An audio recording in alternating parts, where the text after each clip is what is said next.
presentations now, or You have it on a thumb drive? yeah. Awesome. Should be fine.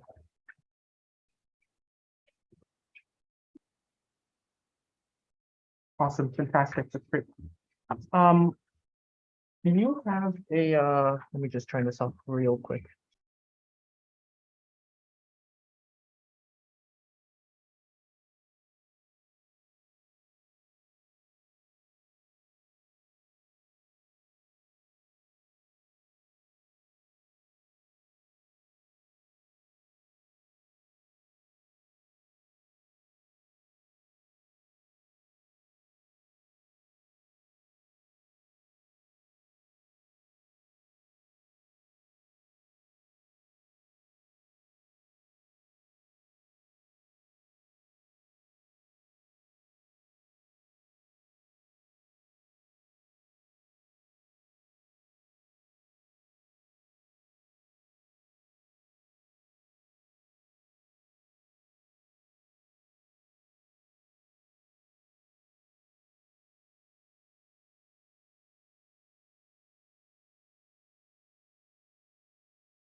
Yeah, no, it's like, yeah, that's gotta work. Well, you know, it's great. That whole thing, I mean, you can take the day, and then I'll meet them for dinner. Do your work.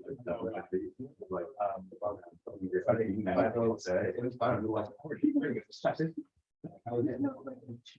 Yeah.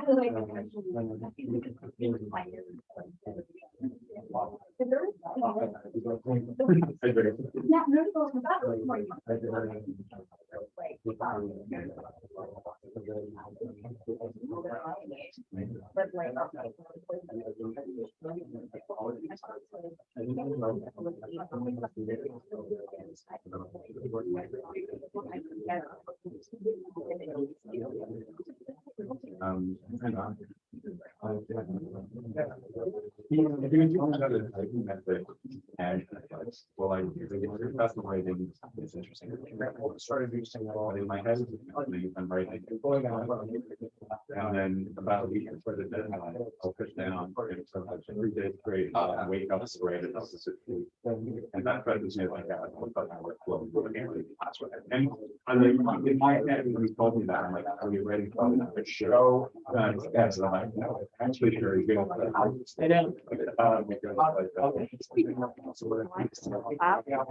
What do you mean? Yes, yeah, good thinking. Yep. We're on Zoom, by the way, so this is being live streamed. Wow, say hi to people. Wait, hold on. Why can't I? Hold on. Open that. So it's just you, and we are. Okay. Oh, well, it's not live stream. It's delayed. That's right. And you're on tape too. Awesome. All right, let's get started. So if we start now, just keep on getting. You have to be careful, right?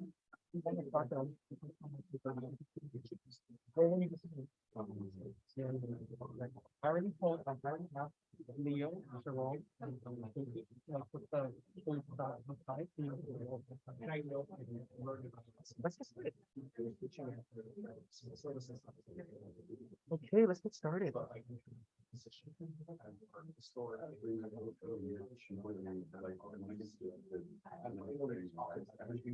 There we go. The voice is on. Share my screen. Share my screen. Desktop 2. That should be it. Hi, folks. On the virtual. If you can see the presentation, please let me know. If you cannot see the presentation, please let Derek know in the chat. Thank you so much.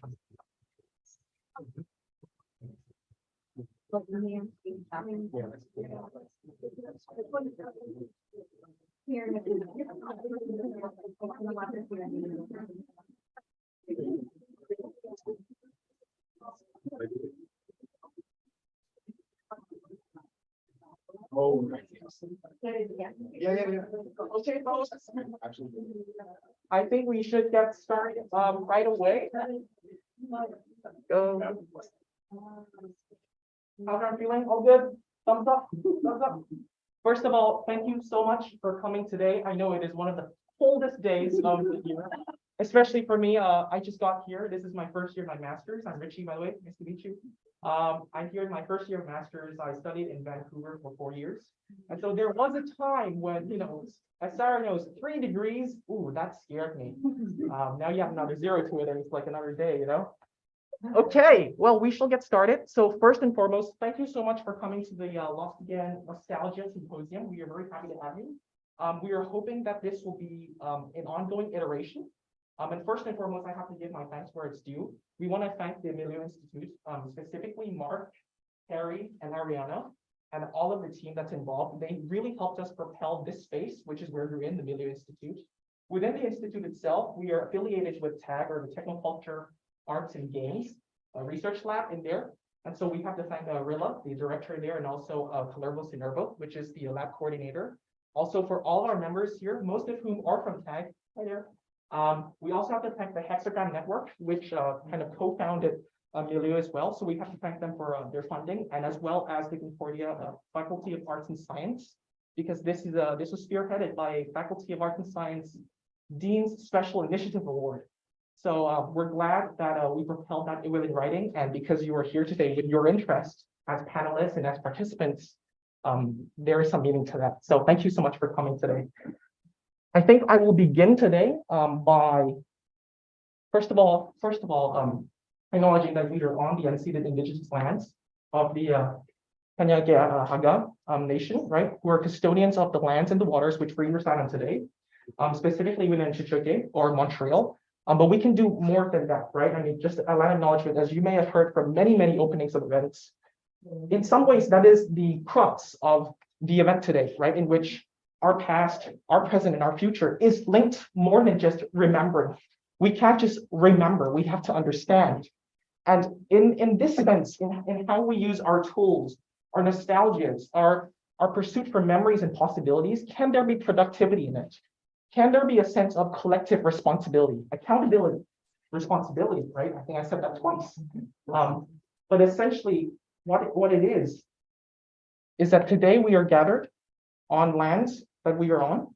We are using technologies, we are using this space in which those lands are built upon. We can't forget that thanks to them, the custodians of the land with their past, their present, and their future, who are living before, with, and after us, we have this today where we can make our knowledge, where we can explore our possibilities.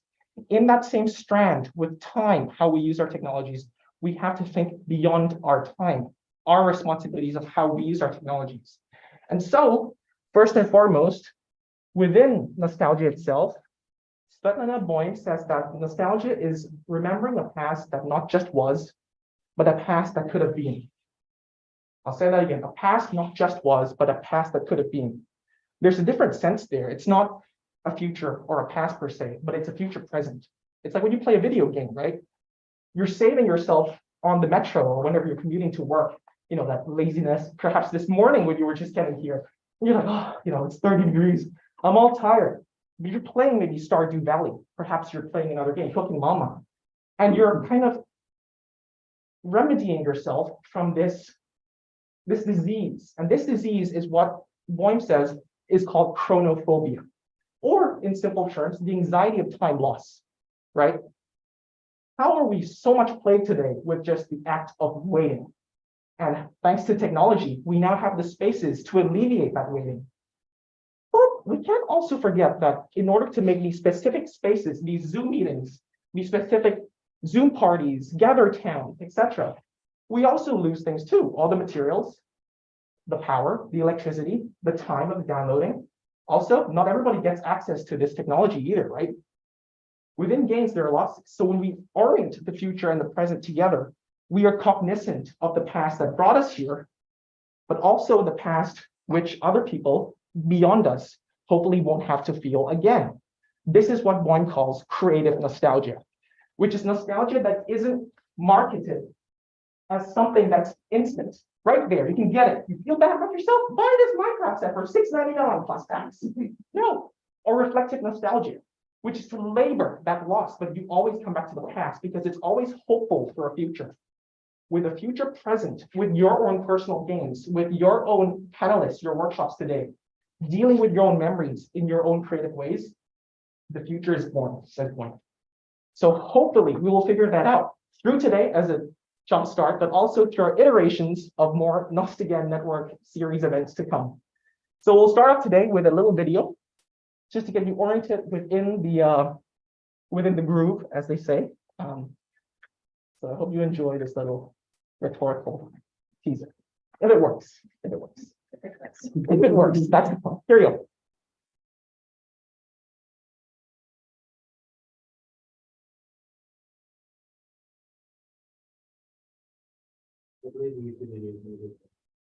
Is it? Like check the. Oh, that's right. Thank you. See, this is why nostalgia is collective. I forget. You help me remember. Good second. Thanks.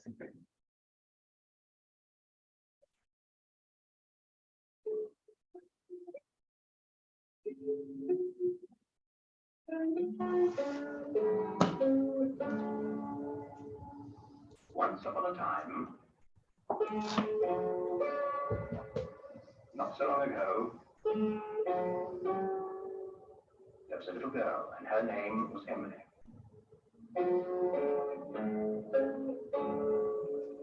And she had a shop. There it is. It was rather an unusual shop because it didn't sell anything. You see, everything in that shop window was a thing that somebody had once lost, Emily had found, and brought home to Bagpuss. Emily's cat, Bagpuss. Most important, most beautiful, the most magical, saggy old clock cat in the whole wide world.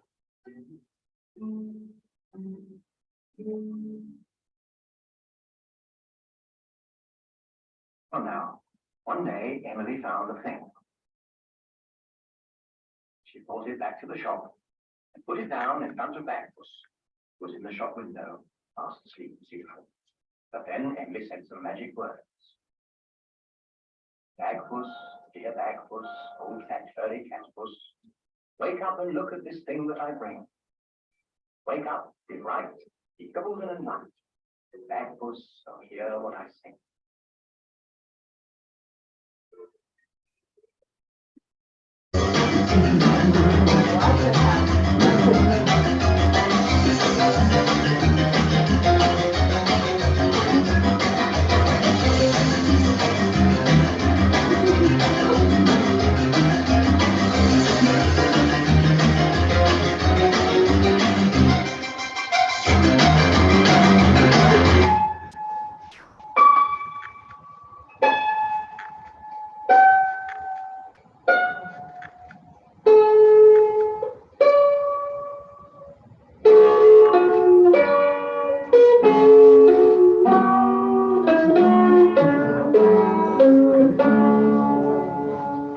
Once upon a time,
So that is the question. What have we really found? And of course, if you haven't got it, Bagpuss was, your computer, your memory palace, your Mozilla Firefox, etc. A little more snazzier one than that. But why are we coughing up all these so-called fur balls? There's always losses. There's always byproducts in order to get something. In pursuit of a possibility, we tend to forget that productivity. That future, present, that orients everyone together. Nostalgia is never a singular.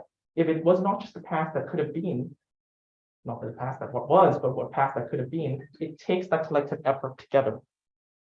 Remember something when somebody makes you remember it. You can't forget that. If you forget something when nobody reminds you of it, you can't forget that. That's important. And so chronophobia is a constant flush of losses, right? As we talked about. And that is the quote. I'll just put it one more because this book specifically, I think everybody through grad school, I suppose, or in their life has a book that changed your life. And I always thought that was cliche. Excuse my prof, because my prof is watching this right now through the live stream. But this, fans, I urge you to have a skim, have a read, especially page 351 of The Future of Nostalgia. Because today we're not talking about the future of nostalgia. We're talking about nostalgia for the future. I talked about two things, which one talks about. Restorative nostalgia, which is a promised land. You get this item, you could get back to that past. Buy all the Minecraft merchandise, buy all this. What happens? You politicize it. It's good nostalgia. It's bad nostalgia. One of our workshops today is going to be talking about the quality of preserving the nostalgia between an Atari 300 or Atari 500, Atari 200. Maybe that's the one. That's right. All right. I was born in the 2000s. Charged. An Atari or another Atari that's marked with my name. Of course, that's more valuable to me, but to the community, no, it's tainted, right? And that comes in play. The reflective nostalgia, which always gets you back to a past, because you're going from a past to a future and not a future present. What can we do? Tim Wolf is an emerging scholar. If you're interested in video games specifically as a place to realize those desires, I encourage you to look at Tim Wolf's work. He talks about video games as time machines. It's fantastic. So, and it's more psychological oriented as well. And it focuses on how people define situations as real. And so they're real in their consequences. That's also a sociological concept too. And so let's test it out. Did you remember what I just said? Anyone? What was the first heading? Anyone? A constant flush. I know you don't exactly want to say that word out. Constant flush. What was the other things that stuck out to your mind? Restorative, reflective. I actually forgot what I said. So if we dig into your memory, let's go back and use those lost words. About a flush. Something about a past. Blah, blah, blah, blah, blah, blah. Boy, because obviously you've got that trigger right there for you. Reliving. Oh, and that wolf gun. Time machines, right? Aha. Thank you for that little spiel, Richie. That reminded me. See? Just from that text alone, look at how much you need to help you remember. How many things you need to help you remind things. Why can't we do better? Why can't we orient our future present to help to remind, not just to forget or remember, but really recall that, really understand that. And we can all do that as artists, gamers, consumers, users, etc. That's the actual thing. You can see the differences between that. It's a funny thing, you know, reconstructive memory. But really today, what you do with that past, which is nostalgia itself, it's memory work, is this. That's probably what you got from it. That's important. I'm glad you did. And I'm glad it worked the way it did. Because creative nostalgia has that potential. It's productive in its core because it comes from you. That engaging, that gauging of the past comes from you, comes from within. It didn't come from somebody else who said, this is good nostalgia or bad nostalgia. It's productive. So with that potentiality, it goes and it gets out there and it stays. That is what we're talking about today, using nostalgia productively. So, perfect timing. I think we can get started with our first two panelists, which is Danny, and I think it's Jean or Jean, if you can. Jean, thank you so much, who are both here today. Just to let you know that we are now starting at 10:30. More or less, it's going to be about an hour. We think so. And by the time the workshops one start, which will be in the technoculture, arts and games, or I think I got that right? Yep, that's right. I'm forgetful. We're going to have snacks. That's what the bell is for. Ring a ding a ding. The snacks are going to be basically outside of the digital wall. And I encourage you again on this spiel of creative nostalgia to, with the board behind you right there, you can just turn your head around to let the virtual people see it. The board I'm talking about. Say hi. And the digital board right there. Write whatever you're nostalgic about over some good food, some good snacks. You'd be surprised what comes up and how much these shouldn't be your names, but what you're nostalgic about. Now we were going to go with that, but I'm bad with names, so I went with a name. So first workshops is here. We are right here right now, and so when after this panel, the food will be started right here, and that's where you came in at the entrance for some of you. But we'll tell you about this later. So without further ado, I'm going to invite Danny and Jean to come up here, and then you can start your presentations. Thank you.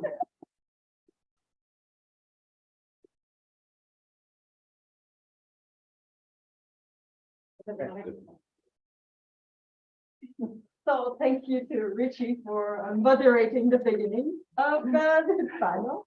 So the first panel is playing the past. So it's about video game nostalgia and collective digital memories. So we have two incredible presenters. So first, thank you so much to Jean for showing up from afar on this cold day.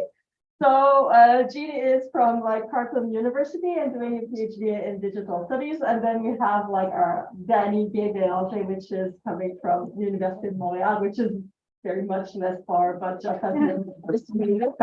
We have to have like a third panelist, but unfortunately, like weather being what it is, that panelist was stuck somewhere else. So it's only the two of you. So I'll have more time to chat and discuss. So if you don't mind, Jean, we would start with you. Sure. Like they'll have like Richie setting up your PowerPoint. Great. I'm gonna. Super helpful. Are you gonna give me time to? I'm sort of. I'll grab my phone if not. If you want Oh yeah. Like you have like 10 to 12 minutes. I'll let you know at 10 minutes. It's the two of you, so take your time. Yeah, like I never if say you that. over. Like, do you have something so we can like skip slides? Unfortunately, Yeah, I no. think You we can like either to have- stand here or you can let me know. That's up to your choice. The nice thing though is that like we're live streamed on the media website. So if you're coming there, we have a camera and people can actually see you. Okay. So, and then we can chat in the sofa. Yeah. Thank you so much. Oh, thank you, folks. Hi, everyone. It's really nice to be here. Thanks for having me.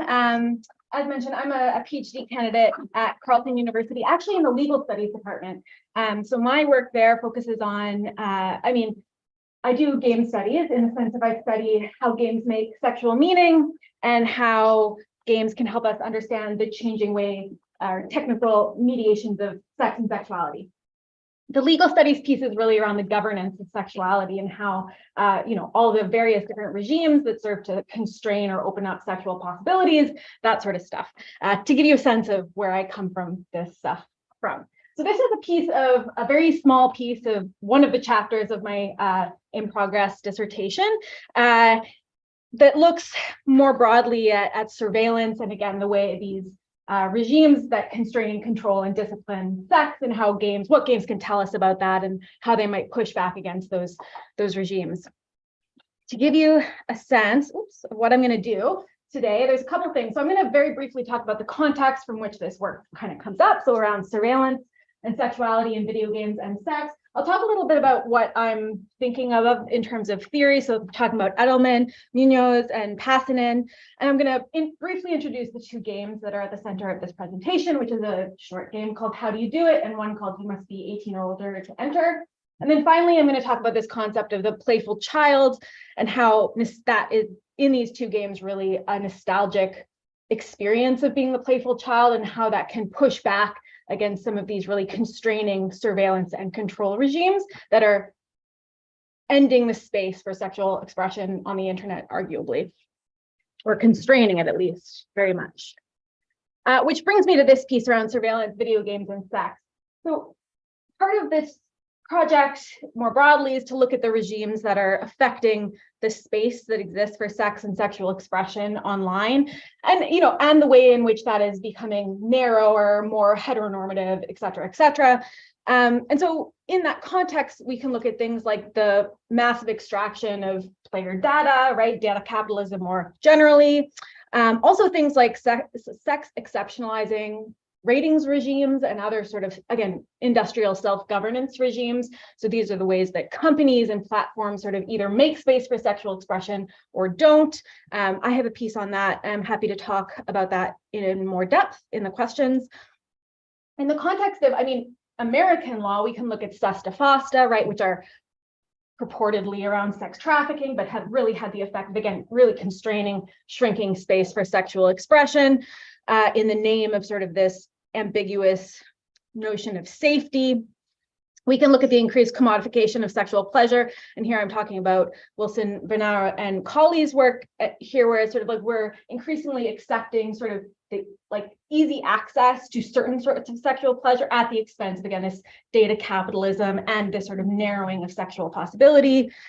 And then also, and here another legal scholar looking at Gilden's work on the increasing policing, especially in the States, again, of sexual fantasy, as if it were the same as, or it's being equated with criminal intent or criminal conduct. And here we see things like people's sexual fantasies, taboo sexual fantasies on message boards, for example, being used as evidence in court cases and being treated as sort of criminal intent, right? So in all of that, I'm interested in looking at this conceptualization of the child and how that figures into how this is happening. So here, just very briefly, I'm not going to talk about it too much, but just to say deplatforming. So this idea of erasing and effacing spaces for sexual imagery and sexual communication in the name of this sort of unspecified notion of harm, right? And the figure of the child, as Edelman outlines it, is really central in that process, right? When we talk about who is being harmed, again, it's often this sort of figure of the child, as Edelman outlines them. And these claims about children's safety really drive a lot of this, right? The other piece I'm looking at here, and that's really central to all of my work, is Passanen's work in this book, but across all of her work on porn more broadly, around how game studies, well, not studies of play, and therefore sort of the canon from which game studies draws, has for a long time, less so lately, but for a long time really sought to cleave sex from play, right? That sex isn't play and play isn't sexy, or it becomes, there's a real distinct sort of line drawn there in a lot of the sort of foundational theory, which, as Passanen and others have talked about, has caused a real sort of put us in a cul-de-sac theoretically, right, when we're starting to think about play and sex together. So part of what's going on here, and again, we would all push back against this, I think, in this context especially, but there's this real sense in this sort of theory that play is the realm of children, whereas sex is the realm exclusively of adults, right? And there is a repronormative, heteronormative line from the playful, experimental, curious, but asexual child to the sexual, but less playful, more constrained adult. Okay, and then the last piece here I want to talk about is Munoz's work on queer futurity and nostalgia.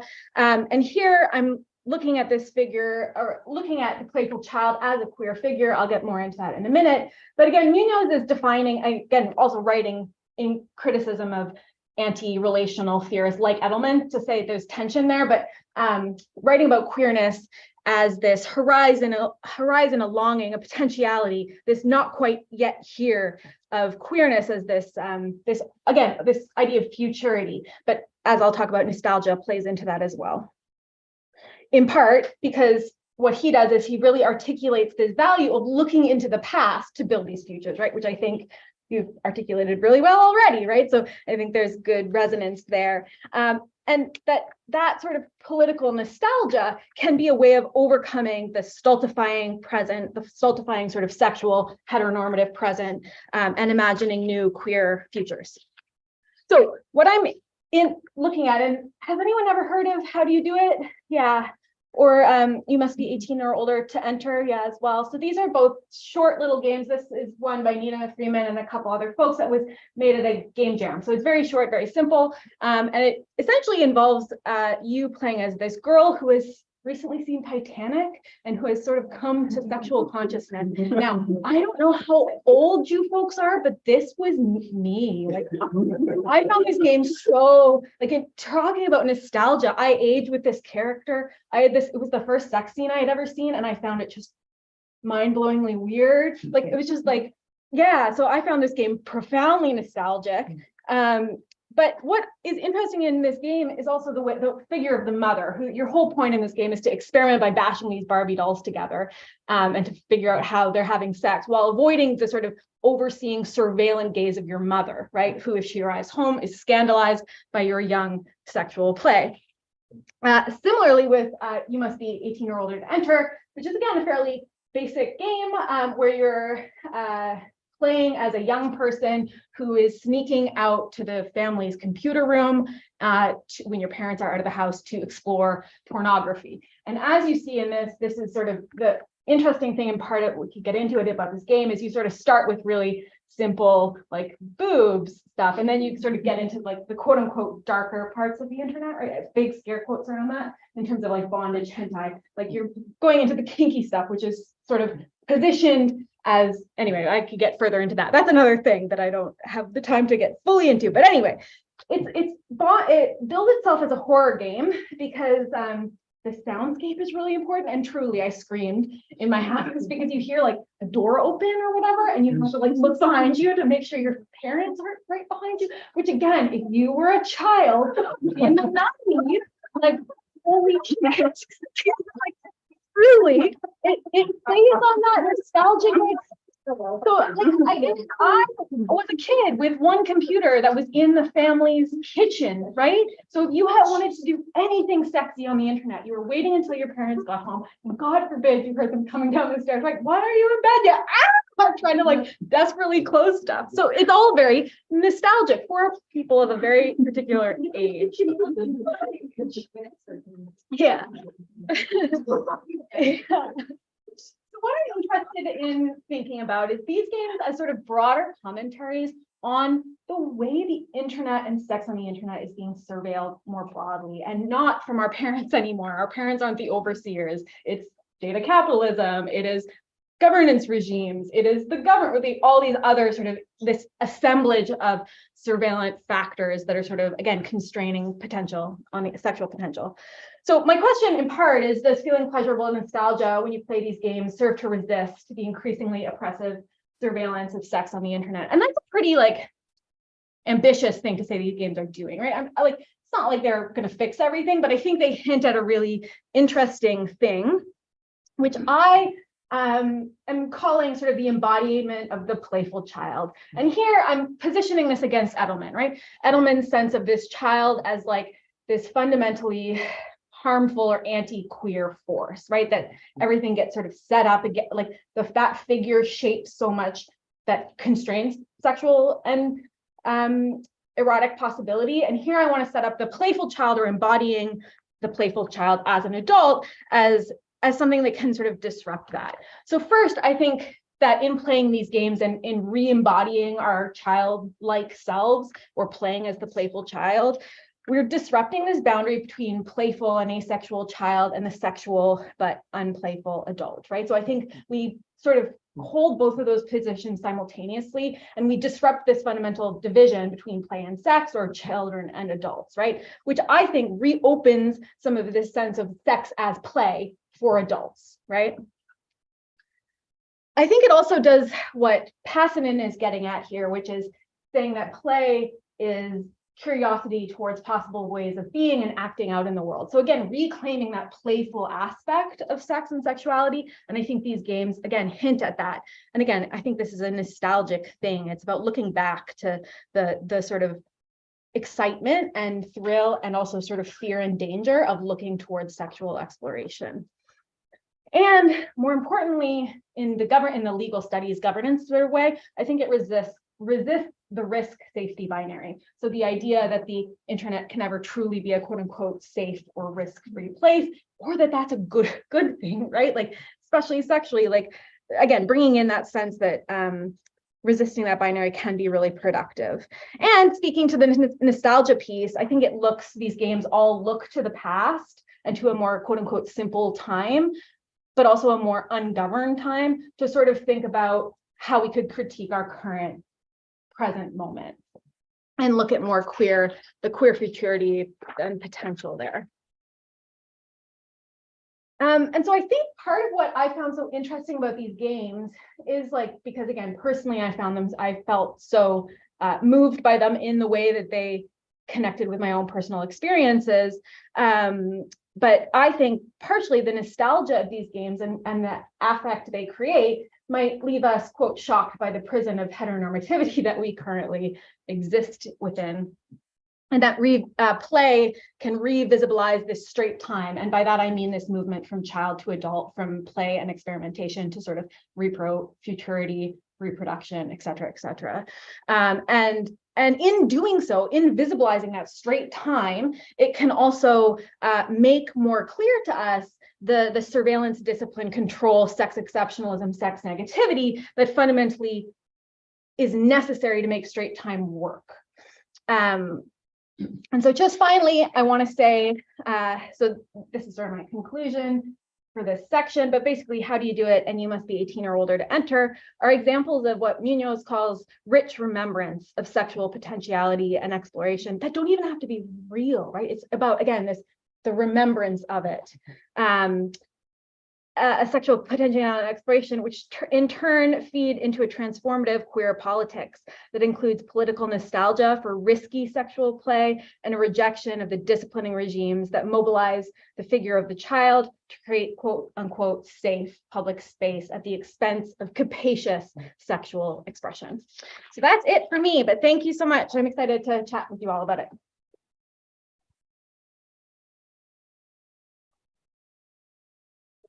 Very interesting. So we'll step right away with Danny, and then after that, we'll have like a period session.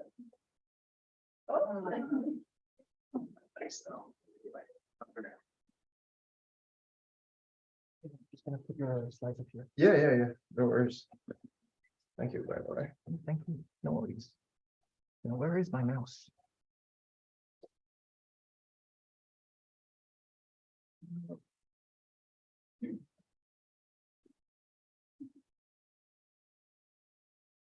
Hold on a minute. I'm just gonna. I know.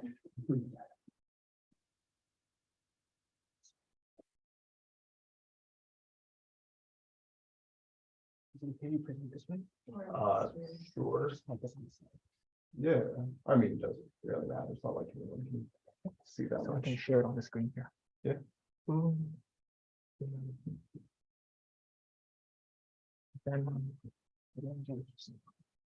Yeah, I can just Press the arrows up and down. There we go. All right, cool. Thank you. All right. So, hi everyone. Yes, I'm was introduced. I'm Danny, and I'm from background in history.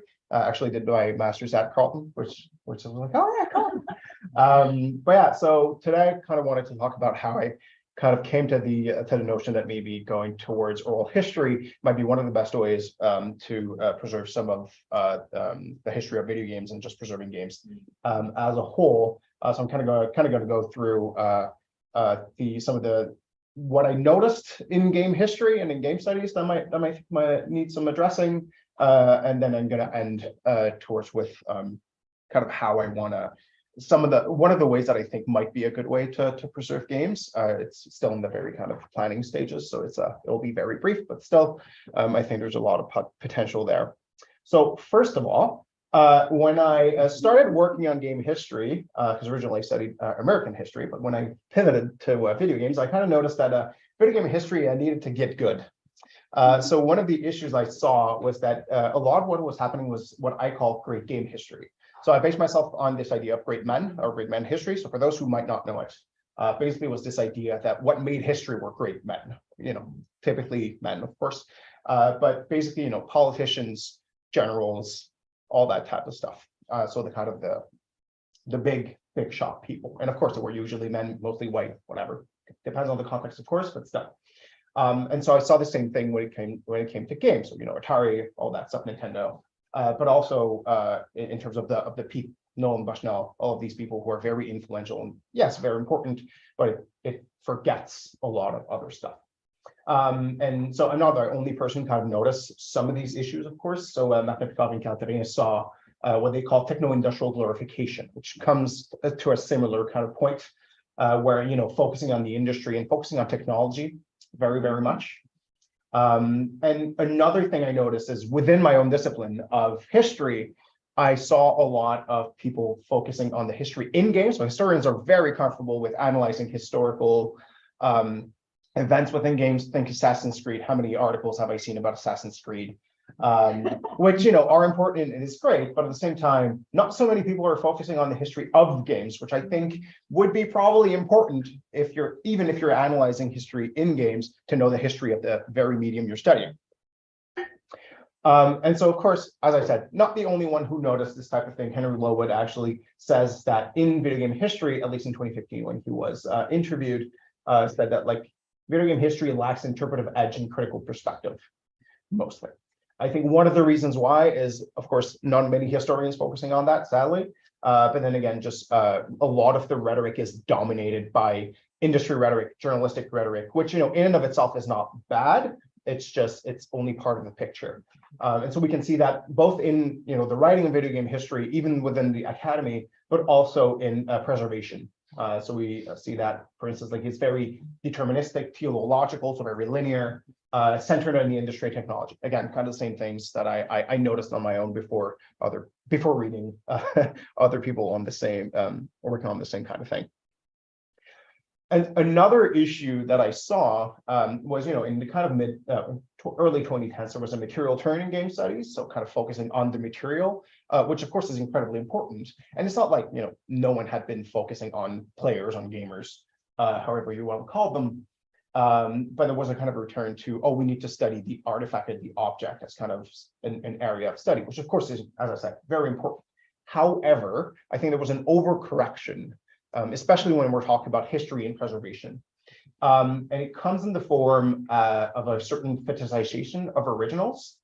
So sadly, we see that in some writing, for instance, in Archaeogaming by Andrew Reinhardt, which is an incredible piece, very, very good. However, he says stuff like, there is no substitute to learning how to play a game using your original controllers, which sure, but those are not going to live forever. At some point, we're either going to have facsimiles or we're going to have to study them through other means. And so what do we do then? Does that mean that whatever comes afterward, all that's studied without this original materiality is just not as good, not that great? Well, that goes kind of against everything that historians do. We never have access to everything, and we always only have facets of history. And so I felt like there was kind of a little bit of a problem here in terms of at least of framing. And yeah, so it kind of causes, in a way, historical silences, especially when we're talking about players and gamers themselves.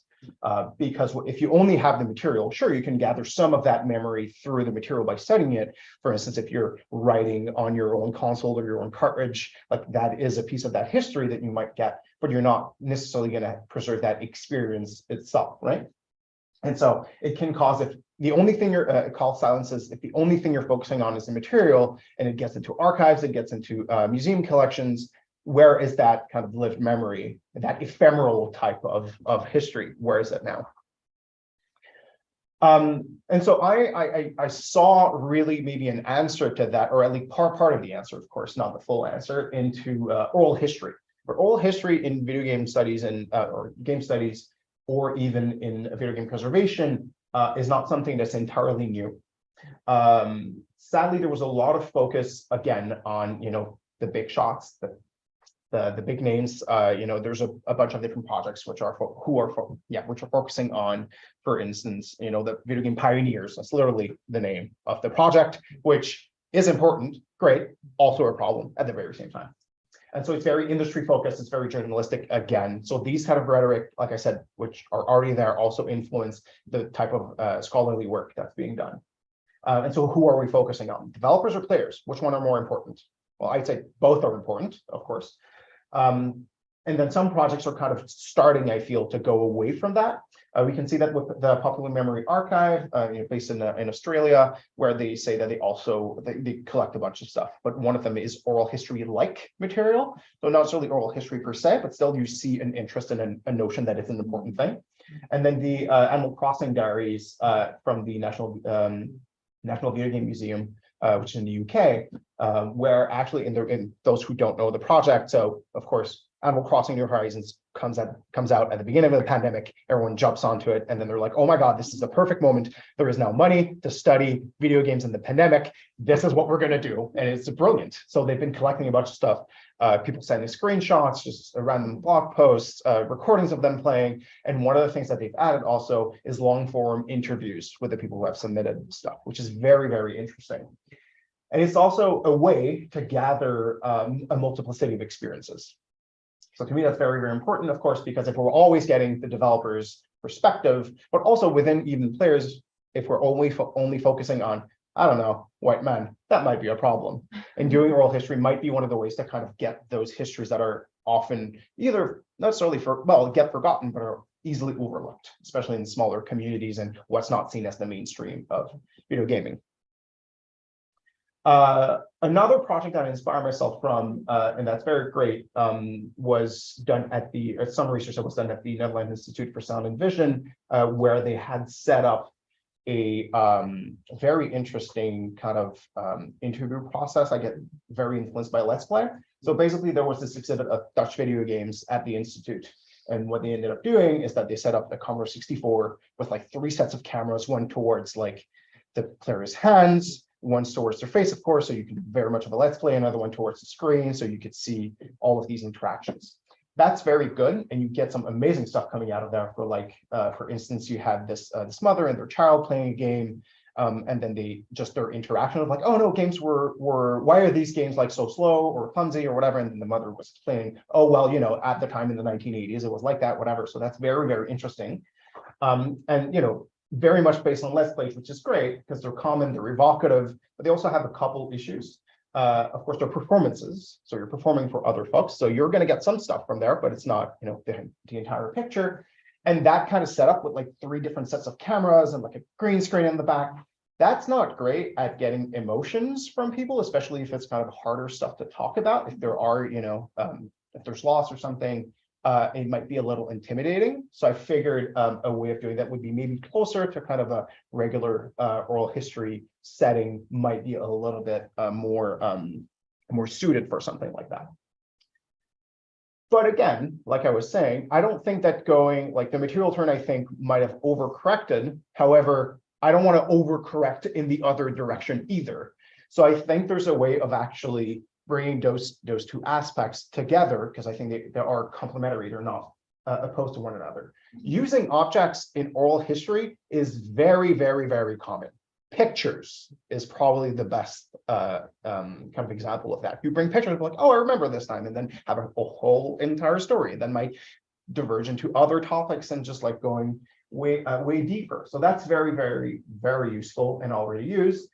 And I feel like using these objects is actually a good way to try and kind of get the what can be called like emotional tasks. So just not studying, of course, the material aspect, you know, or studying class or ethnicity or race, whatever, sure, but also emotions, and seeing those as important as anything else that you might be studying in history. So my way of kind of thinking about it is that like, okay, how do I put this all together? I think the way we could do this, if you're studying like a specific game, would be to have a kind of 3-part interview. So you do a little short, like 15, 20 minutes or something, maybe half an hour, where people just like talk about themselves, like what's their relationship to games and that game in particular. And then you have them play the actual game, ideally on contemporary consoles if you can, if not, you know, whatever. And then have them comment. So very much kind of a Let's Play aspect to that. And if you're recording it, if you're filming, of course, if the participant is or agrees, you know, filming them playing and the screen and all that stuff. And then the last part was just having them kind of do a kind of a wrap up on, you know, how was that difference from when you once played the game, if they had played the game in the past. Is it, you know, what memories came out of there or whatever. So kind of using that. So trying to combining all of these things to create something that might be a little more encompassing of the entire thing. So kind of concluding, my main things are that video game history needs to get good. I mean, I will never not use that slide. I love it. I think oral history can help, just historical methods in general, but particularly the oral history can help. And we need to combine objects and memory. We can't just focus on one or the other. You're losing stuff from one way or the other. Both are good for different things. If you combine them, you can actually get something totally different. So I think that's kind of the way to go. Thank you.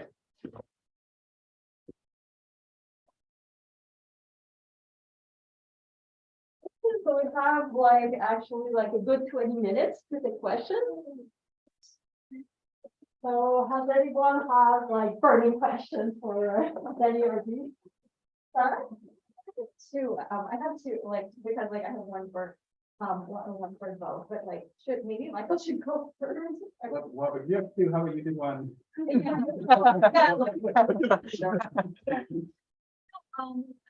Ask the first question though, like, because like you were talking about like the age of consent as well, and we're talking about like discourses or surveillance. Like I wanted to ask the question of like how how do like intercultural conversations about like, for example, age of consent sort of like play into this? Because like, one thing that's that I keep thinking of during during the thing was like the age of consent has a tendency to differ. Like for example, in Japan it's 13. Back home in the Philippines it's like 14. Here it's 18. So it's like and I feel like that's a very contentious conversation. And I find that especially in like Discord game communities where they're, well, like especially with romance games. So I'm like, yeah.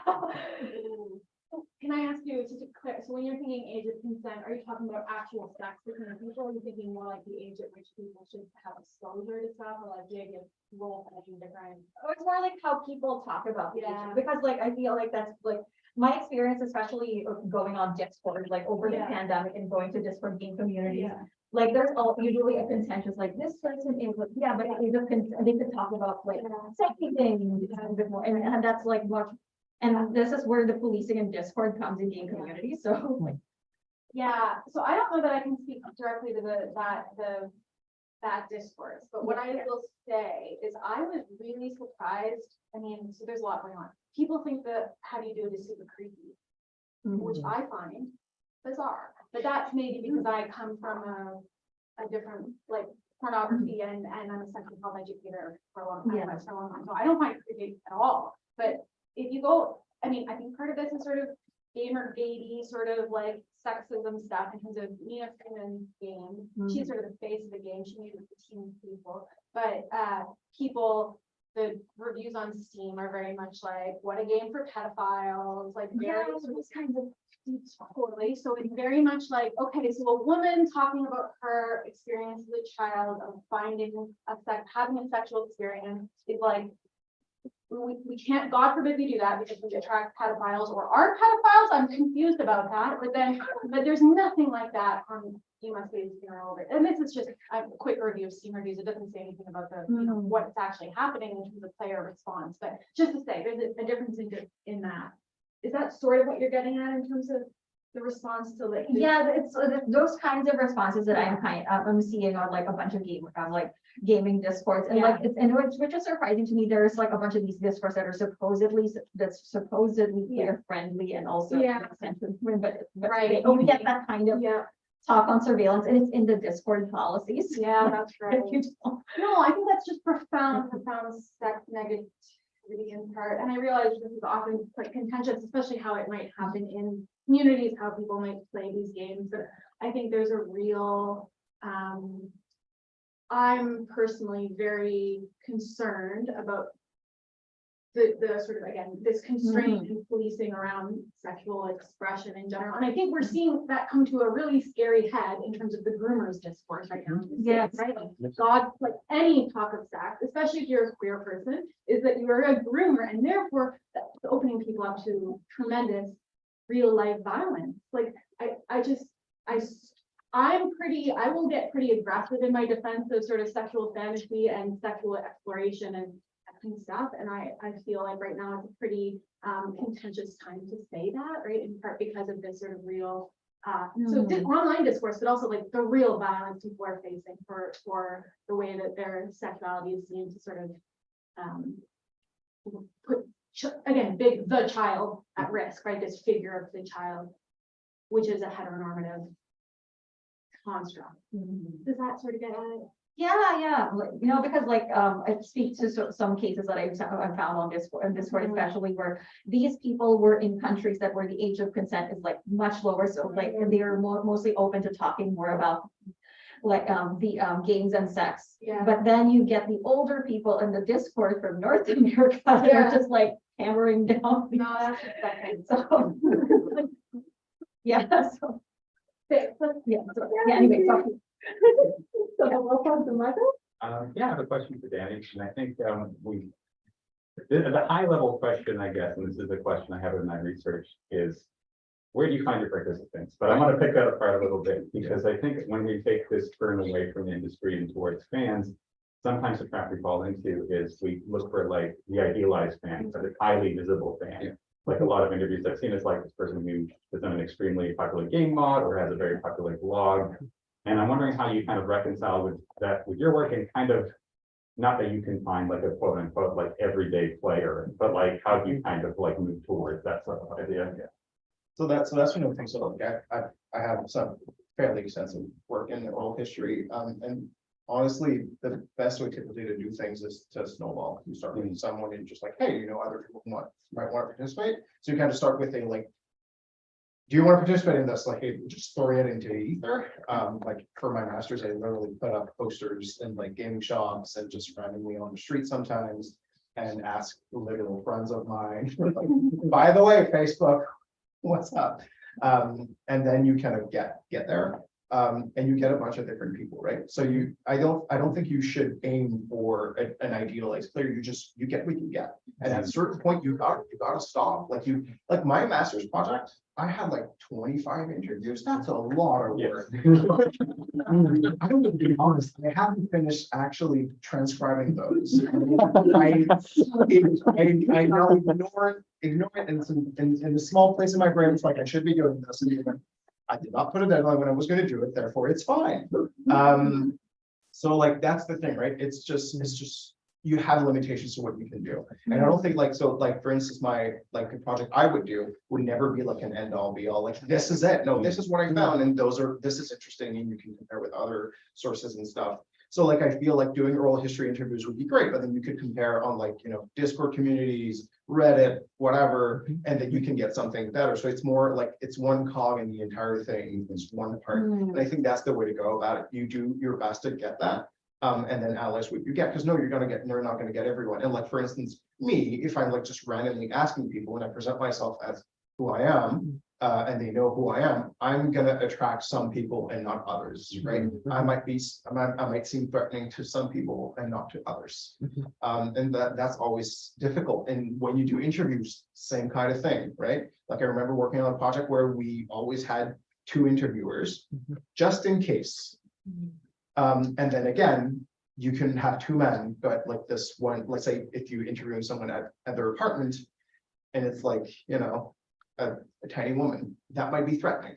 If 2 people looking like me go and do that, it might be fine, but it might not be again. So you always have to do to think about all of these things, which of course it's just a reality thing. If these things, it's never perfect, and like going in an archive is not it's not a perfect thing either. Like everything you're getting is very tailored, it's very curated, literally. And so you're missing a lot of parts. So for me, the way I reconcile with it is just I do the best I can to get what I can get. I try to, I try not to cut myself. I understand my limitations, and then I do the work, and then hopefully there's something good that comes out of there. And in the kind of grand scheme of all the research that's coming out, it'll contribute to it. And maybe it's great, maybe it's whatever. Some interviews you end up not using it, that's fine, right? That's okay. You might not, you cannot go in expecting something. You do whatever you can to get the most out of it, and that's the best you can do. Like honestly, that's the best. That's the way I reconcile with it, because I don't think there's anything perfect about it. It's never gonna be. I want to take like a question here, and Sarah, because you're there, like I'll ask you to kind of be all them to your question, because apparently we have questions from YouTube too after. After that, we'll switch to YouTube if that's fine with it. Okay. Thank you both for wanting to talk. Jean, my question for you, it's still kind of half baked. I'm kind of like reeling from the presentation. And like I can see how this is kind of be like difficult to like if you've been talking to people about figuring out the kind of like age masking that goes on for a lot of this, because like I'm thinking about like when I was like, I don't know, like 15, checking that box on adult fanfic.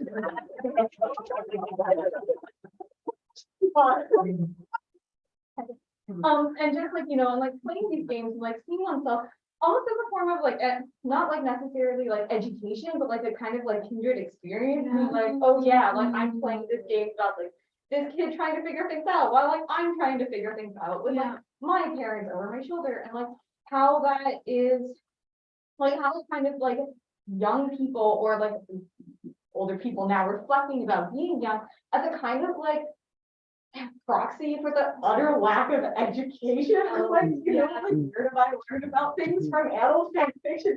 Is it the best place to learn about things? No, it's not. Yeah. Elementary, high school education is like, no, like, even in Quebec, which is significantly better than the States. So like, and I think especially for like your folks, like kind of like finding themselves through these, like, kind of like having to like hide ages to like navigate these parts of the internet. Yeah. Yeah. I mean, if part of the question is, am I concerned about it? The answer is no. No, I think no, it's more, but like, are you kind of like finding like these sorts of stories? yeah. So I mean, so that's a super interesting question. And I think so. I'm not looking particularly at, it's purely textual analysis what I'm doing. So it's more, these pieces are more autoethnographic than anything. But yeah, no, I think that's a very common experience. And where I would point you is Passanen's work in this Sex and Play, because she has several articles where she talks to, and these are Finnish, she's from Finland, and I think she does a lot of work around porn and sex in the Nordic countries. So I think her participants are from that area. And so in that piece, she's talking to young people who are going on to messaging boards and having sort of sexy conversations, again, when they're very young. And she unpacks, like, she has, I think, in terms of porn and sex and stuff, she's a very level-headed and great researcher at sort of taking young people seriously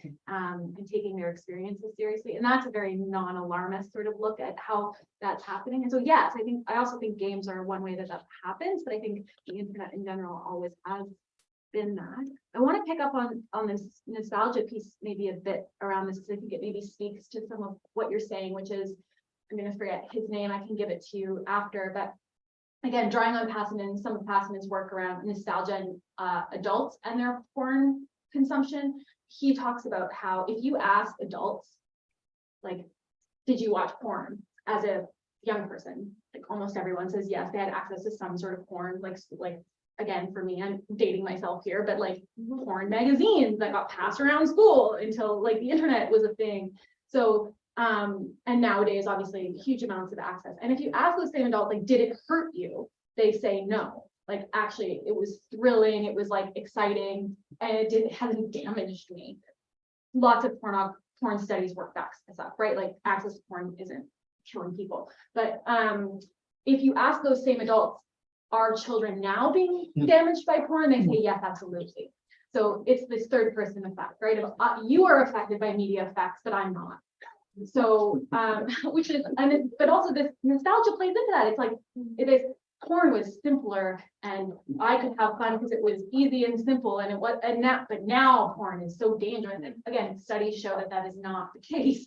So it's like, and you see that I think it's even this 18 or older to enter, where the progression from like boobs to bondage, the game tells you become uncomfortable with bondage, and it's like, okay, well, actually, like, we could have real conversations about like young people who are interested in kinky stuff, which makes people really uncomfortable.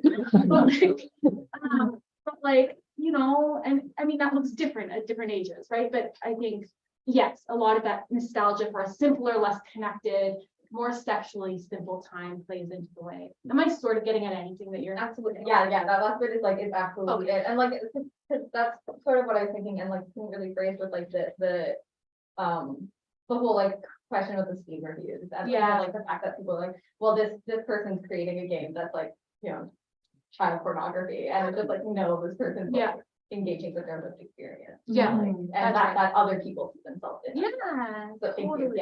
Yeah, that's right. Yeah, thank you. Thank you. Right. You want to read one question from YouTube? Right. Which is key, by the way, Alex, your point that you raised up, because Katharina Niemeyer, who is a prof at UCAM, she talks about how nostalgia is all about perspective, and that's how we should kind of fight the politics of nostalgia. So it's her paper, Niemeyer, I think it's 2014, on digital nostalgia, and it talks about how it's all about perspective. I'll read one question I think left. And by the way, just hello folks. If you have questions right now on YouTube, which there are a few, I'm compiling all of them. I don't know who I should look at. I'm compiling all of them in a Google Docs, and then I'll share it with all the panelists so you can kind of answer it word per word. But I have one for Danny, and this is from Alexei. And they asked a question for Danny. I'd be interested to hear your thoughts on the dichotomization of online and offline memory and how this might tie to the methodology you proposed. So online and offline memory and methodology. So I'm guessing this is coming from like online gaming versus kind of like a more Like memory, yeah. I'm sorry, I'm not sure I understand the question, to be honest. I'm also very tired right now. That's okay. I sleep, so I'm. So I think what they might have asked you about, I'm sorry I got this wrong, is you talked about like oral history was the right balance between Right. capturing materialization and the emotional past, as you call it, right? And they said, what do you think about like the binary of game studies being better between a person's online and offline memories? Like, how do we bridge these two things together within a let's play? How can that be productive? How can that go forward? Honestly, I literally haven't thought about that. Okay. And that might be kind of entirely out of the scope of what I'm doing, just because I feel like, I mean, that's one of the things, there's not so many, I don't think there, apart from the Animal Crossing diaries, who are really doing that, or starting to do that, I don't think there's really any project that's like focusing on clear memory as like oral history and stuff like that. So like, I honestly, I don't know how to answer that question. I really don't. So That's okay. Well, what we could do is I'll share this document with you, and then when you have more time to think about it, Yeah. then you can answer them directly. We have a question from Derek, one of our core team members. Danny, how can we use this effective storytelling to elucidate the connection between our emotional past and a playful future? Sorry, that's not clear. yeah. I'm like putting me on the spot. And yeah, that's not clear.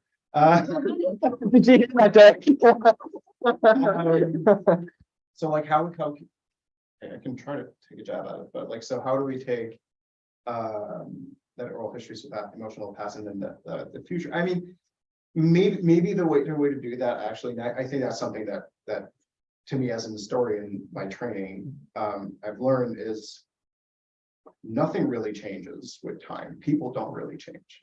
It's always the same thing. People are not that different from like thousands of years ago to now, right? The core of us is still us. We're still humans. Sure, conditions, context is different, but the core of it, like humans are humans, we didn't really change that much. So for me, I think like if we're trying to like use that oral history or whatever, it's also a reminder that like things are not that much different, which actually I think it kind of connects with what you were saying about like perspective of like, oh no, porn was so bad during my time, and now it's or it was so fine during my time, and now it's so terrible, right?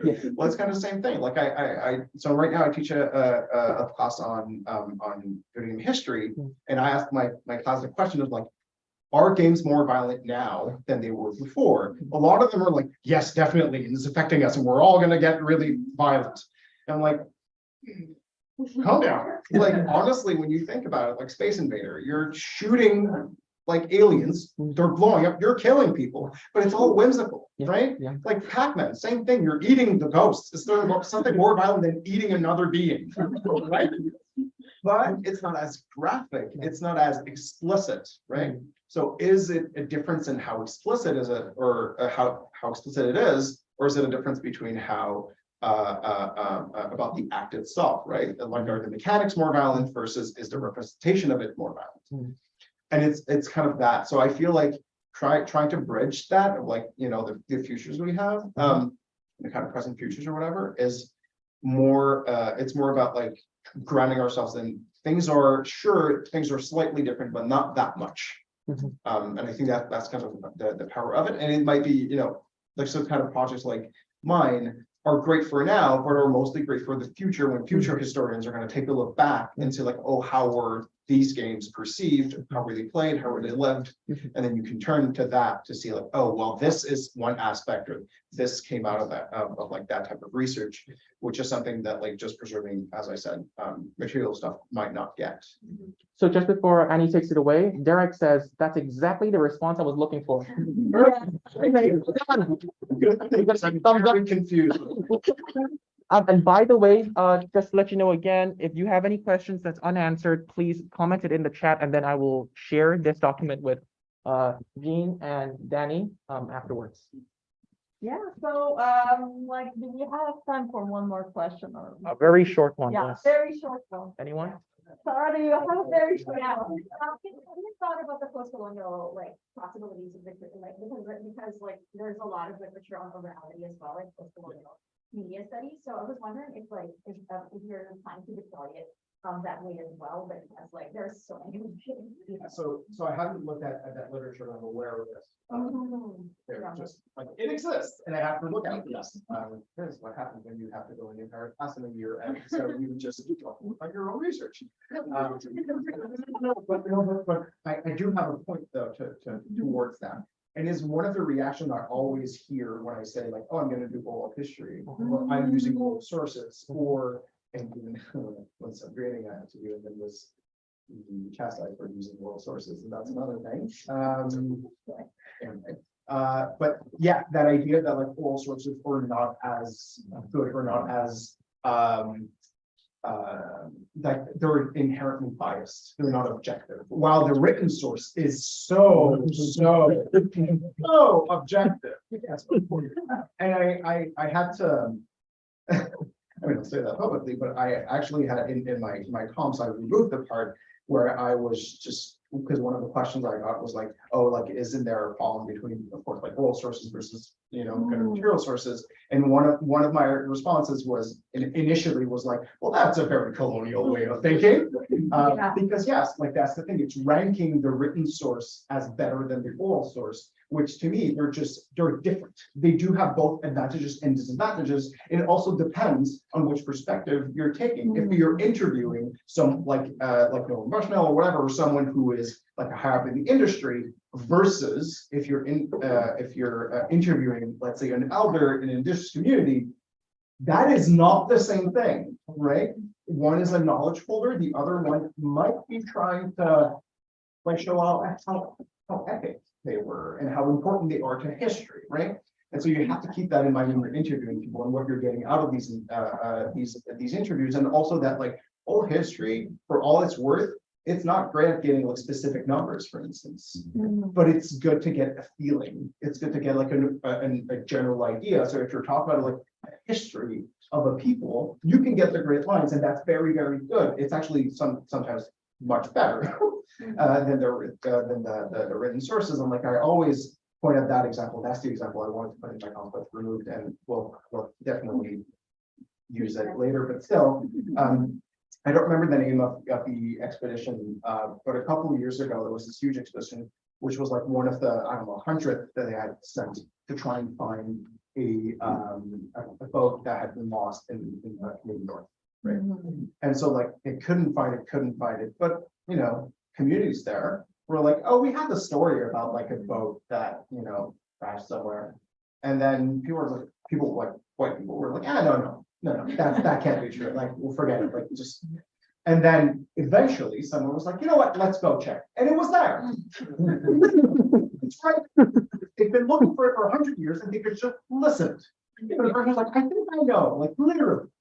But because it wasn't a written source, because it was an oral source, eventually, of course, with the time, like it became an oral source and an oral history, it wasn't as believable, right? And that kind of shows you the very colonial kind of mindset going through that. And I think that it's slowly changing with oral history and using oral sources and stuff like that, but it's still something that's very much embedded. And I keep seeing it a lot actually, in like criticizing oral sources, which sometimes it's how they're used. It's not the source itself. It's your analysis of it. It's not the source in and of itself, right? So I'll thank you both. Thank you for there's a bit of kitchen stuff. So like just remember, like we have snack on the way, like back, so you can take like more coffees. I think we have cookies and everything. The other thing is the workshop will be inside, which is on the opposite side of the hallway, but masks are mandatory inside, like that's the rule. So like you can pick some, we have a few here. I think we have a few back there, like on the table. So like you can gear up. And also other thing, like don't forget your like pixie dust bottle, because that will be the time to collect them. So enjoy, and Wi-Fi.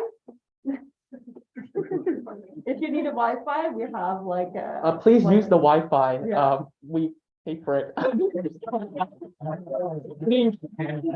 Um, And just to let you know, on the way towards tag, it's just basically left, another left, and you can't miss it, it's right there.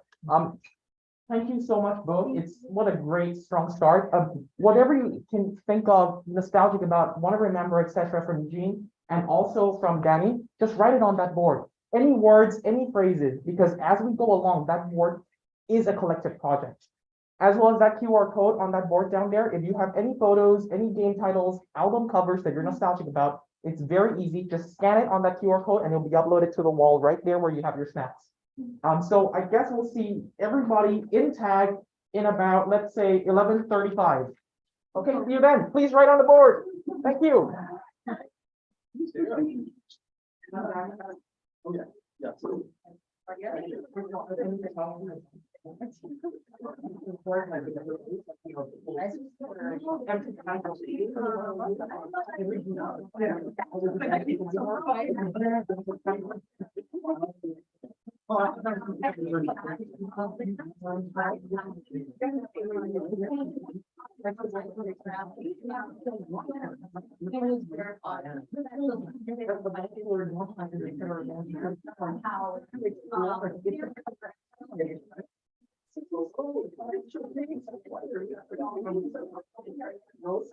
Like continue, you know, like.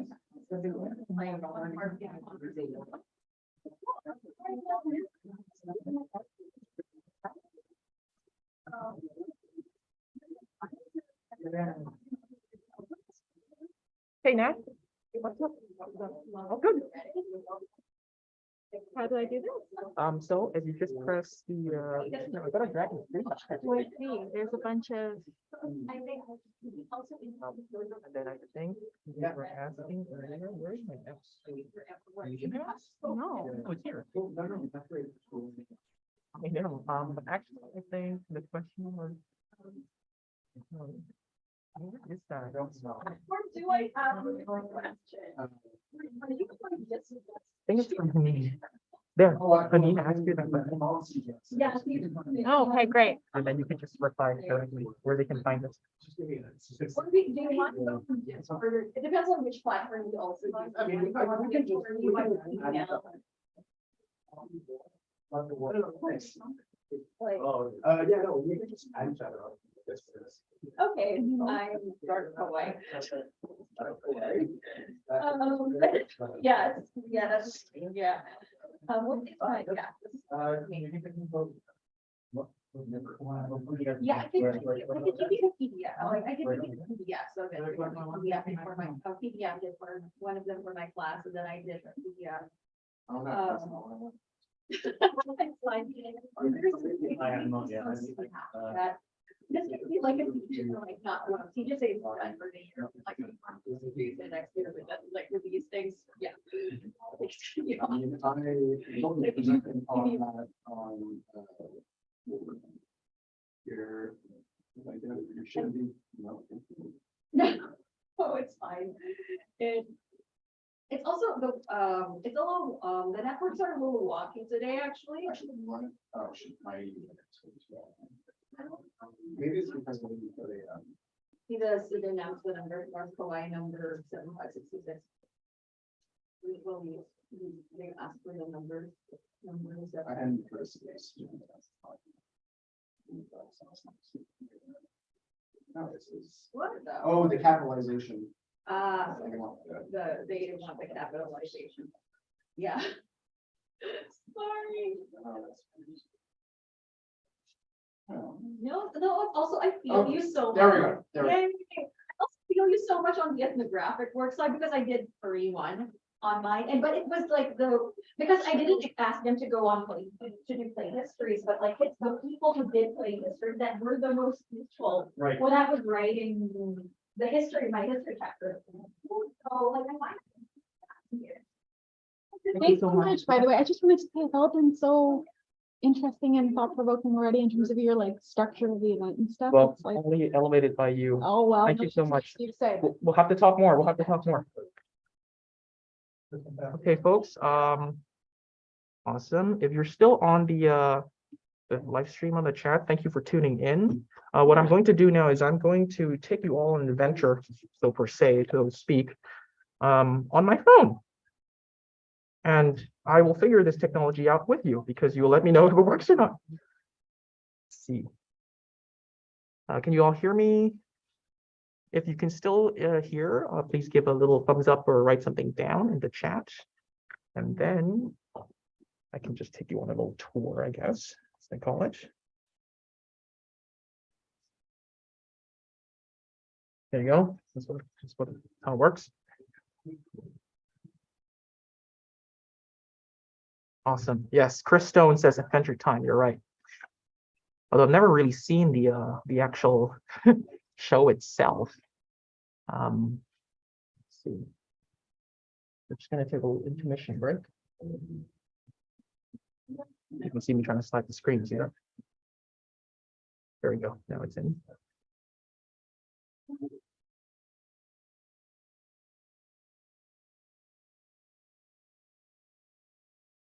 How's everything, Matt? Good? Awesome. Yep. Hey, folks, I'm just gonna mute and the next time you see me, it's gonna be on here.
Hi, folks. Can you hear me?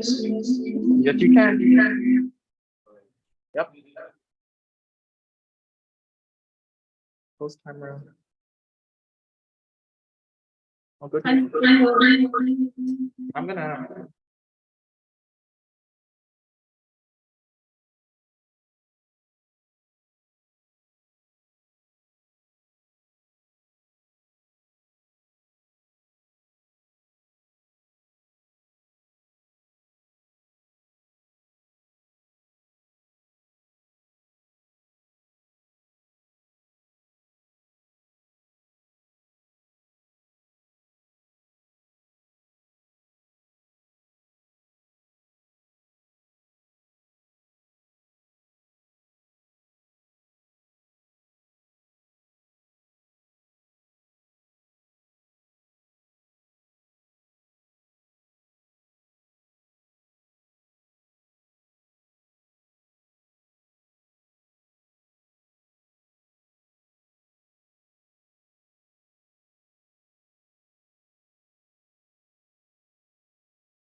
Hello, folks.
Hello there, folks. Can you hear me?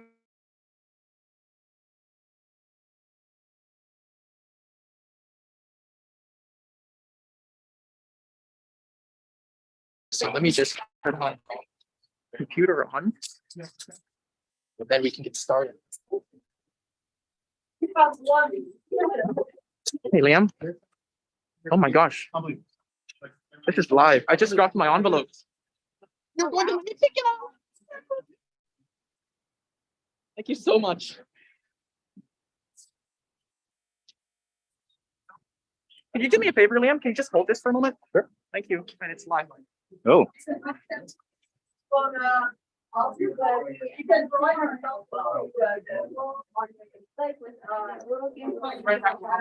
Okay.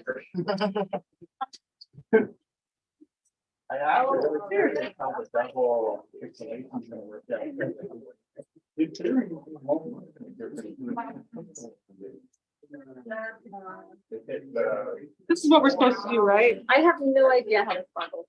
Okay, well, I'm just gonna assume that. Oh, that's clever, but. Yeah, that's why they gave it to us. Theoretically.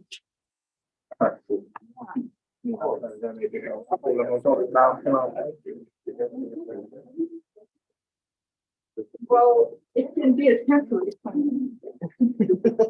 I can do this. Watch me go with origami kind of thing. It will happen. Yes, thank you. Like this. I don't even need tape. I don't underestimate the graphic designer in the girl. Yes. Okay, so we have like several dots that we can put in. So we have our official dots. So Leo, what's this all about?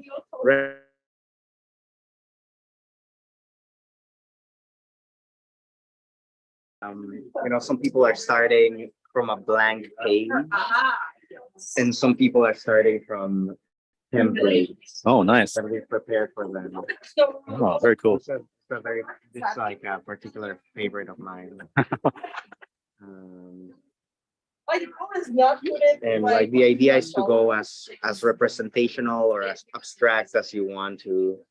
Will be like having the Yeah. part for like. the Also, next if 2 months. anyone wants to, they can upload them to the little projection we have in the hallway, and your portrait of yourself as a child will appear there. Oh, awesome.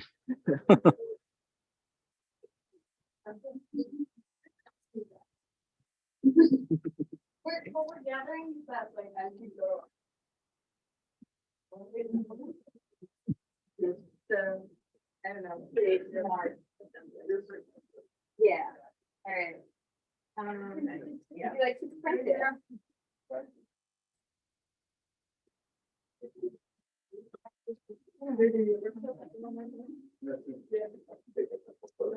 Oh, and this is like if you want to. Oh, nice. Yeah, it's good. Trying to get out. Yeah, that's really cool. Yeah, I just think you. I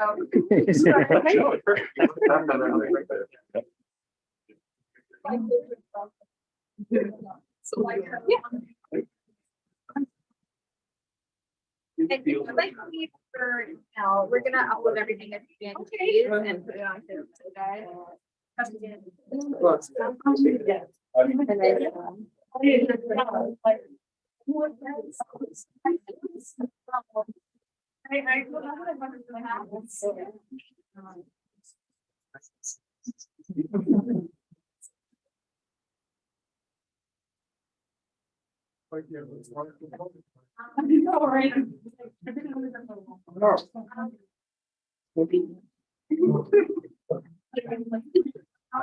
Find any back in the day you would get some mix.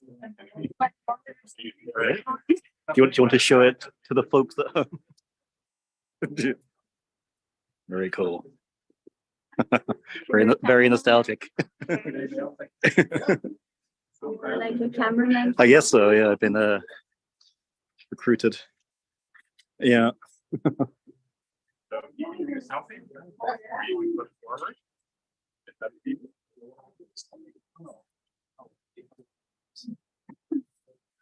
Need a selfie stick for the game. You want to get it as close to your face as possible with the phrase, because it can only be 4 colors. So it's like, really. Same guy. Go on.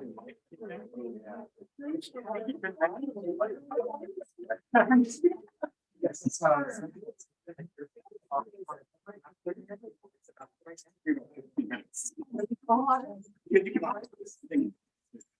you can always say like the exposure and stuff. But it's like, Yeah. the pixels just it's always open for you. Back and forth, they just basically pack the round to a color.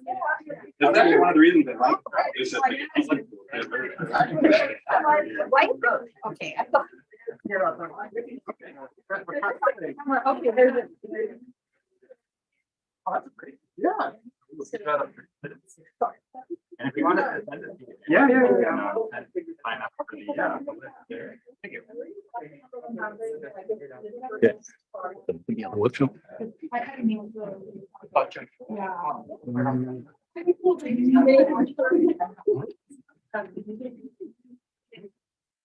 Someone having their wallet. What this is.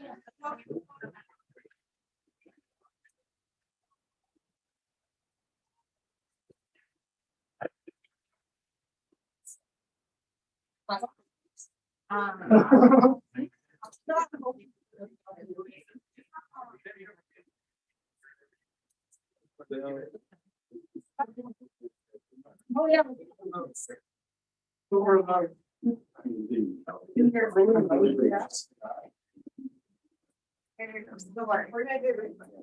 So I would find the right nice.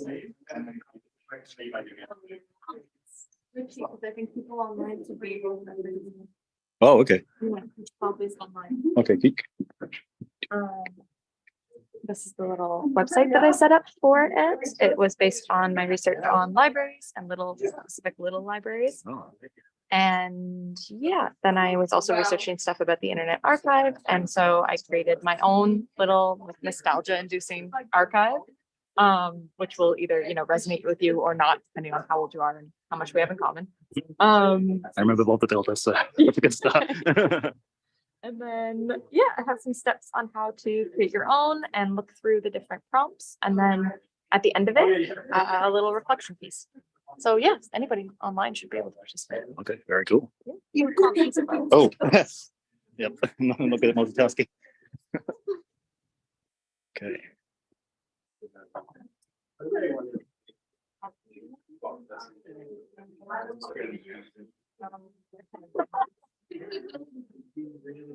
I've been working a lot with children and I see exactly what they would do and what they wouldn't. Yeah, so like, first of all, like, it shows that you hold the pencil in a way that is much more like, I would say, sure of yourself than any children would. Yeah. There's also the speed at which they draw. Like, at this point, they have something in their heads, and especially like the younger boys, like it needs to go as fast as their brain can put it on paper. So I would say like real children drawing, like will have this sense of like, I don't care if this round is round, like it needs to get out now. There's this sense of urgency with children drawing. And then like when they get a bit older, like then they will get like the kind of, I will call the hairy one, where like they try to correct themselves and they would put like the, like, yeah, everybody has this hairy line. And one thing that I find interesting, like for those who keep on drawing versus those who don't. So some adults always come and they say like, I don't really like, I'm not good at drawing, like I've never been. And it's a learnable skill. And what I see often is when people come to me as adults who come and when I say adults, often like they're retired people. They drew when they were kids at school and then after that they stopped. You see that you pick up exactly at the same spot you left. So like you can stop for 10 years and your drawings will look like roughly the same in terms of evolution. So that's also interesting. But yeah, like this is perfect. What were you representing? With me running through wood. Did you do that as a kid? Yeah, a lot. very like, I'm also still a runner, but it's like very, it feels very of a certain moment. Yeah, that's good, because when I see people in like woods, usually they appear lost, and I feel like this one was very magical. There, like it's not like this idea of like, yeah, there's so many trees, like I don't see where I'm going. But so that's a very different from what actual children will often do. Either it's simulation, like the house, the tree, and the mountain, or like when they have forests like that, it's always for something. No, I spent a lot of time wandering again. Yeah. Oh, that's good. You have fun there. Does someone else want to take their turn drawing their image? Oh,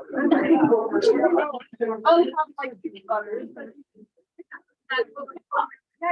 you. Yeah. These collect more dots. They're very. Take a picture of them. If you really don't want them, you can make a little exhibition on the side of the like the shelter. European ball.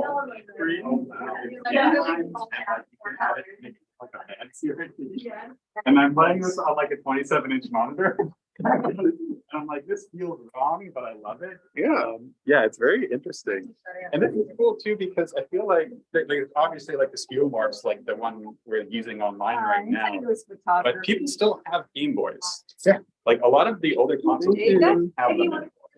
People have Game Boys. I talked to Alex about this. It kind of embodies this toy-like timelessness that a lot of the other consoles don't. And I think part of it is because you can still pick up and play it for, like you can still like you don't need any special adapter. If I do a Super Nintendo thing, it's just like, okay, you need like several CRTs with the exactly the port in there, or I'm going to need like a series of adapters to make it work. Yeah, it doesn't feel like a toy, it feels like a piece of like extra media. Yeah, it's one of the, like it's one of the. You know what, I can the lab things. Yeah. I have to go through and check all my computers to see, is everything working fine? Are there issues? Or another. Yeah, calibration, which is a big pain in the butt. Which we haven't done. We do like the second level calibration, not the first. So we'll do a test pattern and we'll adjust the settings on the TV. But Right, okay. but we, I don't dare venture inside the CRT. Yeah. Yeah, we're actually like right now, I haven't gotten a message yet, actually, which I should call them again, but yeah. Can you fix it? Can you also? I don't think there was one around. Yeah, there are. Most of the places I called one. I could probably have like testing stuff on it. Yeah, which is probably gonna be easier. The thing is, if you're going with you know, like, oh, it takes a long space. You can't bring more than one or two at a time. And it becomes a struggle. But we have.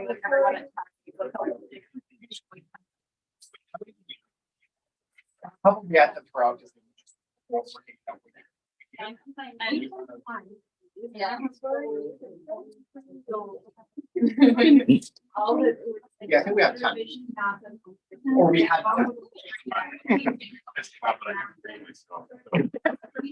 They're around now. Some really interesting. We had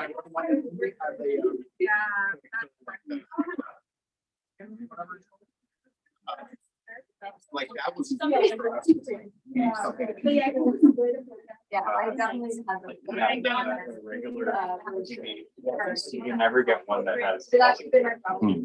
That works in the base. The first specific ones, I'm trying to find those. The collector market, I talk about this a lot. Like, there's two phases of like. I broke it. Yeah. What's happening? I don't know. I don't know. Who's yours? Hold on. Oh, See, okay. it's Okay. okay with the camera, So or do like- you want me to take it? I'll hold it for a bit longer if you want. Thank you. I'll take it back soon. And what are you up to here? Oh, okay, sorry.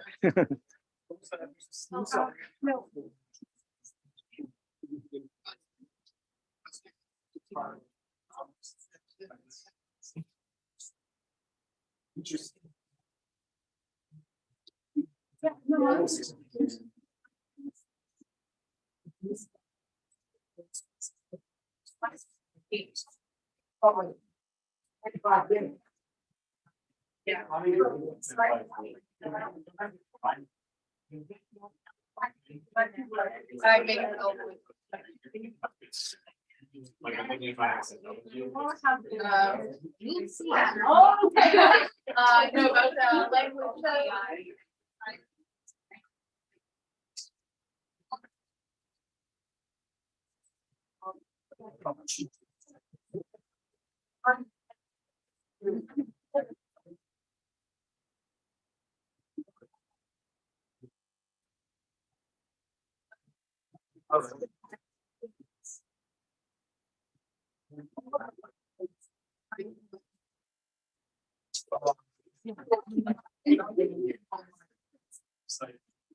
the language.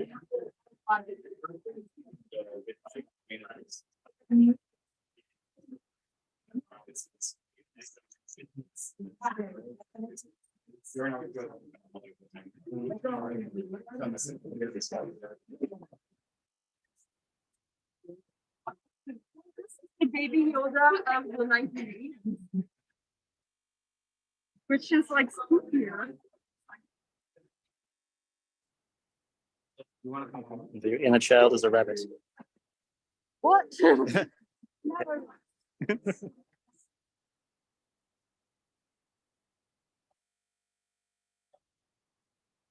There's not a lot of interesting letters. No. Very tired.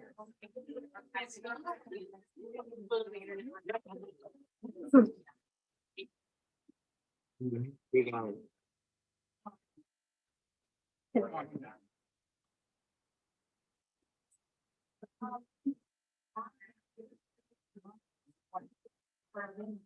I realized that you have the Link? Yeah. Okay. So wait, Send it to Project Lost Again, and then I'll blast it on the YouTube. Okay.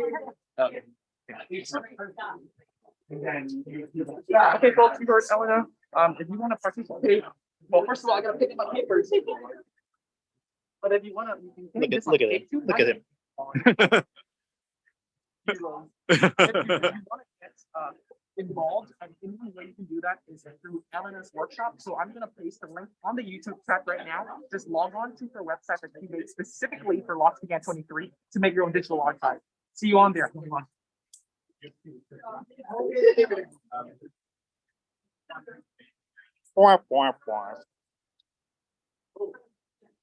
want to talk about nostalgia and memory forgetting. You're gonna forget that.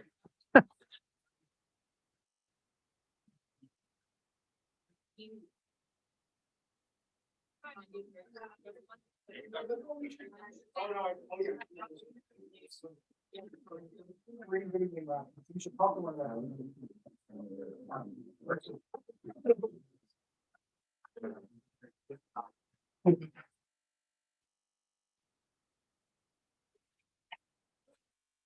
oh.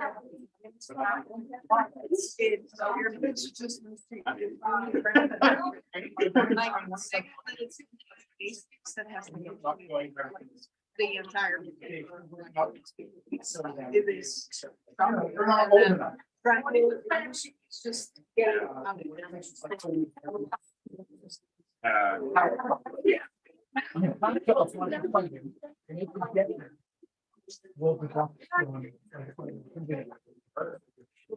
What if they like just like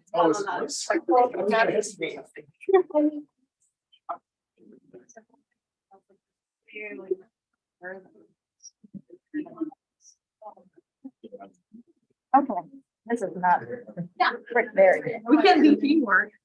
No. A lot of these.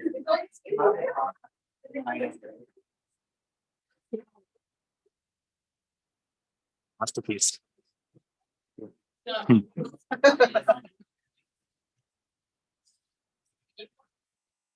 Oh boy, I remember having. Like a museum archive is bigger on the history. Oh, yeah. Yeah, but like. Hi. What? You're not on. We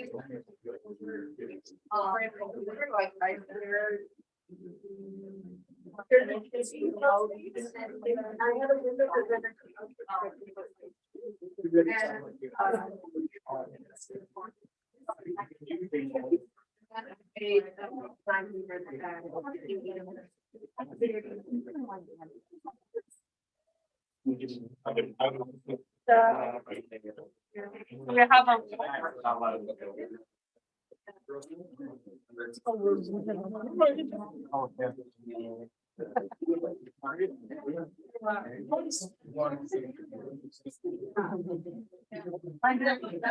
Thinking earlier. Something I was. Yeah. And this is,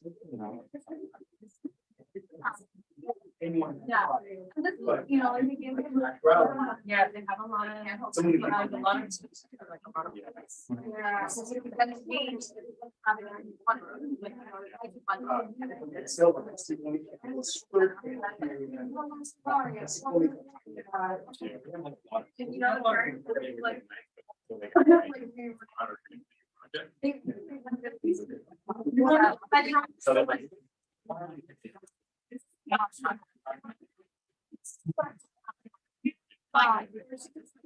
Yeah. With like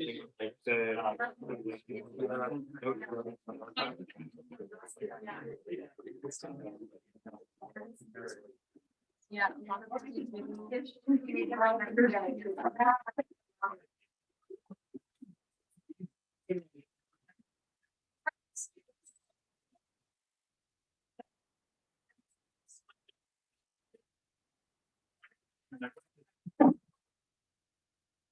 But yeah, but honestly, it's not.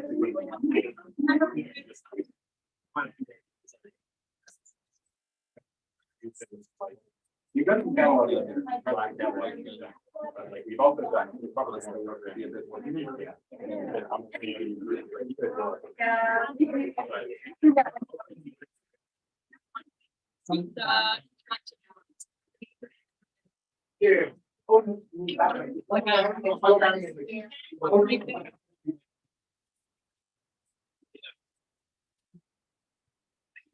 Oh, I'm so exhausted.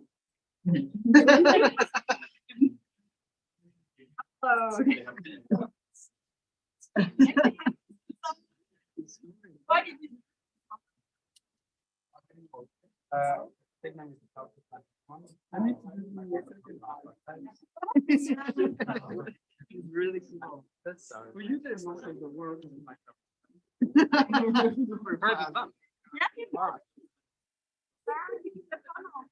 Oh, I'm so sorry. Thank you. Okay, sorry. Oh. We could do without, but like, I think it's pretty great. If we don't. I might just continue this later. I might just continue this later. But Whatever you. no, I'm thinking about, right, but I don't have my model. I don't have my dog. Your dog? You didn't see my stuffed dog. No. Oh, Sarah, if you want, you can stick it on the bookshelf and then like you can grab it back. Grab. Rectangle. That's very much just the character. Oh, that's life. We assume that like it's going to be that. I need a, no, this is too much. You need a pug. Life. Everyone needs a pug. You've not met Bruno, my son. No, I haven't met. Oh my God.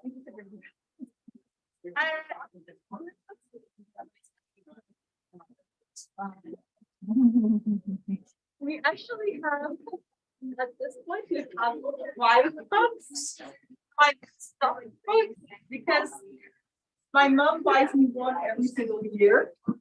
I have like 100 years. Like.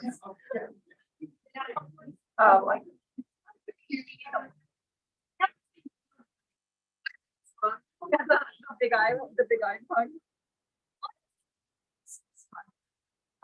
Like the Christmas snowman. I'll check if I have the ones my mom gave me.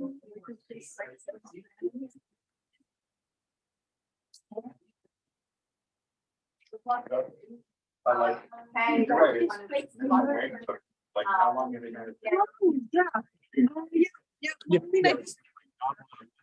Very expensive city.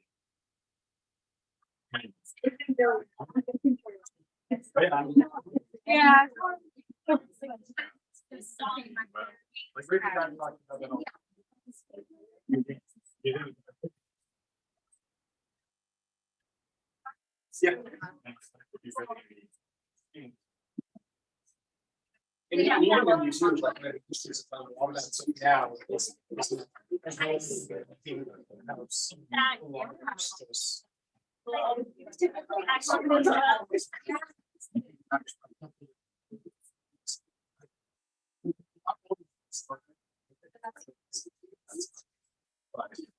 At least for like that material, like it's a lot rarer.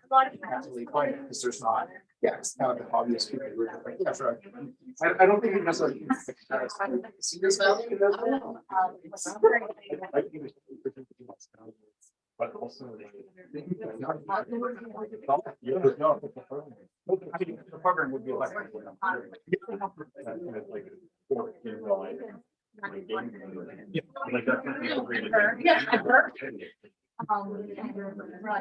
know, like, science attack is really good. Going there, I mean, actually to just one follow-up or other research, and I was just like, hey. They're trying, but like it's hard. Ah, okay.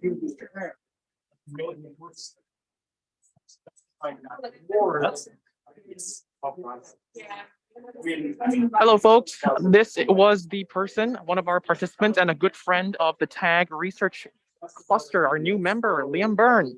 Thank you so much for taking us around, Liam. Awesome. Hey, Mike. Game Boy photo? Sure. Here we go. You can see Liam and Michael in action getting a Game Boy photo. Yes. Yeah. There we go. That's how it works. Once. And then Yeah, trying to figure out if that camera's racist or not. Do you want to talk about this on the live stream? That was Dr. Sarah Ganson. That's a really good question. Oh, here we go. Because like you're thinking about like the algorithms of repression. So, Yeah. Yeah, exactly. I don't know it's only 4 colors and I don't know. Yeah, four colors. It's only 4 colors, Michael. You have to speak a bit louder because the thing is a bit Oh, off. it's only 4 colors. I'm not sure what the ideal face type for a Game Boy camera is. Certainly haven't been testing, but you can also see like I have a mask on. And it just completely goes. See, Michael has a mask on and it totally blocks his face. So Sarah Ganson's question was whether these cameras were exclusive of people, right? It's like Zoom with a background. Sometimes it blends your skin to the background. That was a great question. So thank you to Dr. Ganson for raising that remark.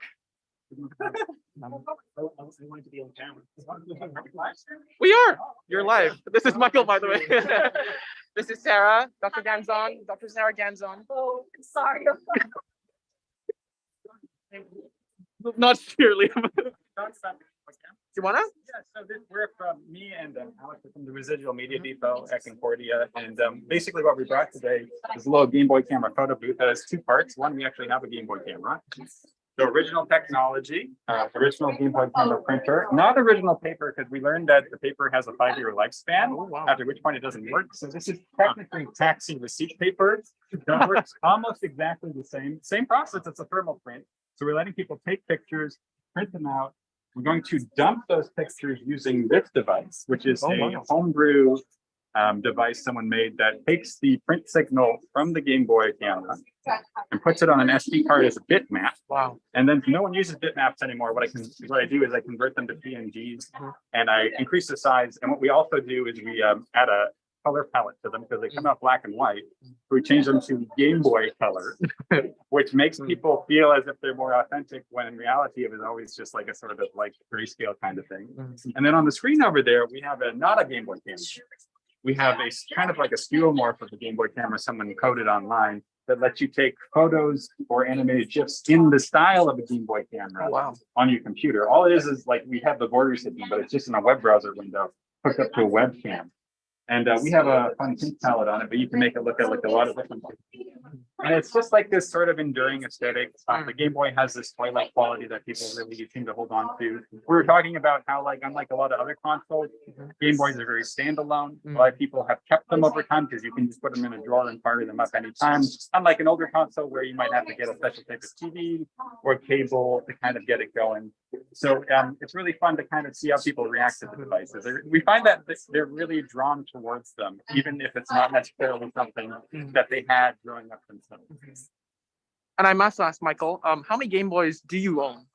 That you're asking the wrong person. I am not the Game Boy researcher. I'm the Super Nintendo researcher. Alex is the Game Boy researcher. I owned one of those original big gray blocky games back in the day. Oh, that was like in the early '90s. I'm dating myself. And then my brother had a Game Boy Advance. I don't think we had any others. I think my younger brother might have had one of those flip free. I'm showing how little I know. Qualifying yourself, yeah. Yeah, I don't know that many. I think Alex has a few. We have quite a few down in the depot too. Different Game Boys, Game Boy Colors, bootleg Game Boys. We have a modded Game Boy Advance with a backlit screen.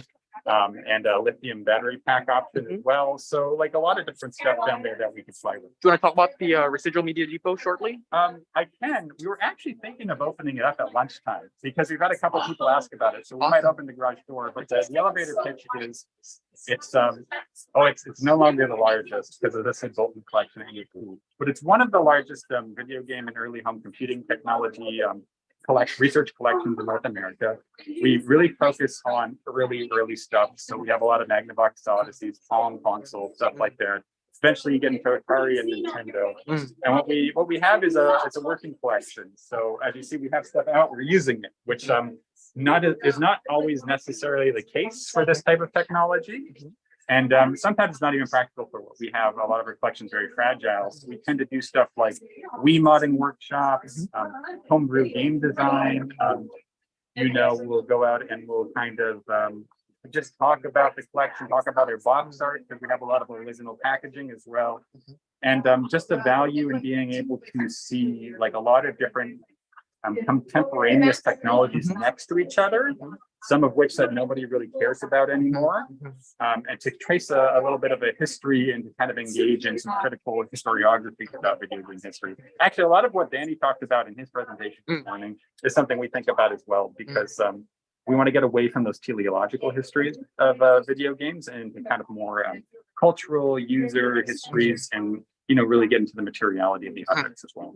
Thank you so much, Michael. And Residual Media Depot, if they want to learn more about it, they can search it up on Milieu. I think just typing Residual Media Depot into Google will have the website come up. I want to say it's residualmediadepot.ca, but I don't actually know. Darren forgets the URL as well. Yeah, but if you find a big orange website with a bunch of old computers on it, you're in the right place. Awesome. Thank you so much, Michael. No problem. Thank you so much again, Liam. See you both later on the other side.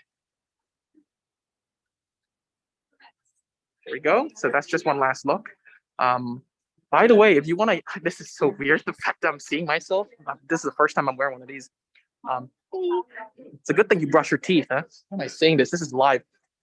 If you're interested in what we're doing here, a sort of like the using games, not so much just playing for research, but using games as like a boundary object, kind of an object to understand research, to get deeper within it. Do join us here at the Technoculture Arts and Games Research Center. So that's also part of the Milieu Institute, which Michael was talking about as well, Residual Media Depot.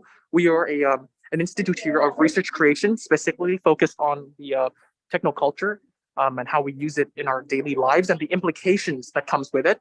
And so each of our clusters basically approach that implication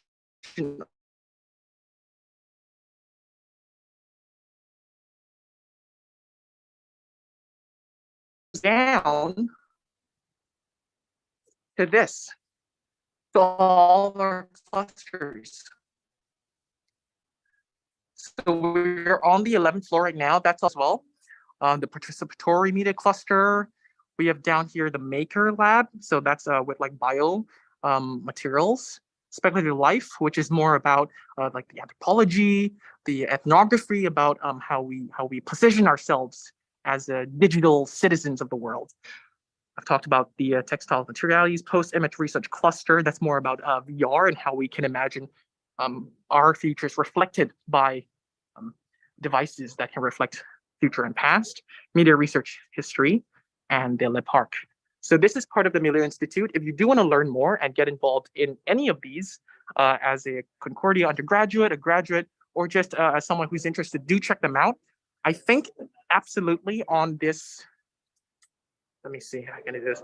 On the YouTube channel right below here, we had an open house recently, and Dr. Bart Simon, the Institute director, just toured you around. And if you skip to the very first few minutes, you could see me and Theodore Fox as well, who are leading the Minecraft material legaries. I had to put that plug in there, Bart. Right now, the Institute is also headed up by Dr. Darren Werschler, who's another person of that Minecraft research group as well. So Dr. Darren Werschler is now the interim director of the Milieu Institute. So both of these folks know what they're doing and they can help you out. So do check them out. Now, speaking of our own institute, I am going to turn the camera over here to Rowena and Pokey, who are both part of our core team, and you're both doing PhDs, right? Now, I know you get asked this all the time, but what is your PhD about in, let's say, 30 seconds? Okay. So You have to speak it louder. yeah, I'm in the indie program doing virtual heritage games. Yeah, so that's pretty much it. Wow. Talk about, short but concise.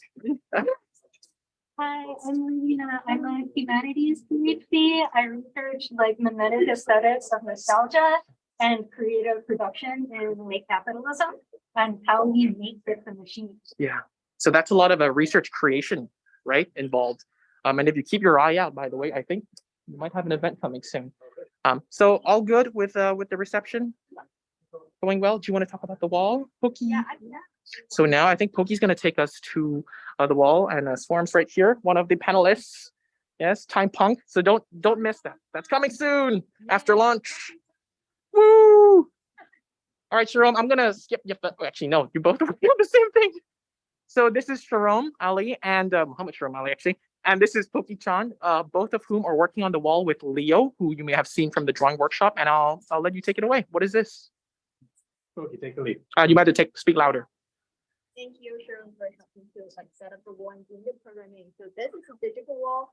We'll eventually have all the sketches that produced from the Leo's workshop, and participants will upload their sketches here. So our idea is that they're drawing their reflective nostalgic self, and then we will take those sketches and put it on the wall and make it dynamic. So it's like a metaphor of you can't have your nostalgic self, we are living in the same space, creating new dynamics and pictures in the same community, but then with the old self. Leaving a footprint of your nostalgic self on this wall for everyone to view and to share with everyone. And by the end, well, there's a surprise for that. Be careful what you share, folks. Surf well on the internet. So Sharon, Pokey conceptualized this wall, and Sharon made it into action here. And if in the background you can see, this is rendered originally by our in-house resident artist, Leo Morales, who you just met, for this event specifically. Sharon, you were the one who programmed this, put this all together. Can you tell me about why you chose to put it this way and how it all came together? So my intention was that it's a wall, it's supposed to be live, and it's supposed to be quick, as in the interaction has to be instantaneous. So what the users will do is they will scan the QR code, they'll have an interface, upload their view, what they prefer. For example, you did that. And some of us are uploading the sketches now. It's beginning to get more populated. So by the time it's fully populated, it's going to be all over. It's going to be clustered together. And when we put this together, which is a surprise for the end, and this keeps going on. Yeah. Awesome. And have you both uploaded something on the wall? Say yes. There's the group from yesterday. And it was a pleasant day. Oh, where'd it go? It's up there, right there. So it scrolls back up. And you look a bit different. You're upside down. You look like a Mr. Potato from the Toy Story, up and down, left and right. And then I uploaded the once again. Yep. Poster, and then that's you. That is me. That's I'm not gonna let you talk about me on live stream in a sacrilegious way like this. It's something you're nostalgic. Yes. And Pokey, do you think somehow your research links to this wall, or perhaps your personal interests and passions for nostalgia in itself? Yeah, so like I am proposing this because I'm also like a nostalgic person. So like my personal target is about like reforging the Colin City, which is already vanished in 1993, which represents like the culture of specific locations, and that's why I approach Ricky and tell him about like what do I think about nostalgia and some of like this idea. Yeah. Can you say that one more time, but maybe louder? Sorry, the microphone's not good. So like back in Hong Kong, I was making this game reforging the Colin Wall City, which is already vanished in 1993. And yeah, because I like old stuff and I want to like recreate that place containing the culture that's like special, like specified to that location. And yeah, and when Richie was like having like sending a message in the chat Discord channel saying that well he's going to do a nostalgic channel, and then I'll say, okay, I'm going to reach this guy and tell him about my idea, about having this digital wall and some other crazy ideas. And that's how we come up with this. Thank you so much, Pokey. That's great.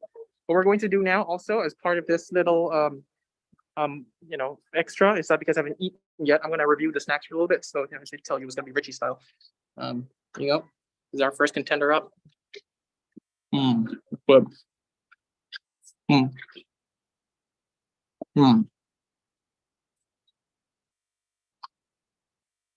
Feels like the Sahara Desert.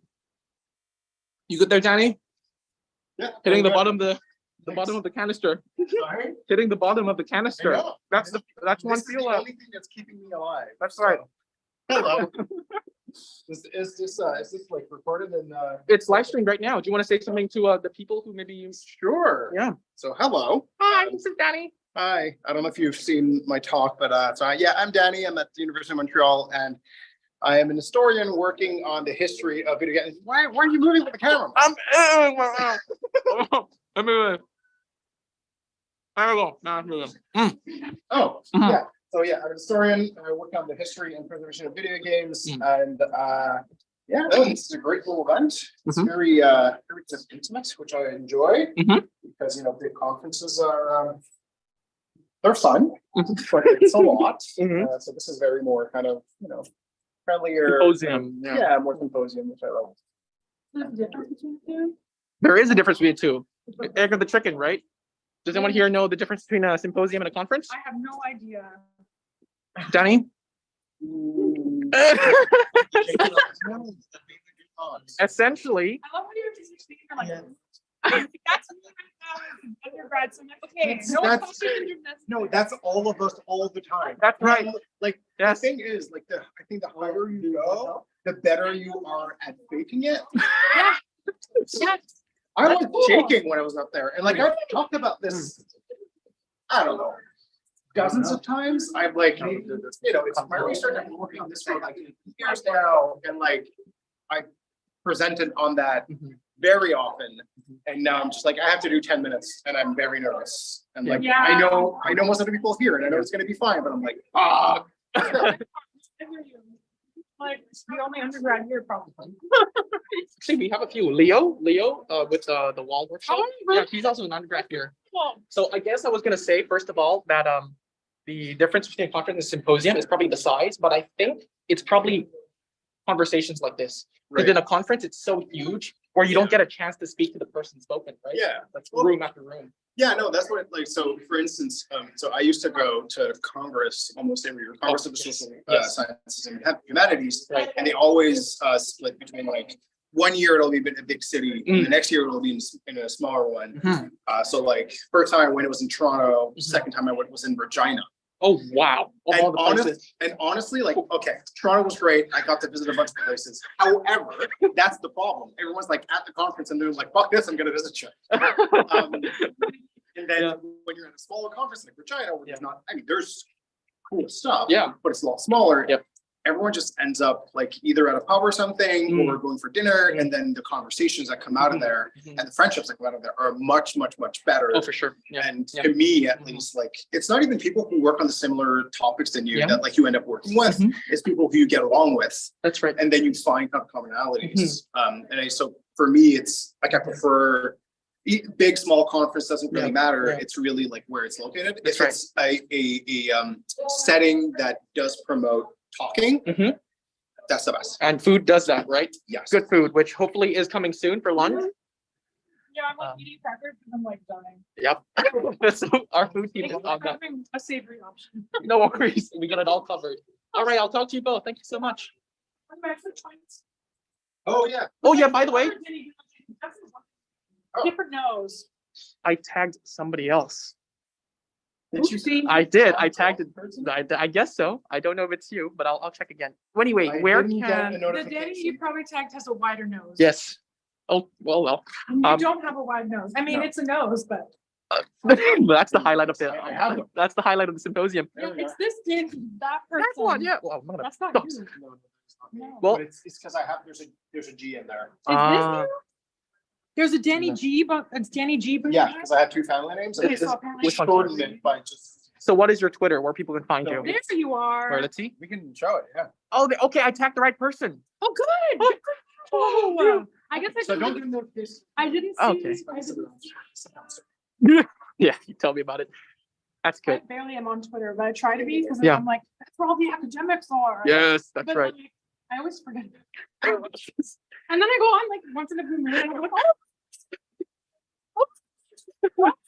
And they're gonna be like, what? That was What? like 5 months I ago. know. It's all the hashtags. Do you have like a place where we can find your work as well, or do you want to talk about that? Yeah, I actually have Yeah. business cards from Very cool. About mine. I don't have mine yet. my Whoa. Instagram is on there. I didn't have Twitter when I made these. Okay, let's. I only get had a 3 Twitter shots. since 2021. Seriously? Yeah. Wow. Well, you didn't miss much. Just a whole load of Just the fill in the pre-neon blanks. Fill in the era. blanks. Yeah. Fill in the blanks. That's right. So yeah, SW_. One more time. Just take a screenshot for Swarm's business card right here. Let me check that out. That's really. What's with the dots, by the way? Oh, like the that's a design. portal. Oh. When I made these in like 2018, I was still doing like a lot. I just thought it'd be cute, like. But yeah, Mhm. my practice started with portals. Uh-huh. But yeah, my Twitter is the same as my Gmail, Swarm Artist. Swarm artist. Yeah. Awesome. Thank you Yeah. both so much. Enjoy the food and hopefully we'll get pizza soon. All right. This is food discussions. So I'm just kind of touring you around the Institute, I guess. This is the kind of snow we're dealing with for those folks who've never been to Montreal. Believe me, it's not as bad as it looks. It's worse. You got to put on your boots. I must say, thank you, by the way. I know, these folks here are heroes for coming out on a day like this, but also for everybody here. Everybody here who just stream on a Saturday. Thank you so much. For what game? Have you uploaded stuff on here yet? Scan the QR code, whatever you're nostalgic about. Go for it. Okay. Thank you. So this is probably where we're going to have the lunch at. And I'm just touring you basically at this point because I have no clue how many people are watching, but I know I will be watching eventually. So, we've got a good team. Just to let you know, recap again, this project, hold on, let's bring the camera back, is not possible without all the help we have. So I do want to thank the Milio Institute again, specifically Mark Bolio, Ariana, and Harry Smoke. So thank you so much if you're streaming and watching this with your eggs, Benny, or whatever you eat in the morning right now. I really appreciate it. As well to Bart Simon and Darren Worcester, who have been nothing short of helpful comrades, as they call it. Both of them are profs here. And they're currently taking turns being the director of the Milio Institute. If you ever want to get in touch, do check our channel down below, the Milio Institute, and just watch the virtual house, just the first few minutes of it. There's something for everyone here, and that's the goal that we want to do. And with nostalgia, it changes, right? That's what we are. It's all planned obsolescence right there. I also have to thank the Hexagram Institute, the Hexagram Research Network, who have been so kind, especially Dr. Sophie and Audrey, who have agreed to support this project, not just financially, but also emotionally as well. So thank you so much for the Hexagram Network for allowing us to do this, as well as the Concordia Faculty of Arts and Science Dean, Dr. Pascot. Thank you so much for funding this event and spearheading it for us. I came into this not knowing how it was going to be, but Now I know what it could have been because you're reflecting as an organizer. But also now I know what it can become. Absolutely, it can become a lot more. Now, why is the kitchen open? So thank you for that. I also want to raise the point as well that without our help from our core team, that's Derek Passborg, who have been in the YouTube helping you out. Derek's been a champion in terms of that. We have Poki Chan, we have Rowena Tchaikovsky, we have Sharon Ali, Leo Morales, Annie Harrison, and Alex Custodio. So these folks are the keystones for our symposium that you're seeing today. So without their help, this wouldn't happen. Do visit our website at LOSTAGAIN.ca to learn more about the lineup as well. So thank you so much. I just got an email about a water shutdown in my apartment. You see, these things, it's like, no, you don't nostalgize about these things until someone reminds you of it. Hi, folks, how are you doing? Good. So I'm just gonna keep streaming a little bit and making sure. Yeah, have you wrote something on the wall yet? Let's do that together. So I'm here with Swarm. Owen, you want to write something on the board too? This is Owen. Have already. Have you? Let me guess. That's not you, is it? I want to like write something long and short words. So like the first two panels made me think of how during the pandemic when I was on Stewart, I used the money to like get all my old consoles from when I was a kid. Yeah. The Game Boy, GameCube, Yep. Oh, wow. and my Game Boy Advance SP in Pearl Blue. Yeah. And the game that I played, Yep. The Herbs Sims in the City, where you Yep. save Minneapolis from gentrification. Such a good game. Such a Better the check that music out. was so good. Ooh. But I'm like, how do I like, I don't know, like one of the things about digital nostalgia for me is like, now that I'm an adult and I have more financial like agency, I'm like getting all the things I couldn't get as a kid That's off right. eBay. Yeah. Yeah. So I'm That's like, right. how do I word that in like a word? Or But I think two? there's a paradox with that. We have the money to buy things now, but we don't have the time to play them anymore. Ooh, that's exactly it. That's exactly what Makai 2018 wrote about in Nostalgia. So MAKAI 2018. Hi there, Yuan. How are you? So check that out, 2018, about nostalgia. I forgot what the title was, but check that out. Cool. Well, I'll follow up with you to get that. Awesome. That's definitely All right. my life. What are we gonna write What am I here? gonna write? I'm going to say this in a word or two. Well, I've heard gentrification first. Well, I mean, the game was about gentrification. You could talk about the game itself. It's so funny. Like, I see how the games that I played influence me now as an adult and what I do, and it's like insane. I'll be right back, Sarah. I'm gonna ask Liam. Liam's gonna take over now. I've got to run to sort this thing out. And we'll be back. Electrical engineer, she will guide you that. Who can hold this for me? Can you hold this for me, and can you just be here for a while? This is live right now. Okay, what's that? You have the list, because let's mark it. And so people know which one. There than that. So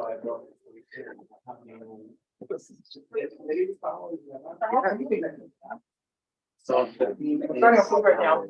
I'm going to mute right now. Let's just mute the thingy for a moment. Sorry, folks.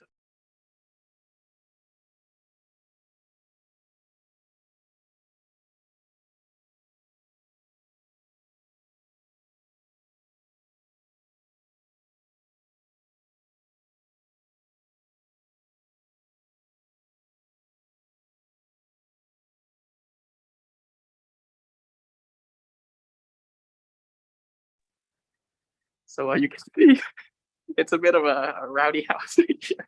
But that's all good. That's the thing about this. You gotta kind of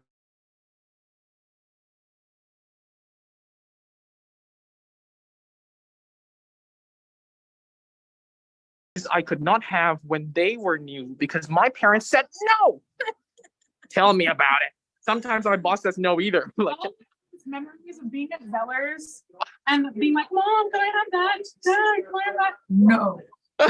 And I'm like, nobody can say no except my bank account. that's right. Yeah. Yeah. And now I have no time to play with And your sleep schedule, I was about to say. That can say and my yes and no. sleep schedule, yeah. That's right.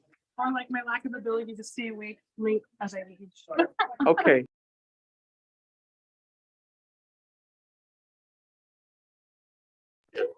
Where is it? Michael has an announcement, so say that again. The Residual Media Depot, which is the roof of the lab I mentioned earlier, is just a space directly below us downstairs. You just go down the stairs and do a U-turn. We're going to have it open during lunch.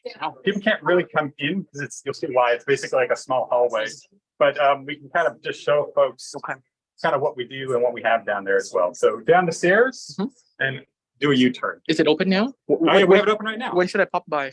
Anytime.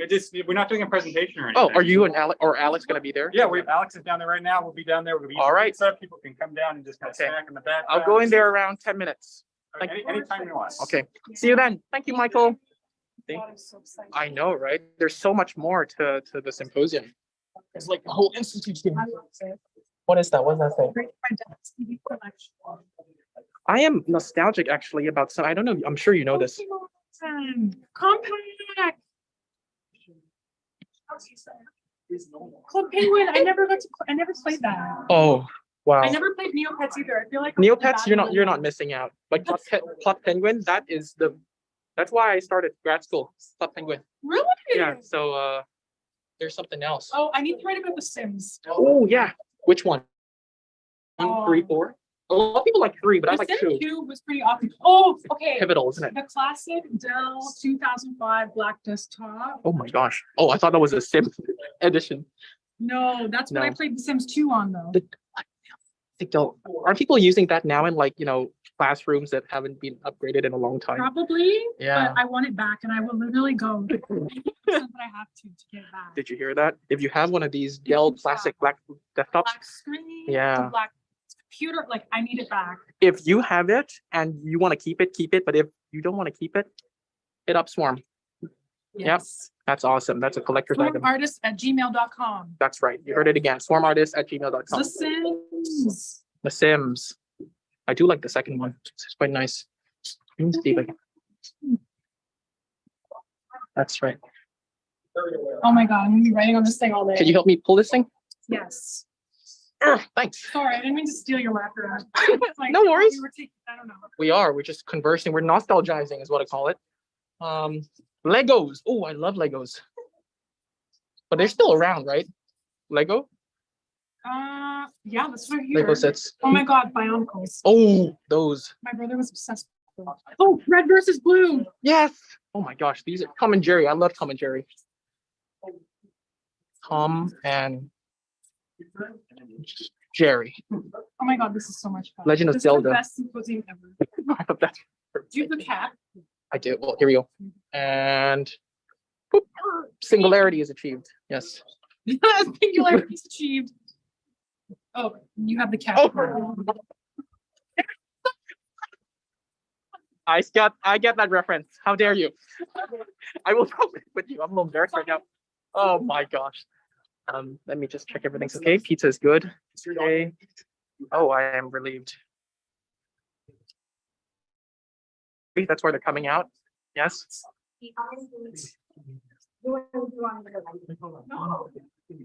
So we're just kind of serving up lunch. We're getting there. Okay. So what I think I'll do is I'm going to go down to the depot, but before that, let me just tell the folks a little bit. Mr. Steers, you better write that down.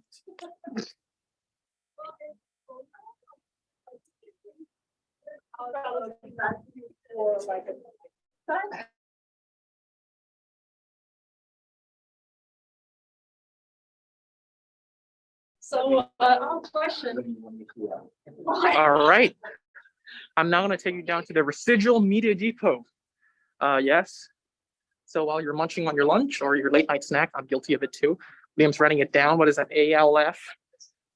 Not sure what that means yet. I mean, there used to be people who thought that.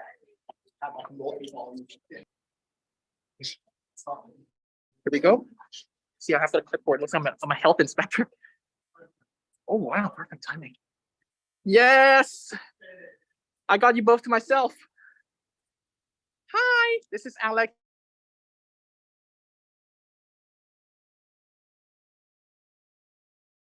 Galaga. I've never seen this in my life. I haven't, I think it's Galaga. I'm not fun or big in.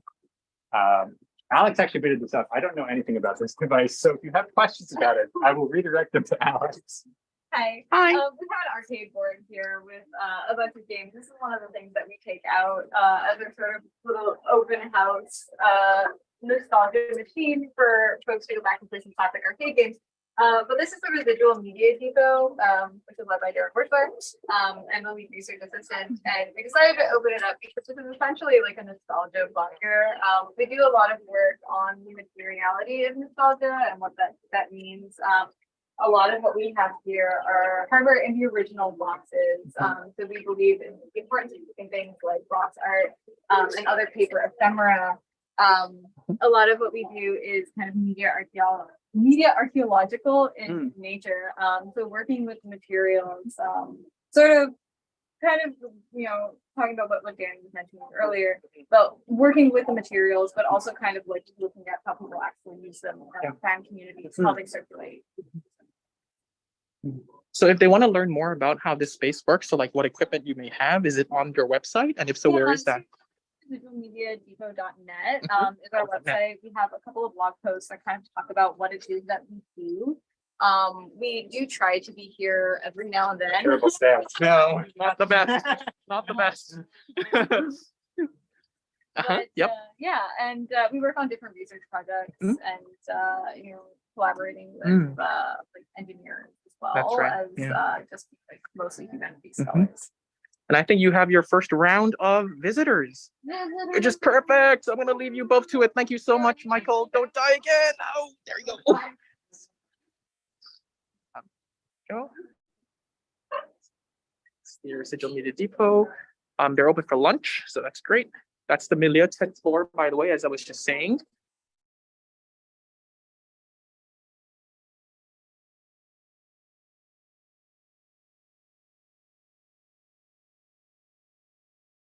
Listed medical device advice, actually. Enjoy it. I hope you feast with us. Thank you for taking us in to eat with you, to have lunch or dinner or breakfast, or even what I call a late night snack. Although if it's at nighttime, it's more of like I have no idea what I'm saying, but hopefully it all comes together. Pizza is getting set up, which is great. People are a little hungry. It's great. Like I just read Hey, Nate. Go.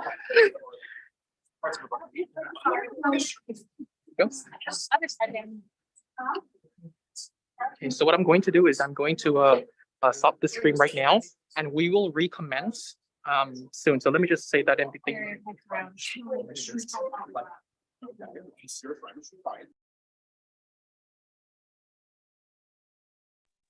Oh my God, was I?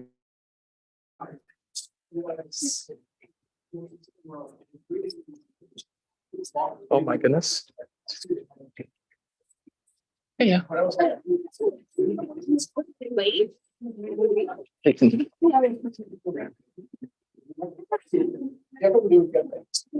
Oh my goodness. Raymond gets issues with it. And I use Anyway, look. now.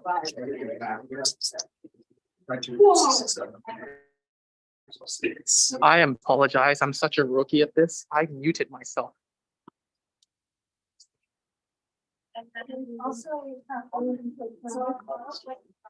Hey, Alex and Annie, I am such a rookie. The whole thing was. Can you say it again? I'm so sorry. I was like, why isn't anyone saying anything on here? So you said it really well. I'm so sorry.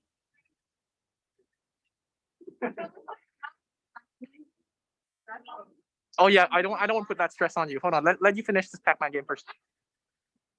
The controls are really hard. It's so much harder to play on the joystick. I forget because I've only ever played really back on like a computer keyboard. I've also decided I'm switching from my left hand because my left hand is like. So this is the Residual Media Depot. You can find more about them for now at residualmediadepot.net, right? Is that right? Or .ca or .net. .com. .net. It's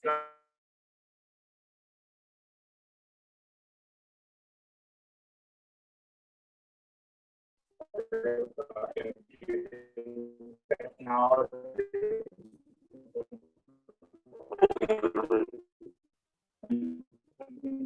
good. Take two is always good. All right, so welcome to the Residual Media Depot, which we thought we would open up today because this is effectively a bit of a nostalgia bunker. Alex? Yes. The live stream wasn't muted. I'm making you do it twice. Oh, yeah. Here. Thank you, Derek. I'm so. That was very well done. That was So that's what happens when you're at a symposium. I honestly did not know that it wasn't muted. Thank you to Derek Hasborg and Discord. Thank you so much. So I guess you did hear about my unsolicited medical advice about hydrating while you eat. Well, thank you, Derek. If you ping me, I can see directly from you. So if there's something with the live stream, just let Derek know in the YouTube, and then he will contact me directly. They'll do just that. Okay. I'm just gonna make sure the pizza is ready because we need to start it up.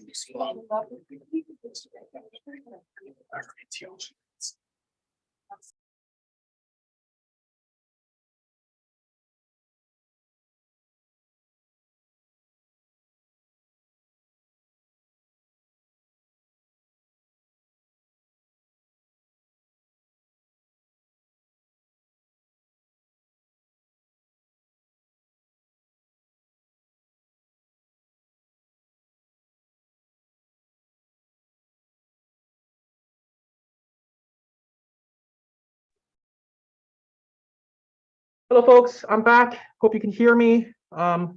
Thank you for indulging in that spiel right there. So what we're going to do now is we're going to take a bit of a lunch break because we do need to eat. And I'm just going to check in with the team about the food because, it's kind of important when you're hosting a symposium. And then what we'll do is I think because the food is here a little later, we're going to recommence back at around 1:10 or even later. So just keep us in the background, put on full volume. I'm just going to turn my microphone off. And then if you hear some rustling or you hear some medical advice about, drinking while eating, the symposium is back on. So keep us in the background, please. And if there's anything, you can reach us on Twitter at LOSTAGAIN. So at LOSTAGAIN. Says lost again, but with an N. Or just write it on the YouTube channel.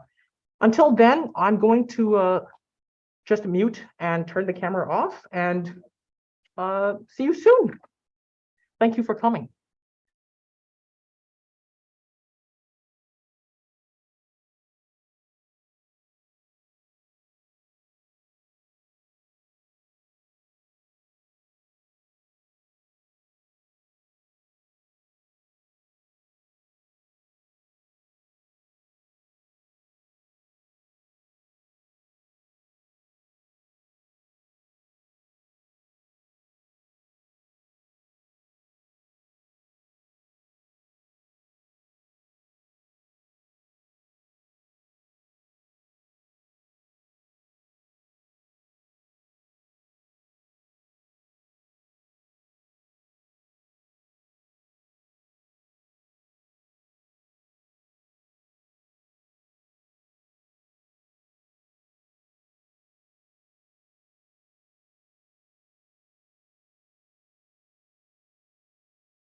Okay, hi folks. If you can hear me because you took the advice and you kept us in your tab up there, don't worry, this is not the FBI. This is me, Richie. We are here again at LOSTAGAIN.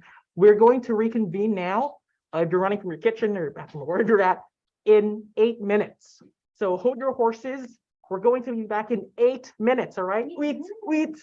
And then we will continue the nostalgizing process. See you soon. 8 minutes, folks. 8 minutes.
Folks in the live stream, if you have me in your tab, like I advise you to, don't panic. This is me.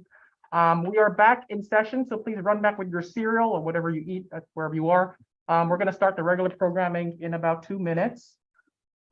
Please, as usual, if there's any questions that you may have, please put them on the chat. All 8 people watching right now. Thank you. And Derek Hasbork will get back to you, one of our team members. Thank you so very much. Stay tuned.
Okay, I'm back on now. Not need any more. Thanks, Derek.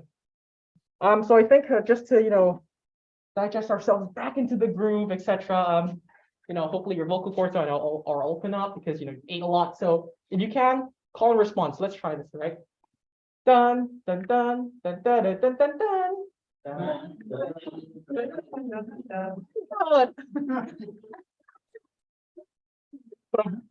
I work with kids. So. All right, ready? Bomb, bomb, bomb. I'm not letting that one stay. That's the choir right there. Are you ready? Are you gonna sing it? No?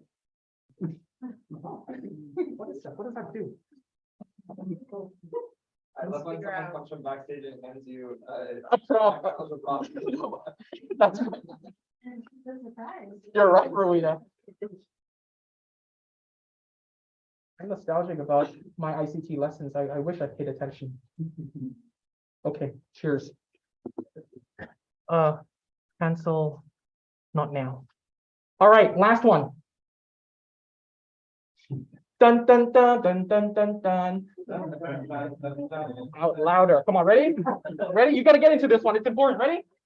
Bum bum bum bum bum bum bum. Bum bum bum bum bum bum bum. You get it?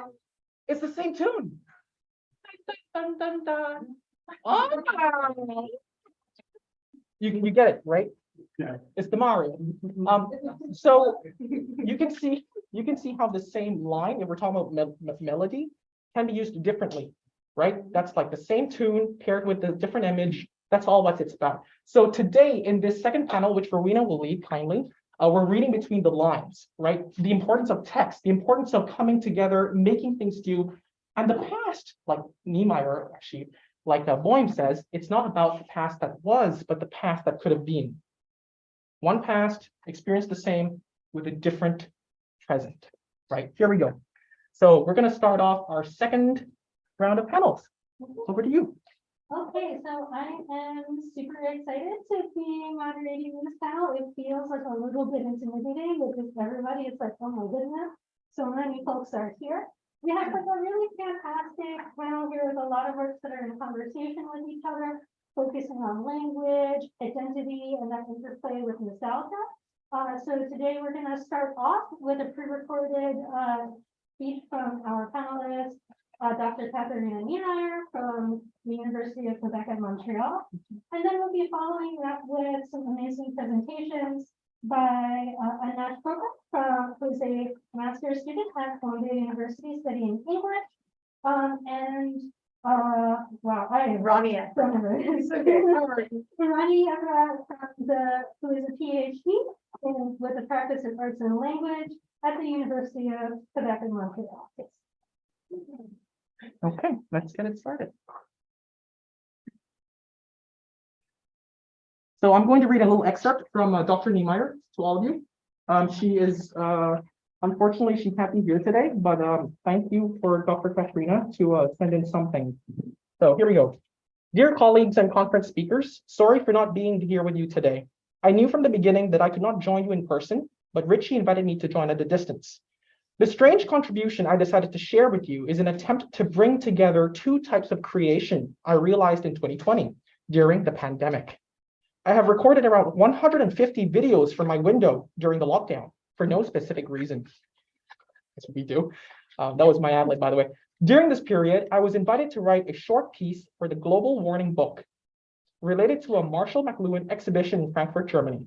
This short piece became a letter to Marshall and a poem. I put the poem and videos together because I guessed that in the end, one would not have existed without the other. This video has no artistic ambition and should never have one. It is a compilation. It is just the idea to share with you a memory, a false recreated memory I am not nostalgic of, but witnessing a moment I used to nostalgize for a better future. A better future that did not happen in the end, neither online nor offline. So maybe I am nostalgic for the moment. I was optimistically nostalgic for the future. Enjoy the workshops and the conference. And if you wish to chat one day about nostalgia, feel free to reach out to Dr. Niemeyer. She's great. She's a world-leading expert on nostalgia. So please do. So this is her video. Thank you, Dr. Niemeyer.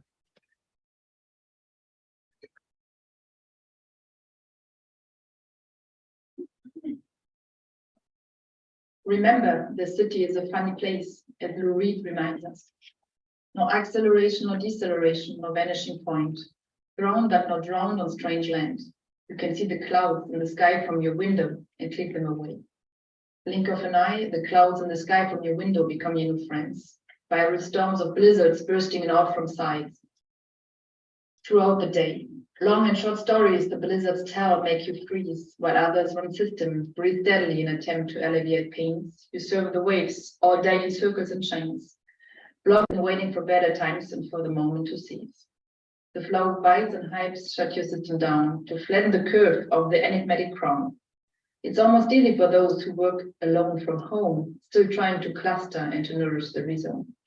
From COVID Island, you sing with the birds in your yard, tweeting tags your neighbor left on your building's facade. And while you're trying to put on a mask to navigate the blizzard, your neighbor posts a letter that says don't fall apart. Broken times and systems to change the past? No way. And as there was neither and never one before, you have to use your window closed and learn to stay as patient as a patient hoping for an open door. No acceleration or deceleration, no vanishing point, thrown but not drowned on strange land. I can see the clouds in the sky from my window, but I cannot click them away. Blink of an eye, the clouds in the sky from my window are still not my friends.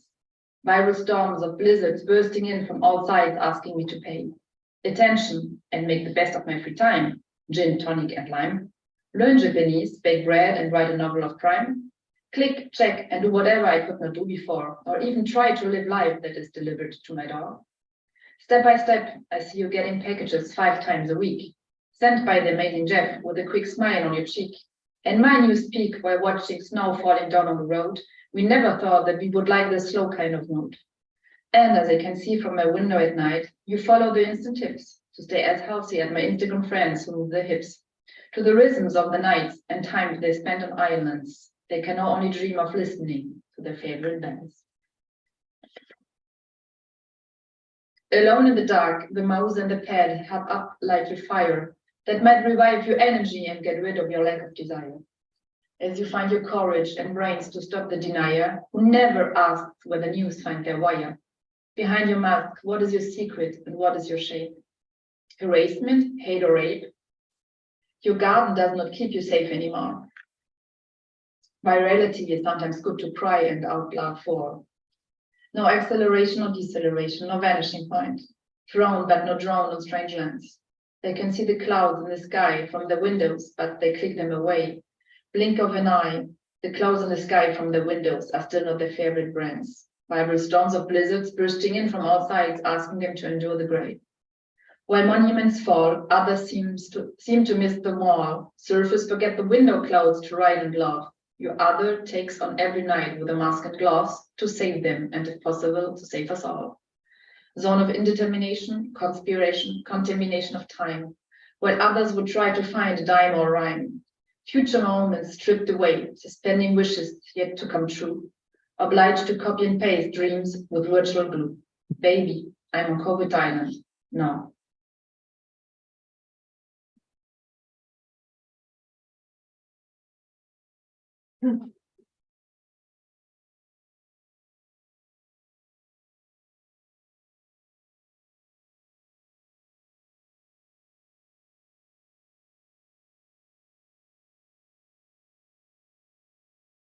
So if you do want to read that for yourself, I do urge you to scan that QR code. It is, I think, open access. So check it out. You might as well just leave it on your Safari tab and give me a moment to note something down. All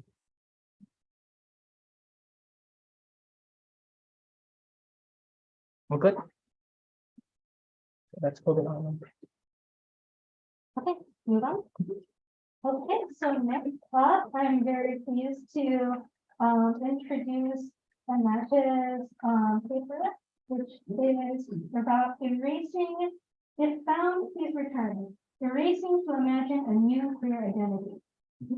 I'm just going to pull it up for you.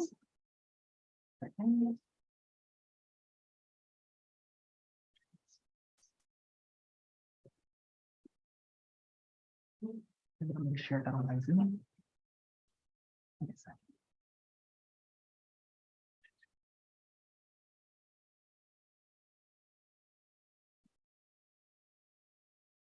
You can do this just usually it's out.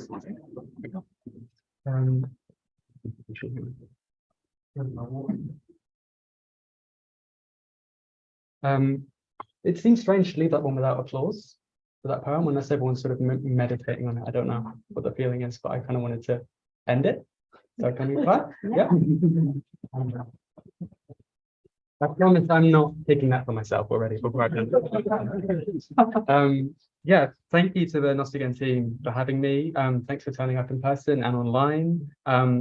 It's kind of my first time in Montreal. It's absolutely mad, the weather. I don't love -30. It's a new experience, but I'm grateful to be around the lovely people and in a wonderful space. I also ask you to forgive me. I'm going to read my presentation, but I don't want to forget.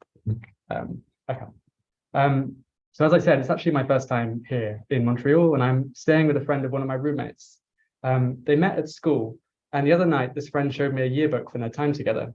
I never thought I could get emotional looking at someone else's yearbook, but the outpouring of tenderness and fraught identity in the quotes and messages left by friends was really kind of oddly moving.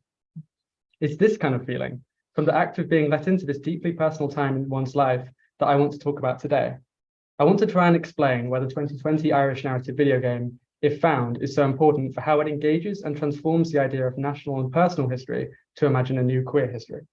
However, I need to first talk about perhaps the most famous queer narrative game, and one very much engaged in the intimate act of reading someone else's diary, Gone Home. So I think the video game industry, maybe more than any other form of media, trades heavily in nostalgia. Take one of its biggest franchises, Pokemon, for example, one very dear to my heart. It attracts an audience of all ages, from children around the same age as the game's young protagonists to adults who continue to drive the game's popularity, looking to kind of rediscover that same feeling of wonder they felt when they first played the game in their childhood. There's a reason the game's protagonist never grows up, and you can even pretty accurately figure out someone's age just by asking what their favorite Pokemon generation is. Players can thus feel nostalgia both for the experience of playing a specific game and the time period in which they played it. But more than just triggering nostalgia for the free time and unbounded imaginations many of us had the first time we played video games, digital games are also able to simulate the past as a site to interact and manipulate, full of referential media. It's this form of nostalgia that Gone Home generates, a game in which you play as an older sister, Katie, returning from a year abroad to her new family home in 1995, only to find it curiously and somewhat terrifyingly empty. You are tasked with figuring out why, and in doing so, piecing together the story of your younger sister Sam's queer coming of age.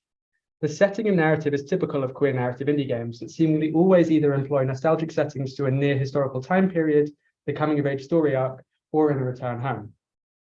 These kinds of games are often awkwardly presented as being at the forefront of video game storytelling for their ability to tell meaningful, emotional stories that hold up on their own right. And this is very much the case when Gone Home came out in 2013. It was embroiled in the era of Gamergates for daring to eschew violence and combat mechanics for environmental storytelling and progress gated through mere object interactions. The dark, empty old house and raging storms screamed horror, yet the story of Sam's queer awakening subverted the genre expectation. To find a story about girls in love in a mainstream, albeit still indie developed video game was startlingly new. Yet mechanically, Gone Home was still functionally normative. In order to open locked doors and reveal pages of Sam's diary, thereby progressing the narrative, players must interact with certain specific objects in the house. Shelved amongst these key items are a litany of period VCRs, books, Riot Girl zines and cassettes, and household goods, many even lifted directly from a 1992 Sears catalogue, that serve to create an authentically 90s white family home in the Pacific Northwest. Yet rather than offer a freedom of exploration or interpretation, players must find and interact with specific designated objects in order to progress in a straight line through the house. Even the house's main floors, attic, and basement are mechanically and narratively divided into a three-stage narrative arc. The house becomes, in effect, a curated museum exhibit. After all, we play as Katie investigating her younger gay sister, Sam. What could have been a nostalgic playground, free for the player to explore and remember this time of their life, holding within it just one particular queer narrative, became a functionally limited experience to its mechanics. In this way, mastery of the household objects leads to narrative closure. The house becomes, to quote Dimitris Pavlounas's analysis of the game, an archive of stasis rather than possibility. It should be said, however, that the ingenuity of play and of players has attempted to overcome some of these narrative limitations. One player created a shrine to Sam's girlfriend, Lonnie, collecting up all of the objects in the game world related to her, thereby situating themselves, the player, as Sam, rather than her sister Katie, or, as shown here, by Cara Ellison, who created an entirely new story and narrative around Christmas duck, by placing this family heirloom in a variety of situations like seances or accidental murders. Yet all of this was only possible once the game's narrative was concluded and the player could freely explore the whole house. So if Gone Home then is a queer narrative but engages with history and the archive in normative ways, then Irish indie studio Dreamfields, if found, offers a trans narrative but engages with history, both personal and national, in transformative ways through its game mechanics. It is also a narrative set in the 1990s, but it's less interested in engaging with nostalgia through referential media than it is with transforming history and generating futures. So in this game, you do not play as a specific character, but experience a more interactive form with the visual novel. We follow the story of Cassio, a 20-something Irish trans woman who has returned to her family's home on Achill Island in the west of Ireland from studying in Dublin. The narrative plays out in various scenes and entries from Cassio's diary. In order to progress through both, the player must use their finger or a cursor to kind of erase and rub out the hand-drawn words and scenery to progress to the next page of the game. We quickly learn that this reintegration into the family home is not going well. So Cassio decides to stay with her friend Colm and the rest of the members of his punk band in an abandoned big house. Despite attempting to reconcile with her family on Christmas Day and finding acceptance in Colm's Aunt Maggie, she runs away to the big house again, this time alone and refuses to be found. As she slowly freezes to death, she burns her diary. This act triggers the apocalyptic anomaly events foretold in the cosmic meta-narrative that is interspersed between chapters of the diary, into which Dr. Cassiopeia here, of this meta-narrative, has been trying to locate and prevent from happening. This black hole apocalypse or near death of Cassio is aborted by her mother and her acceptance of her daughter's identity. Upon this narrative resolution, the player is greeted once again by the pages of the diary, but this time it is empty, and our eraser that had slowly been eroding throughout the game is replaced by a pen. If found, critically engages with Irish social history. For a game with no voice acting, it speaks with a really thick accent. Its mix of slang like crack, grand, gobsheen, and actual Irish phrases are accompanied by a glossary that provides social history as well as definitions and translations of Irish words and terms. This allows for a more explicit commentary to be made on the narrative's engagement with Irish social history. Also, despite its setting in 1993, the game is not invested in generating nostalgia through referent media. Instead, it's dating signposts the year that homosexuality was decriminalised in Ireland, overthrowing a holdover buggery law from British colonial rule. The game also sets up a dichotomous relationship between the east and west of Ireland, Dublin being on the east, Achill Island on the west. The transphobia she experiences at home is fashioned in relation to Dublin. Her brother Fergal tells her to quote, "Oh God, you're really lost. Dublin, that university, it's changed you. You let it." While for Shans, who is Indian, Dublin is seen as a natural escape from the backwardness of the west of Ireland.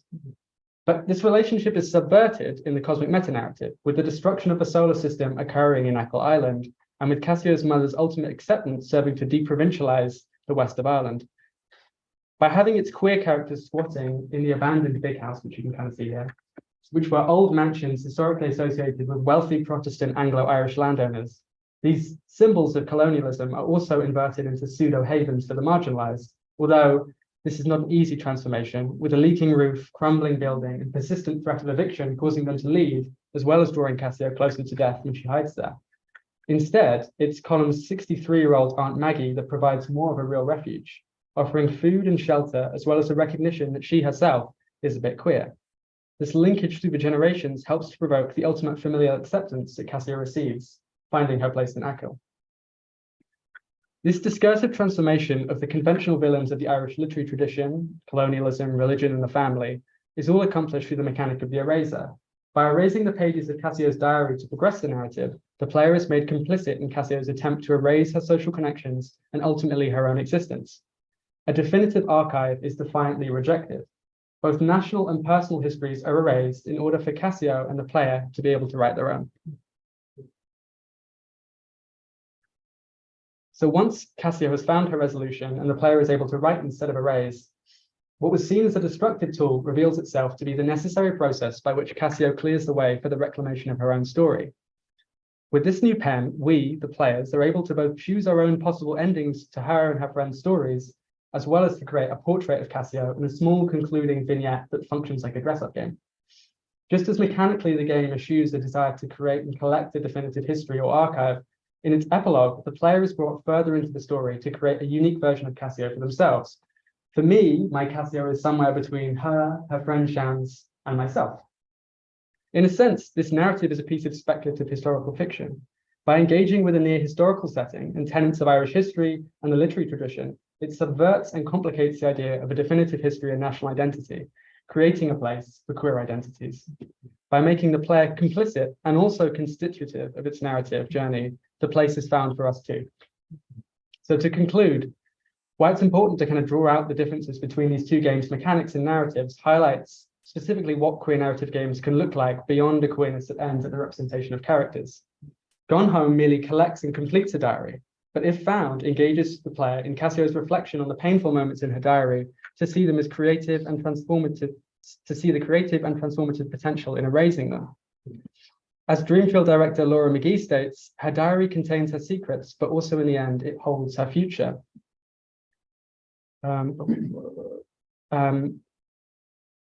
Video games as sites of interactive media and play hold so much potential for far more transformative experiences than simply an absence of conventional game mechanics. Even something so seemingly simple as the eraser can offer a wildly transformative player experience. More than queer representation and the reading and playing games in queer ways, if found, points towards queer ways of telling stories.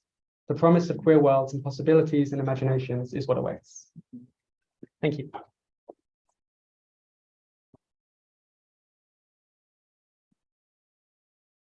And thank you so much for sharing your work with us. And next up, we have Roni.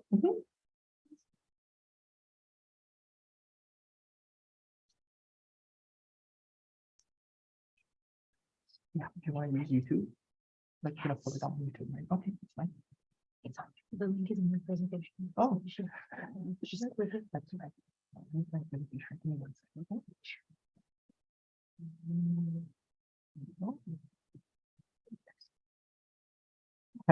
Yeah, to be clear. Go.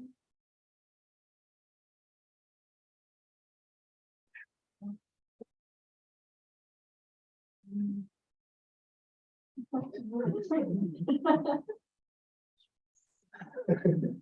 going to share my screen. And I share my I'm going to share. This is the earlier one. Share screen.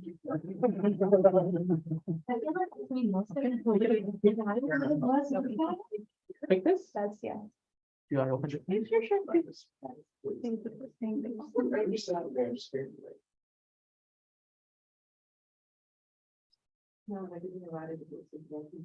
Do we have some? Thibaut, 33 ans. Annie, 20 fraîchement débarqué en région parisienne. Stressful. Bonne remarque. Ok. Langue parlée? Français, arabe, allemand pour toi. Et l'alsacien, qu'il a pris en option à la fac de Strasbourg quand il a fait son master en géologie médicale. N'importe quoi. Il habite à Paris. Mais là, il a un rendez-vous avec son agent immobilier pour acheter les langues du Canada, comme tout le monde. Effectivement. Et il offre le café à son agent pour choper un T3 comme tout le monde. Bon. Orientation sexuelle? Oui, il est tout à toi, justement. Ah, merci, c'est ce que je voulais entendre. Ou à l'agent. Il est jamais trop tard pour améliorer son organisation, tu sais. People watching. We all do that, but have you ever noticed that how fast we attribute our perception of someone's language proficiency as a key to telling their story? You may have noticed that I was one of the actors in this clip and that I spoke French there, which is different from the English I'm using to give this talk. And it means that you may have already formed some assumptions about my language proficiency, about my accent, and that could have an impact on your entire perception of this talk. Hi. I'm Ronnie. I'm a researcher in arts and language and a filmmaker. It's the fourth film I directed a year ago. I speak English, apparently, French, Hebrew, and Italian. And even though I know exactly what I'd like to highlight in this talk, my insecurity made me write it all down and copy paste this into a ChatGPT box. We all do that, I know. Asking her how to go next. That's what she texted me back. Oh no. Okay. Yes, I think this is a strong introduction, she said. It sets the stage for discussion on the influence of language proficiency and accents on our perceptions of others and ourselves. You could continue your introduction by making a connection to this main topic of your talk. You could say something like, the increasing use of technology has made multilingualism more accessible, but it has also led to a standardization of accents and language proficiency. This blurs the boundaries between our original language and adopted languages, and sometimes even erodes the nostalgic elements of our language proficiency that evoke memories of our past. Today, we'll explore how technology is affecting multilingual oral expression and personalization, and what this means for our identities, past and future. You see, ChatGPT has already received my abstract outline, intention, and references, including the script of the short clip you just watched, and she now proves to us that she could have written this whole talk kind of perfectly. So, what am I doing here in my own voice, telling you that I speak 4 languages, although it's completely useless to use them? What would have happened if ChatGPT herself would have given this talk instead of me? I suspect that she, while having the upper hand on me as a native English speaker, would fail to have any reflective distance from the past. That is the condition for nostalgia, right? Like any other statistical model, the past is all she knows. So at least for this academic year, I still have my users. Yes. Each language I speak reflects a different aspect of my personality. I'll try to explain. French is analytical and used to tackle complex concepts. It's my language of education. English is my social language, easygoing for communicating with anyone, anywhere, my language of socialization. Hebrew is a tender and emotional language used mostly for writing. It's my language of emotion. And Italian is a language I learned later in life and that I can speak freely without caring about making mistakes. And I make tons of mistakes. It's my language of pure enjoyment. So increasing mobility in globalized society and the acceleration of cultural epochs have made nostalgia a more typical experience through the personalization of our spoken languages. Why spoken languages? Because this is the first thing we hear when meeting a new person. It gives us a lot of information, unlike reading their emails or messages, and facilitates the way we classify them in our mind, even if it's unwillingly. So it also brings back some memories about the process of language learning. For example, some English speakers would roll their R in a reminder of their first language where the R is pronounced differently.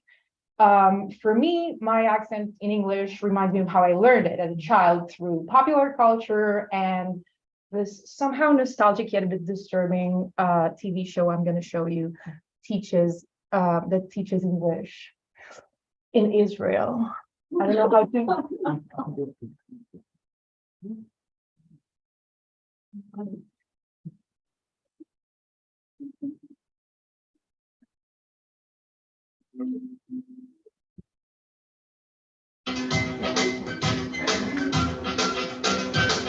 Candy can do it.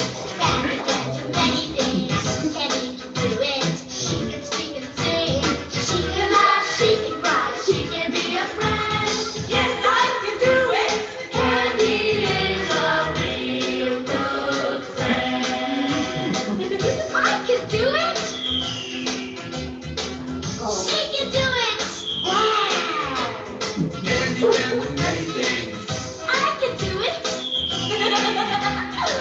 She can do it!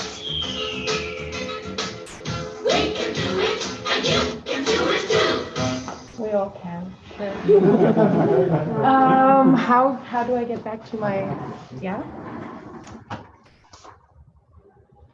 We use technology, the more we use technology, the more we tend to harmonize speech with text-to-speech tools that only offer standard pronunciation. For example, American or British pronunciation of English, or French pronunciation of French. This standardization of speech, although it makes communication easier, dissolves the nostalgia associated with accents and blurs the boundaries between our native and adopted languages. And there's another angle, an economic one. This dissolution and blurring allows for a wider customer pool for centralized economies and contributes to the neoliberal agenda of homogenizing language and culture. The commodification of nostalgia in today's market-driven world only adds to the commercialization of these cultural losses. Weird, right? So what's the impact of this standardization on our identity? As we continue to rely on technology for communication, what is the right balance between ease of communication and preserving linguistic heritage? Yes, a 2019 study by University of California's Michelle Cohen and Georgia Zelu looked at how people's speech aligns with a voice-activated AI device like Amazon's Alexa. Participants were asked to repeat words spoken by Alexa in two different ways. One regular, and the other one is expressive, with more emphasis on pitch and longer word duration. Another group rated the speech, and the results showed that participants spoke more similarly to Alexa's expressive speech, with some differences based on gender, of course. The more humans interact with voice AI systems, the more the role they play in our speech communities will grow. It raises questions about how we perceive emotions from non-human entities. Technology also has the power to change our language habits and even the way we express emotions. And this shifts towards standardization can impact our sense of self and connecting to our past, because each language and accent we speak reflects a unique aspect of our personality. In fact, other studies show that the personal voice is an anchor for our sense of self. For example, this study from 2021 that looked at the connection between a person's voice and their sense of self. The researchers asked 41 people to do a speaking task and a listening task, and they also did a test to see how aware they were of their own body sensations. The results showed that people who were more aware of their body sensations scored higher in how much they identified with their own voice. The study also showed that the tests they used to measure the connection was actually a good way to understand this aspect of a person's voice and identity.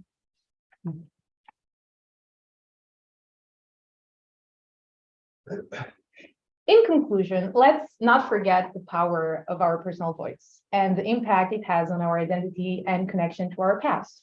Our language proficiency and accents are a part of who we are, and we must take the time to reflect on the role of technology, the role technology plays in shaping our multilingual expressions. We can actually discuss it right now. Thank you very much.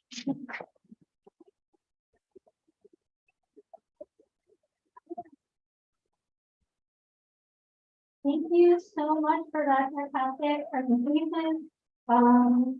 I feel like there's so much going on in conversation between your two works, especially something that I've been noticing is there's kind of dynamic between the sense of self that's developed through written language and the sense of self and nostalgia that's developed through oral language. So I'd be really interested in hearing you, maybe from Daniel Ford, have some conversation about through your perspective and your work, how do you see the impact of like oral versus textual, formal versus informal language, and that development of a self and the idea of that self-history that causes a nostalgic effect? As an immediate thought on your work, it was interesting to think about how the sort of technology helps standardize language, ways of speaking, and thinking about sort of transitioning and transidentity, like voice and like pitch is so important for your ability to pass. And it kind of made me think about how technology in that sense, and that's how I typically thought about like how someone's first instinct would be always is through that sort of blended way. But in my head initially I would thought it would be it's almost a useful tool there because it can assist or it can aid you in your ability to do that. And when sort of the body form maybe struggles and needs to be trained repeatedly, so it's saying it's see the difference, and I totally agree that the danger of standardization. I mean, you even think about like Alexa has like a male voice and a female voice, and there's sort of that An American voice and British voice, and like very cultural. Yeah, I don't know what to add.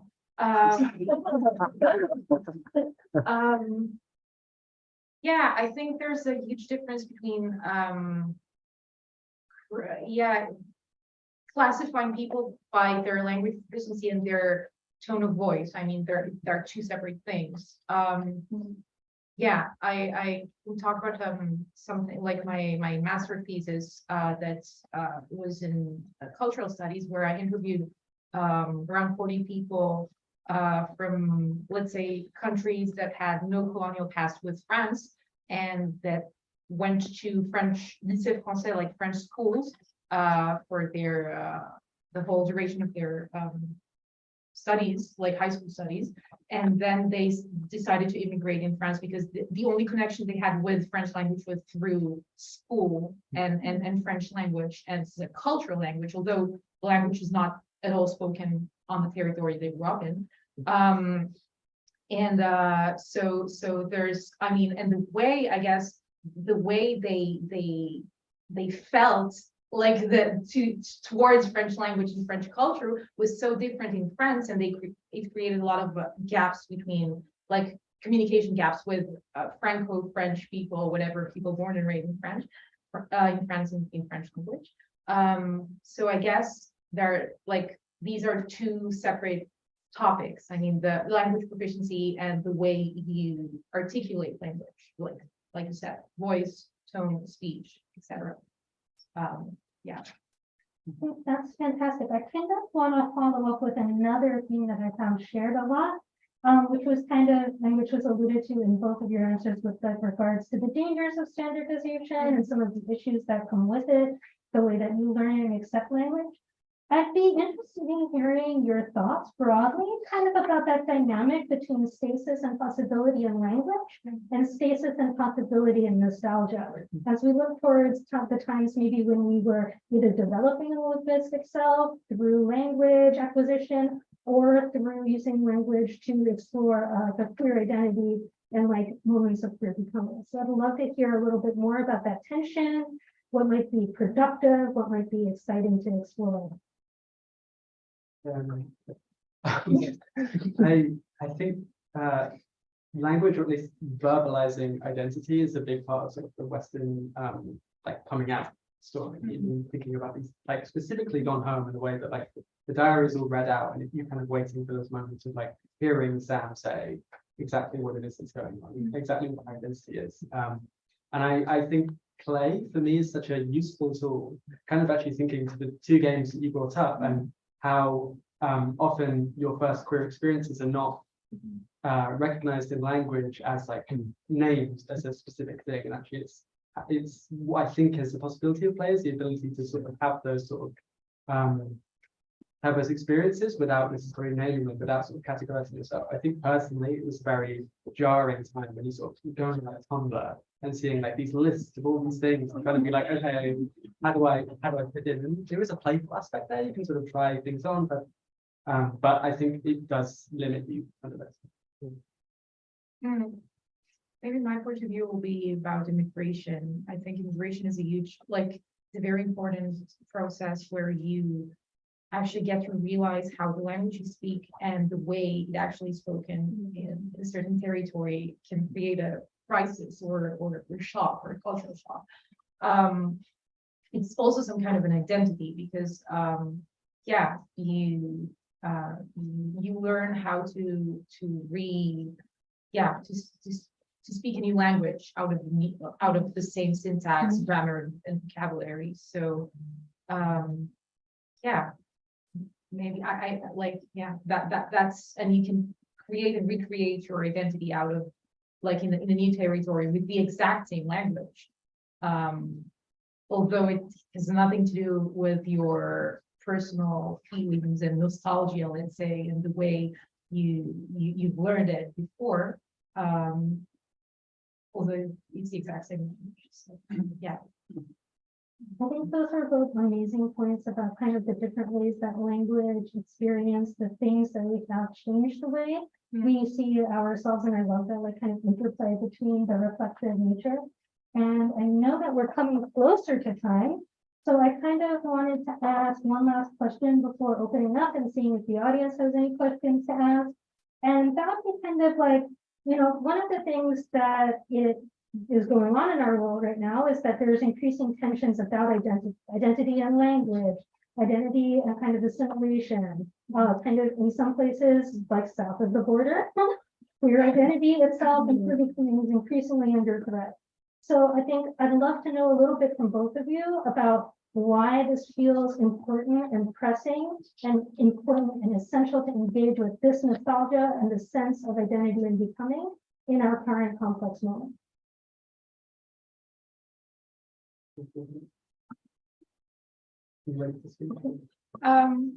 I can say something eventually. I think it's important because language is like that's the philosophical aspect that actually builds the way we think, actually shapes the way we think. So in language, I mean, there's this amazing essay / book, The Language of the Third Reich, talking about like by Clamper, that talks about, I mean, it's a bit of a cliche, but about the language of the Third Reich as like a new dialect or a new way to articulate German to the purposes of the Third Reich. And I think that's exactly what's going on in the world right now in different countries, different languages, that shapes a lot of different generations of individuals. And the more we highlight this subject, because it's not something, again, it's some kind of a, like, goes without saying, because it's language, it's the only, like, it's the go-to tool we all use to do anything. So the more we highlight this subject, the more people are aware of the consequences of using language, learning language, communication in different languages, and multilingualism. As I said in my talk, like, of course, there's some kind of standardization, and that's dangerous, but also fascinating. But there's also a lot more of multilingualism, because if there's some standardization, for example, out of English as a universal language, more people speak English, although their first languages are not English. So, and the fact that there's multilingualism actually lets us see things, like, philosophically speaking, with differently in different syntaxes, with different grammatical structures in different languages, and it opens up a lot of possibilities. I don't know if it was clear, but That was not just that was amazing. Thank you so much, really. I guess it kind of reflects my background in literary studies, but thinking about, you know, what is happening in America currently, and how that's very much a prohibition against the education of like LGBT and queer identities. Something that has historically existed in the UK until relatively recently, with sort of late 80s, early 90s, when that was Section 28 was repealed, which allowed the promotion of homosexuality in schools, and that was addressed. But I kind of think the value of mostly language, but cultural texts, is to sort of potentially provide that alternative education. Thinking back to the ways that, like, I first came across that identity or that possibility was always often through, like, literature, games, Tumblr, as I said, the internet. You know, it was homosexuality, LGBT identity has never been promoted in schools, and I think obviously that is a right talking point. But I think the value maybe for the language of cultural text is in that, being able to bridge that gap and provide an education. And there is a big responsibility for that. Yeah.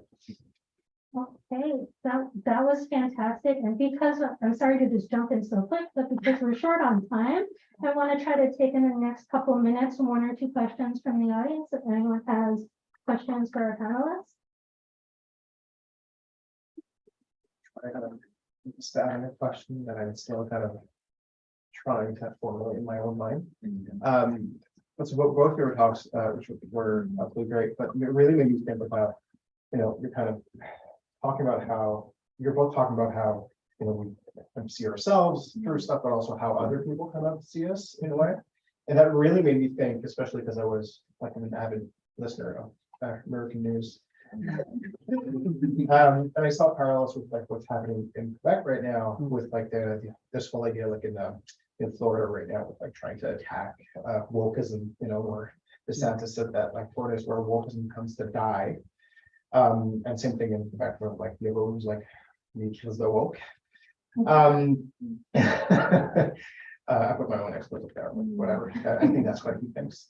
But that really made me think about how there's kind of this idea of, like, both, like, these terms which some people took to self-identify, but then it's turned against them. Especially when we use a term like woke, for instance, which is a term, if I remember correctly, comes from, you know, kind of the Black community in the States.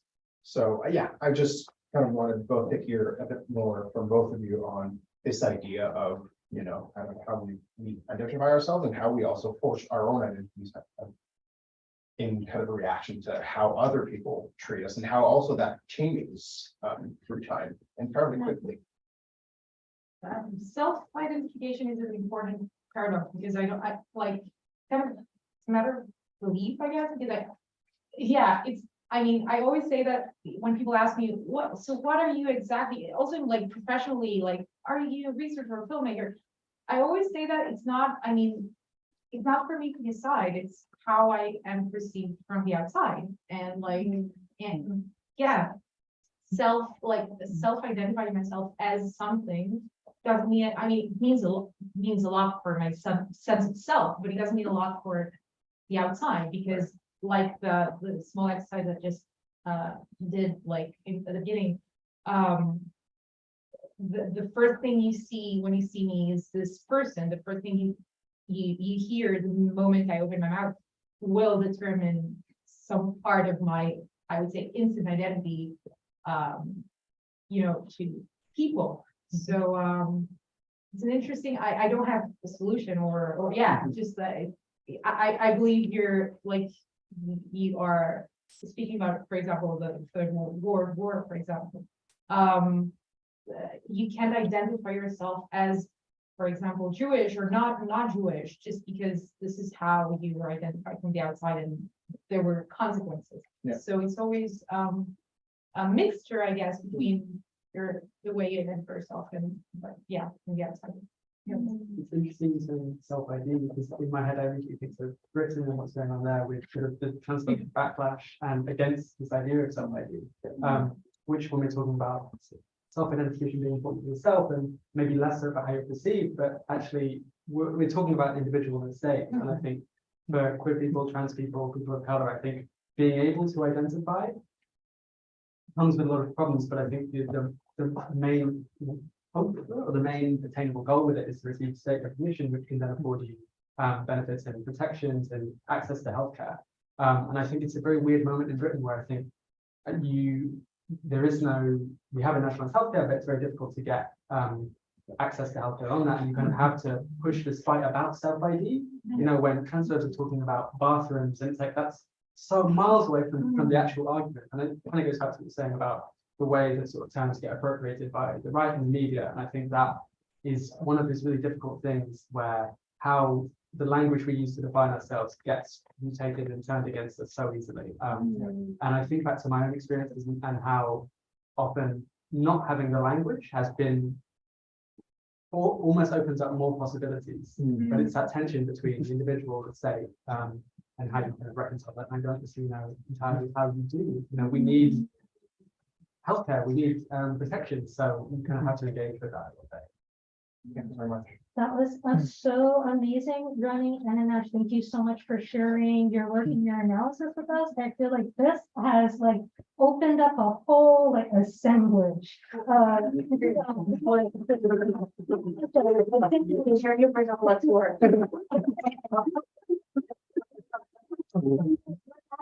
Assemblage that, yeah.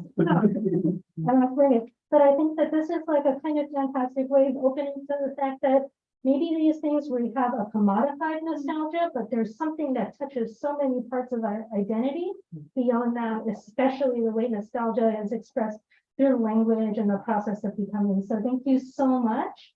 I just appreciate that both of you were great, and the just answers to the questions were amazing. Okay, thank you so much. Let's give him another round of applause.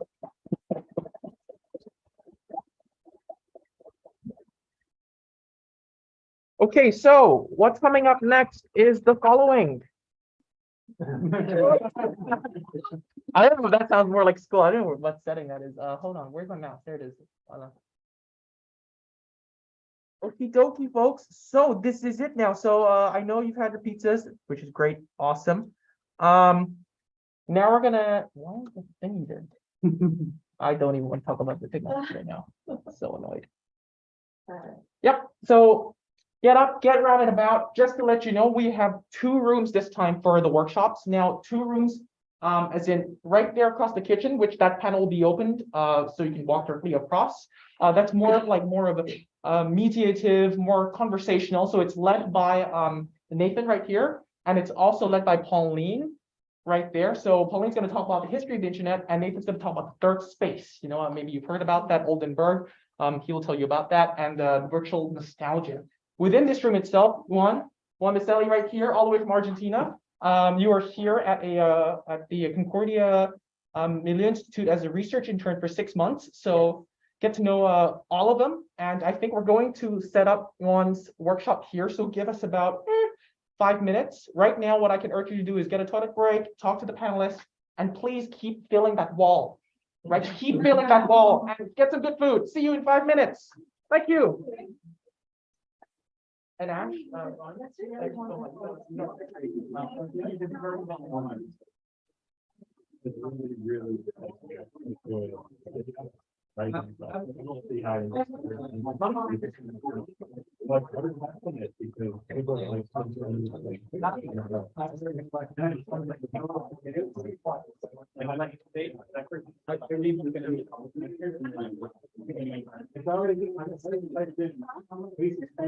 So folks, you can see here how connections start. And I think there was a conversation earlier about what's the difference between conference and symposium. This is it, right? The kind of the uncanniness of it all. I'm sure you've seen me drop the clipboards a few times. That was pretty funny. Thanks to Liam Byrne for that. Conversations we've had in the hallway, I think with Swarm and Danny, yes, talking about grad school, etc. So if you do have those questions, you want to interact, please just tweet us at nostagan.ca. You don't tweet nostagan.ca, you actually go to our website, nostagan.ca, and tweet us at nostagan.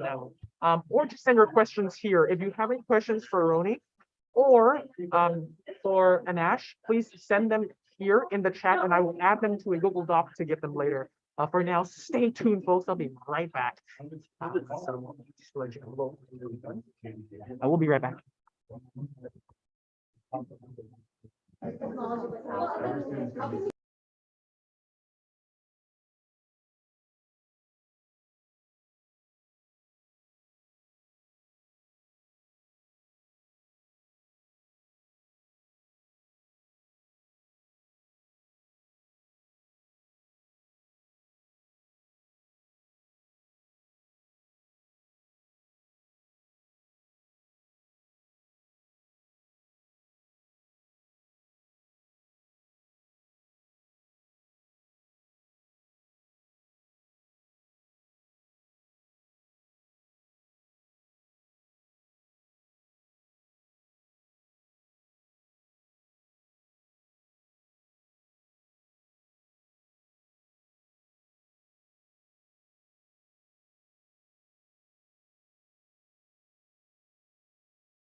Thank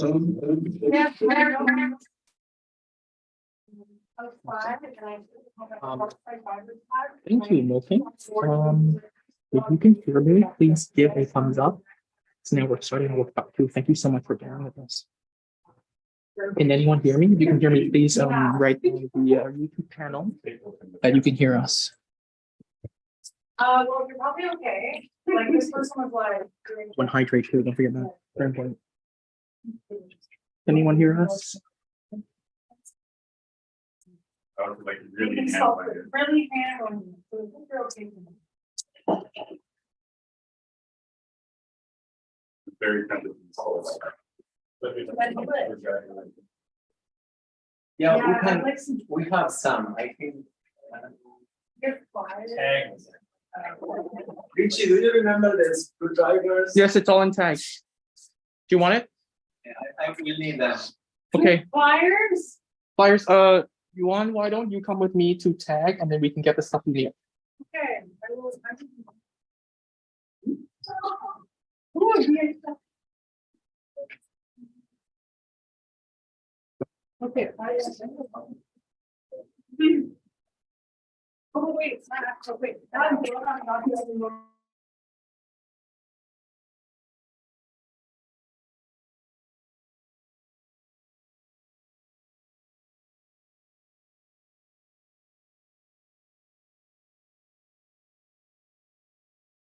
But just in case you need something, do you need access?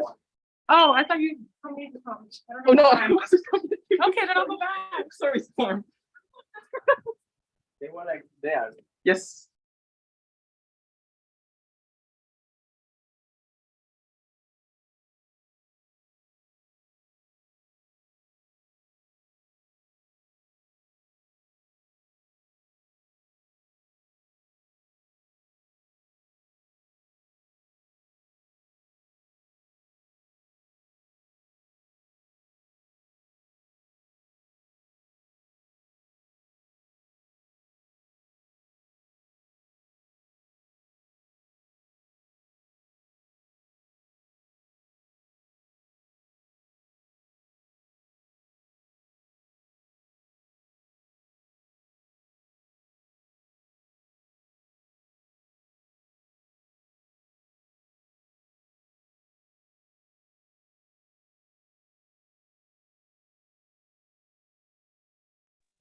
There you go. I'm unmuted.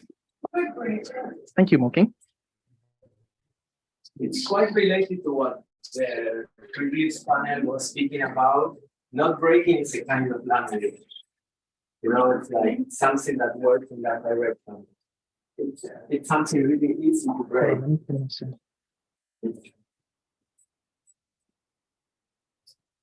And it's already open. There is something with this might be shadow mechanism that makes us look for the tool before working. Not just that, but that's the beginning of something which I call like human programming. And even language is one of the tools. Maybe one of them is the human programming. Which is also, I used to call them languages, but now I call them interfaces. You know, there are some philosophers who speak about interfaces as something much more wider than the graphic interface between a machine and a human. You know, it's like a way of constructing sense that includes many ways of relating to the world. So I brought all this stuff here because I think these are kind of languages that mold us in different ways. There is a language we should call long-placed. You know, it's common to different nations. You can understand it, even if you are Chinese or Argentinian. And it also makes you believe that there exists something rounded and made out of vinyl in which you can register sound, and that it's normal to be in your living room listening to that. You know, it's obviously a construction. You want to say something? It's like kind of like a pluriversal approach almost. Sorry? Like a pluriversal approach where there's many different, Yes. within the experience of one thing that is legible across a variety of people, there's one thing that also can maintain, there's many things existing within one. Yes, of course. And even that we have always the possibility of re-signifying this stuff. You know, that's a monster of VHS. What is that?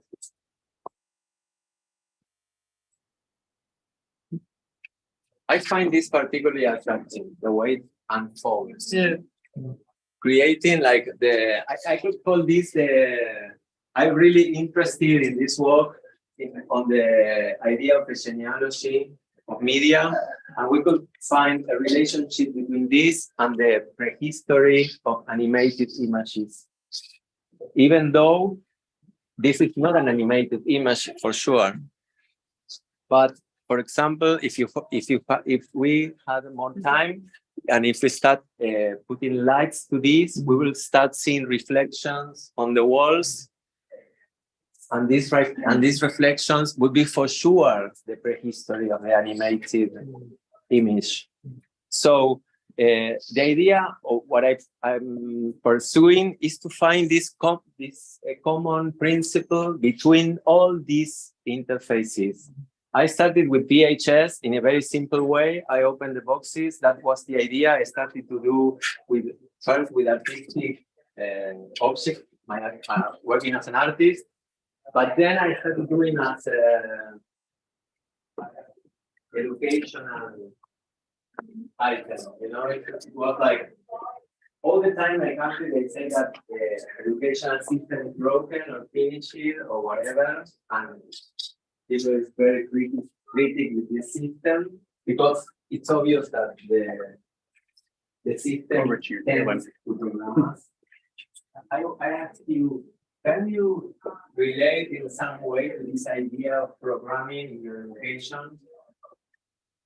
Something that you wouldn't have if you hadn't gone through university, elementary school, whatever. I mean, I know I'm particularly that had a lot of experience being programmed in high school.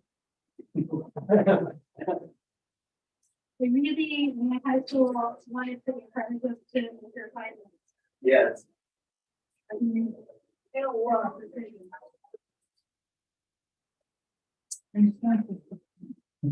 It's really pretty. Pretty.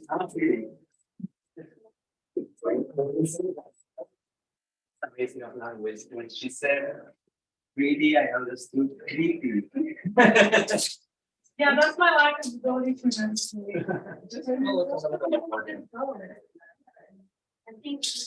Yeah. Way back Get it right. I like how you are. Yeah. That's the idea. From Time. Have you seen the film? Where Which film? Time by Hans Zimmer and Christopher Nolan. I have not seen that. It's the thing that we spin, it's a pedal and it just keeps spinning forever. Oh, I think I've run out of juice on this. Oh yeah? What, this whole thing, like Yeah. around the room? I think the weight of it is no longer enough to pull it off to school. Although it's like slow-mo now. It's like at the end of your PhD, right? Hey. Enough said. Enough said. I won't. Oh wow, check that out. Sorry? Yes, of course. The idea is to open the VHS. The thing is that in my country, you ask for a VHS and people gives you like 100. Here, it seems that you run out of VHS, so we only have 3. If you want to make the experience, we could open them with a screwdriver. Or we can just break them. But it's nice. Or folks, you're talking about the wall. Yeah. What are your conclusions? It's very nostalgic.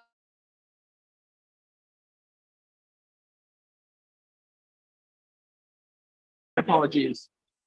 If you're not sure what I'm talking about, check the stream before. Me, Sarah, put your hands on.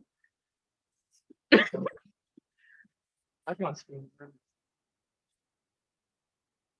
That was the butt of the whole joke. Okay. Don't say it. Don't. Yes, that's the kind of a banter that we have here. If you want to be part of this again, because we're thinking of posting more workshops, do join us. So keep following us on Twitter at LOSTAGAIN. And what we're going to do is kind of start this LOSTAGAIN network, whereby any new events we have that we're organizing ourselves, or any of our panelists wants to share, we're going to share it in a broad sense. So do keep us in your loop and check out on our email. So if you follow us on Eventbrite, or on Twitter, you can be a part of the network. So let's have a look at this room 2.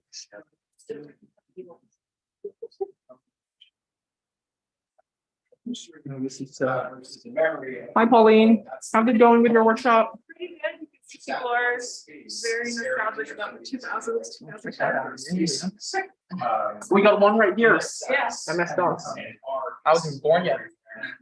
That's what I figured. Some people do not have anything associated with the 90s. It's strange that a lot is saturated in the middle, isn't it? Most of my childhood's right there because I'm born in 2000, right? Do you want to speak a little bit about your workshop, like for like 3 minutes? Oh, sure. So this workshop is based on a literature of research about the internet that I did. And I found through this research that the way we've thought about and studied the internet has kind of changed over time.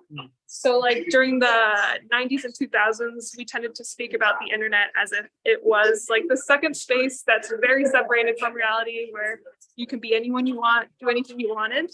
And then as it became more normal and mundane in the 2000s, 2010s, research started focusing more on like institutions and governance and like the role of geography, like location became important all of a sudden.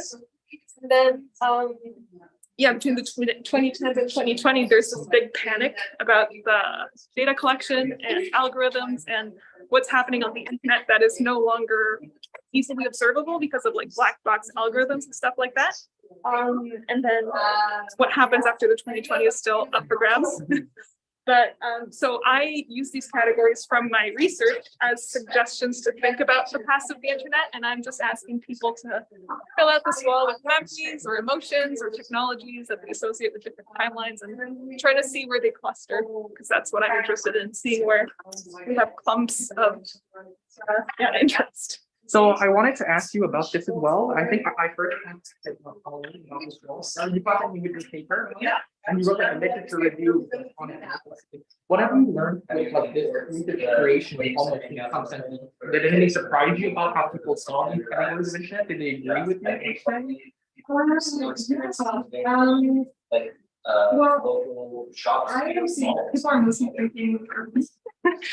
mostly thinking about their childhoods, being like, what do I remember from my first experiences on the internet, which is pretty interesting because my research was more really about like, how did people talk about the internet as researchers, not personally. So I like seeing kind of that disconnect is interesting. Yeah. Oh, the irony, the disconnect. Yeah. Yes. And is your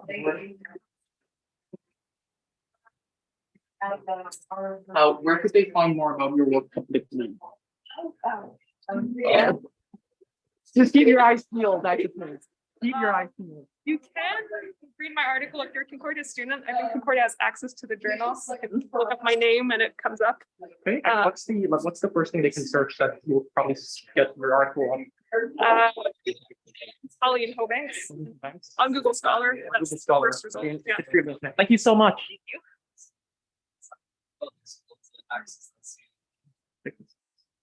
One of the things that's really fascinating is it kind of goes transnational in a way that geographical places are members.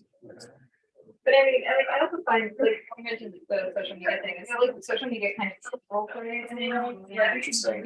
You're adopting like this sort of like online persona, where like people will have like avatars that are like, it's not their own profile picture, it's not their name, so they will act in a way that they can't be in, public with people that they know, and like even just in like DMs or just like in just like public messages, and like kind of like role playing this with themselves. The avatar culture is so fascinating to me because different people have very different approaches to this. Where I have friends who, when they're creating an avatar in Skyrim or whatever game they're playing, it's like this is me, and it's a sort of fantasized version of myself, but clearly I'm recreating myself. And then there are some people who are like, I get to be a cat, like we're doing that. Different version. It's very interesting to me. These are spaces that we use to feel at home in the world. But what's going on when people really want to experiment with the way that they present themselves? It's really fascinating. I feel like I always get incredibly nervous going on in live. It's like I'm good, like this first experience of playing my online dating experience, but it's like it just makes me very stressed. Like even I'm creating an avatar, even in like Twitter or something, the revelation of my real self. That's gonna be that's like it's shattered about it. I really don't.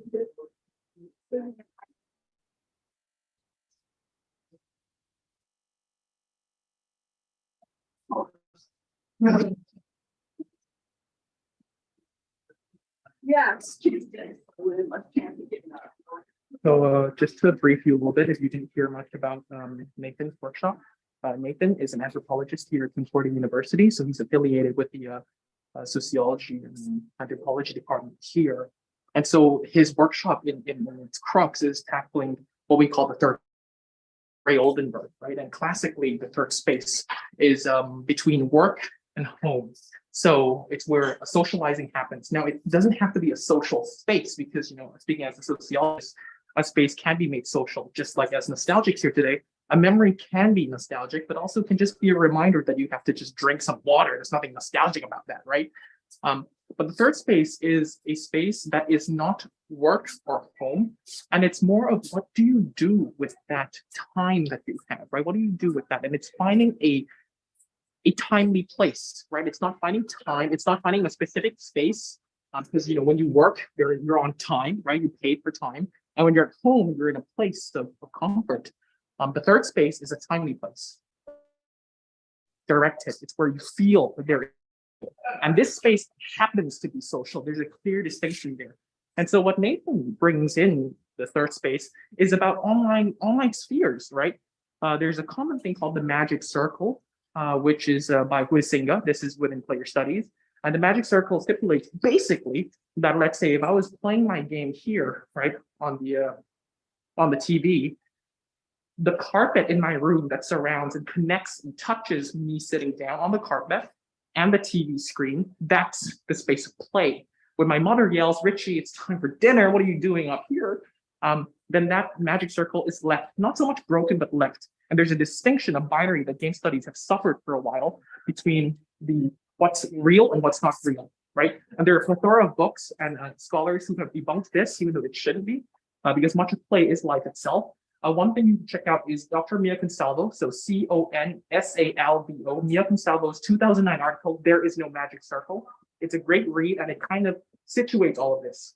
So if there is no magic circle of where that third space is per se, right? That tiny place, because now we bring our avatars in our phones when we're at the metro, when we're even in the toilet, we're just looking at our phones and we're caring for our future present self, right? My Sims character, my Genshin Impact avatar, my quests, which the Proteus effect says impacts me. Hey, I'm talking too much, but that's basically it. It's like, where do we find that? Where do we situate that place, that time with relation to nostalgia? Should there be the boundaries of memory? Should there be the boundaries of nostalgia? And I'm thinking, so far that they're speaking, no, there shouldn't. So I'm going to take you around.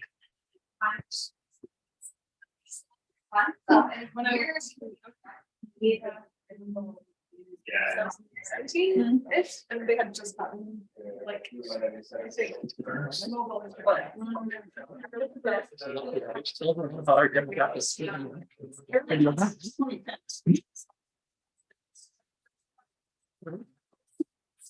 Yeah.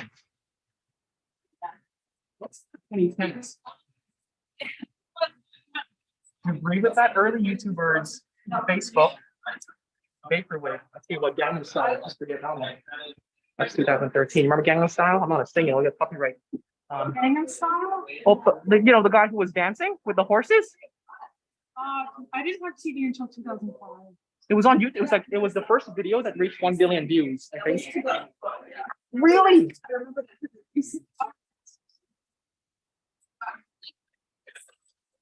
Gangnam Styles. Right there. It's YouTube video links. Now it's the same with Can you Reels and open? TikTok, but like, and I was just like, I'm not gonna watch that.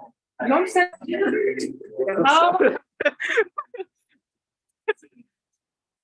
Gangnam Style, right?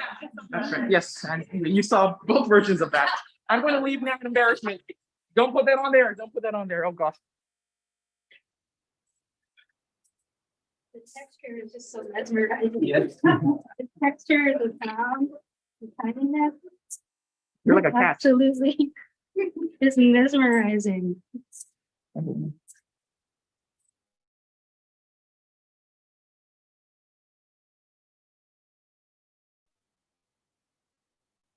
Filipino sounds really related to my exhibitions, but then I work for dance companies, for the National Argentine Dance Contemporary Dance Company, and we started to do like a multi-screen installations in which people enter the room, and it was like everything was covered with VHS, and the dancers were inside, and what moved was the space, not the.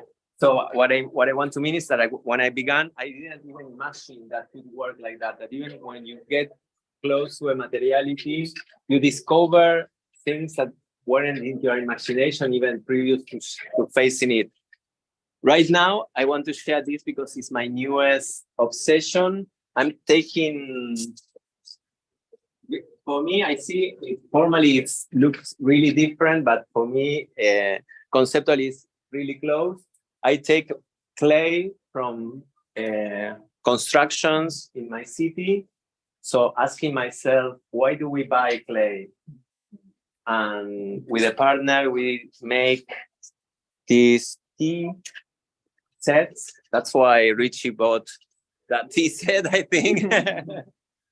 And as a way of taking things that also molded us in our childhood, not me, but for example, my partner, when she was a kid, she used to play with this kind of stuff, and seeing what effect it has on playing, she told me, well, it made me believe that having English tea was something good.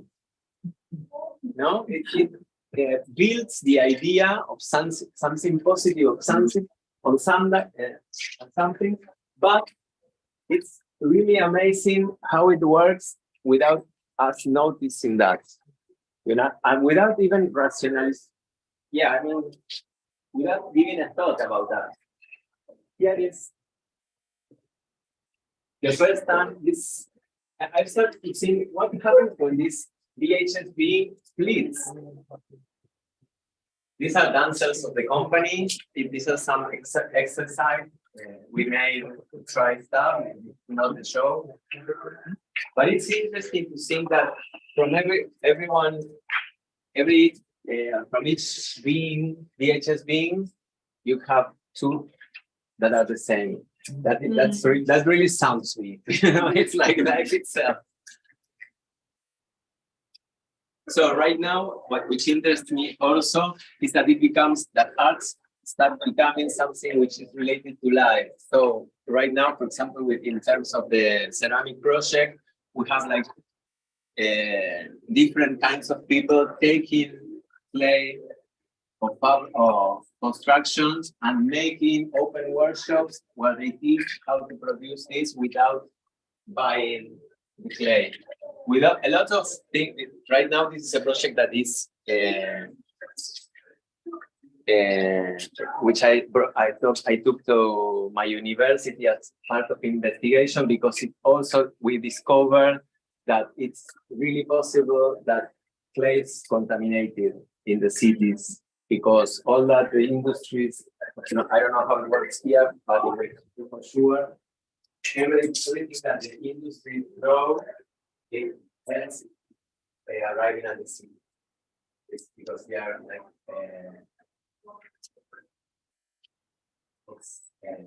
I don't know how to say, water that go under the city, you know, like. Underground in the city? Yeah, like across, small rivers. Yeah, underground river. Yes, There are rivers. there are underground rivers that go from the country and arrive to the city, and they take everything that the industry is throwing that river in those rivers. So right now we started like doing this. The first thing we did was this kind of things. We're supposed to make free plates and spoons and bowls for people to eat. But then we realized they couldn't eat probably because it was fun. So we started this idea and started doing like this pieces and even this like a project of a fossil museum of technology. It seems to be like something that you find in yeah, I have a large amount of cell phone, different kind of technologies like fossilized with that material, but something that was abandoned there or found there.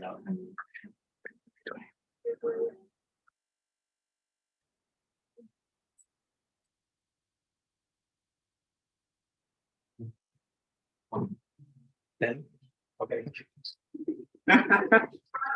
She's all over the live stream. Oh, I was just dancing down there. See that?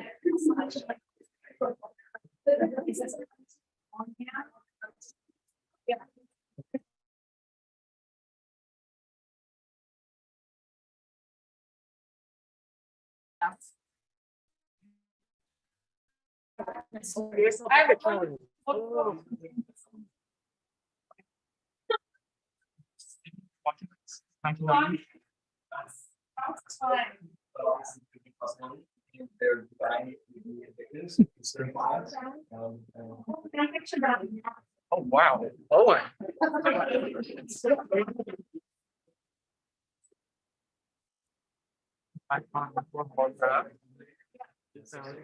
Barely surviving. what's fair to say? Fanfiction? Really? Yeah, it's like there are no moderators. Is it Wikia now? Is that a new thing? But although there are still some international users, like for example, Chinese users who don't have access to AO3 still use fanfiction.net. So. Oh, here we go. What is this? Dinosaurs? Let me guess. What is that? Yes. Connected terminals between universities and military bases. That was founded by DARPA, which was a military research organization, spawned from the Cold War when they were like, oh shit, if we get bombed, we need to have a decentralized way to communicate. And then and then the universities, and then the free computing movement happened. And people like, oh shit, universities as consumers, and then the world died. Oh my God. Then the world died. And the world died. Wow. See, back then I used pigeons. That's how I sent messages. Wow, that's cool. What about Skynet? Where's that coming? I'm kidding. Huh? Keep going. Thanks, Owen. Oh, yeah? Shimaru, sorry, just to let folks know, we're going to start the panel 3 in 10 minutes. 10 minutes. See you then. Yes. Like they're only text. Yes. They're only voice, like in Yes. the film Her, for example. It's like there's a huge debate about them being. Okay, how are we doing on time? 15? 15, yes. So we want to call there. Well, mostly, there's something up there. Cheers, Richie. Yeah, one with the finish. Who's on the panel with me? I can't remember. Max. Let me Who's introduce you to Max? Max. Where is Max? Max? MATT. And it's Max. Okay. He's right here. That's So he's changing. independent family. Okay. Well, that's valuable. Okay, yeah. So you can. Also, here's a pun. I haven't matched him. You like that? Thanks for your laugh. It's the kindest thing to do. Yeah.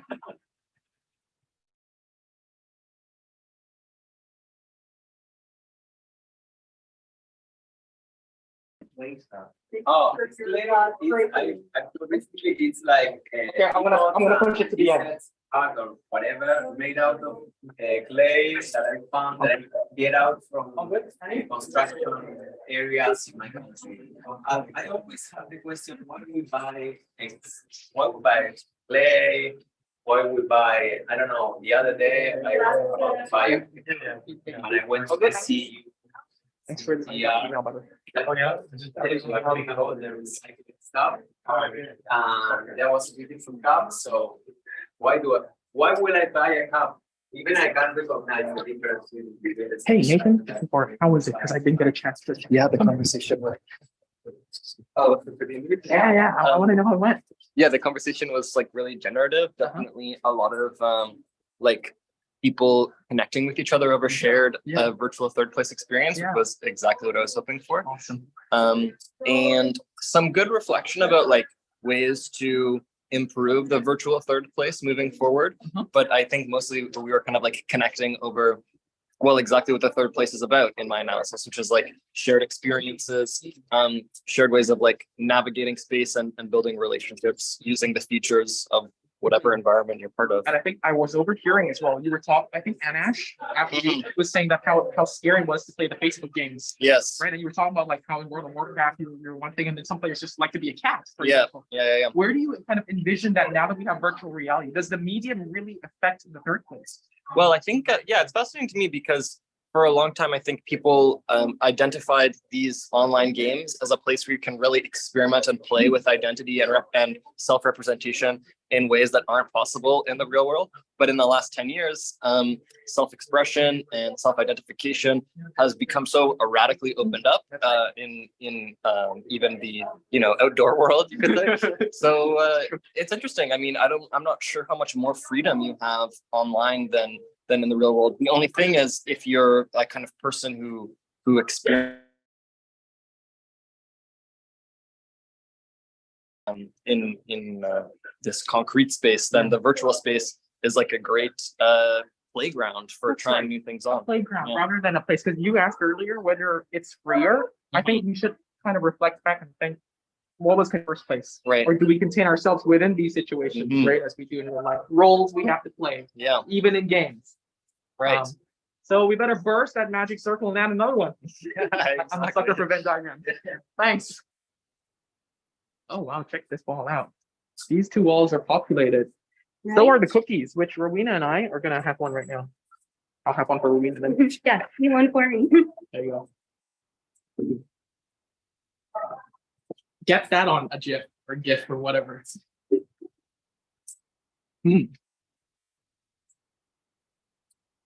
It turned out pretty well. Yes, it did. Jerome was up all night, literally doing this. So bless you. Thank you. Yes, it was really fun. Wow. What's your favorite one so far? That one.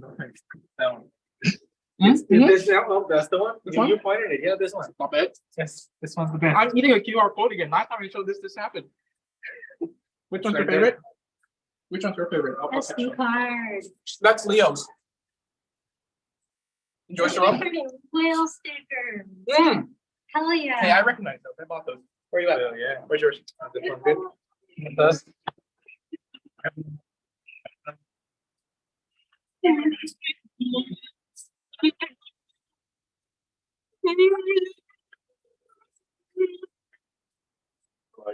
Sometimes I forget this is live.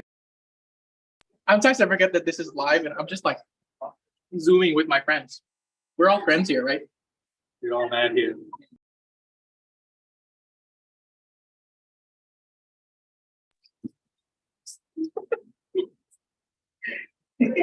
Nobody will ever know what that.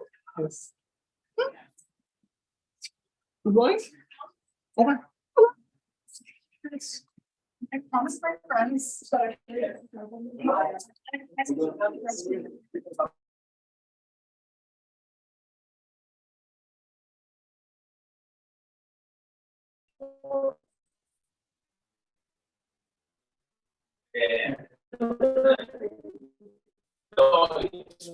Okay. So these are Yeah, bottom figure, but with a farm and like a series of 12, I can't remember. And you have the horseman. This is a maquette. It's not the proper figure. They are all like this tall. And it's like the horseman, the lion man. This is a prototype. Yes, this is the prototype. And can you just clarify to the viewers, all of this stuff you didn't buy, where'd you find it? Yes, I don't buy anything. It's my I would make I should make a t-shirt. I don't buy anything. But you didn't buy that shirt, right? Yeah. Don't answer that question. Plead the fifth. Plead the fifth. So in my book, the fifth is a high five. I shouldn't be saying stuff like this. All right, let's get started. Awesome. Any shall we call people in? Yeah. So folks, keep hanging on because we're now going to start the final panelist with Swarm. I know it's like an inception. Swarm is confused what's going on here. Take a seat. Yeah. Alrighty, and Matt's here. That's also an other panelist. And Bethencourt. And Swarm also. Okay, awesome. Let's okay, see you on big screen.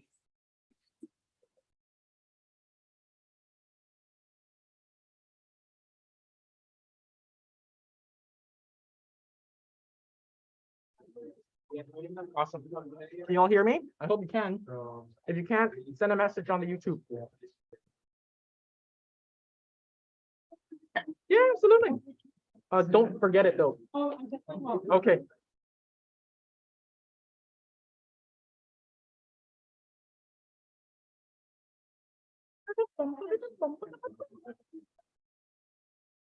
Hey.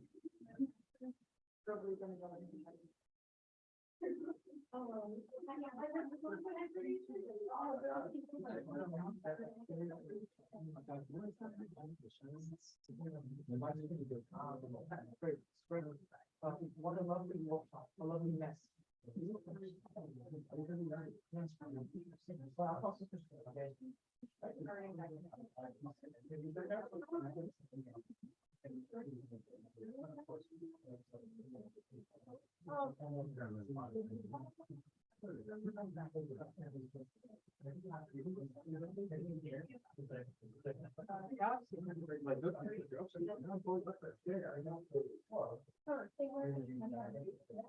Oh, you can decide on that right now. You can have songs like search for.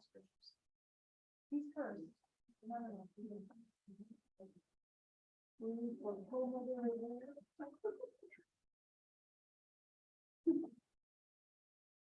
Yeah.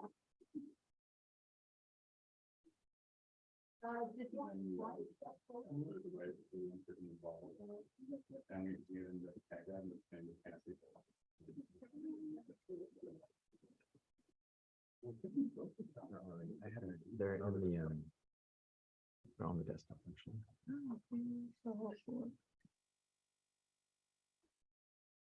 my gosh, where is the mouse? The thing? I can't see my mouse because it's in the other screen, I guess. Where are you? Okay. Yeah. Oh, just click. That'll get you out of it. Okay, it's just the way that. I guess we can just say like, like. Yeah, that's first. So welcome everyone, last panel of the day. So please introduce you to the panel that's called Coloring and Vision. So we have two presenters today. We have Matthew who is a PhD in Fine Arts at California, and we have Swarm, who is BA in Fine Arts, Fiber, and Material Practices at Concordia. So let's give them a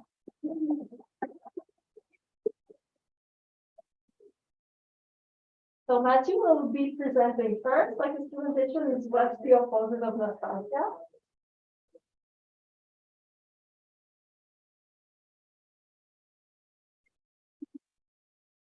Wow. Is it okay? Yeah. Clicky. Hi, yeah, so my name is Matthew Betancourt. I make work under the name Mouse and the Billionaire, and as was said, I'm a PhD student here at Concordia. So when I initially pitched this talk, I pitched it with the sentence, "What's the opposite of nostalgia?" because I didn't know. And I didn't know what to call it. And so I've been thinking about it a lot since I started kind of preparing this talk. As we've heard a lot today, we often think of this idea of nostalgia as like a positive thing, right? We think of kind of like, oh, I really miss how great this was and how great this was. But in the initial, right, with Odysseus and the Odyssey, it was this like sickness, this longing for home, longing for a place. And now we often think of it as longing for a time. And we often have these objects that will kind of point us towards that time. So it could be an object itself, right? A specific physical thing that we see. It could be like a whole franchise and all of the like things around that, all the objects that are in there, the images in there.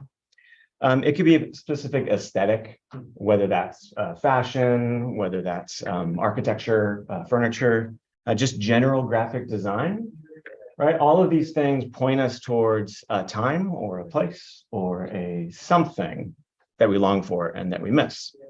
And we as designers know this, right? And so we can use these items to kind of kickstart emotional response or aesthetic appreciation in our users, whether that's like just implementing an entire franchise, just saying, we'll just keep doing Donkey Kong countries.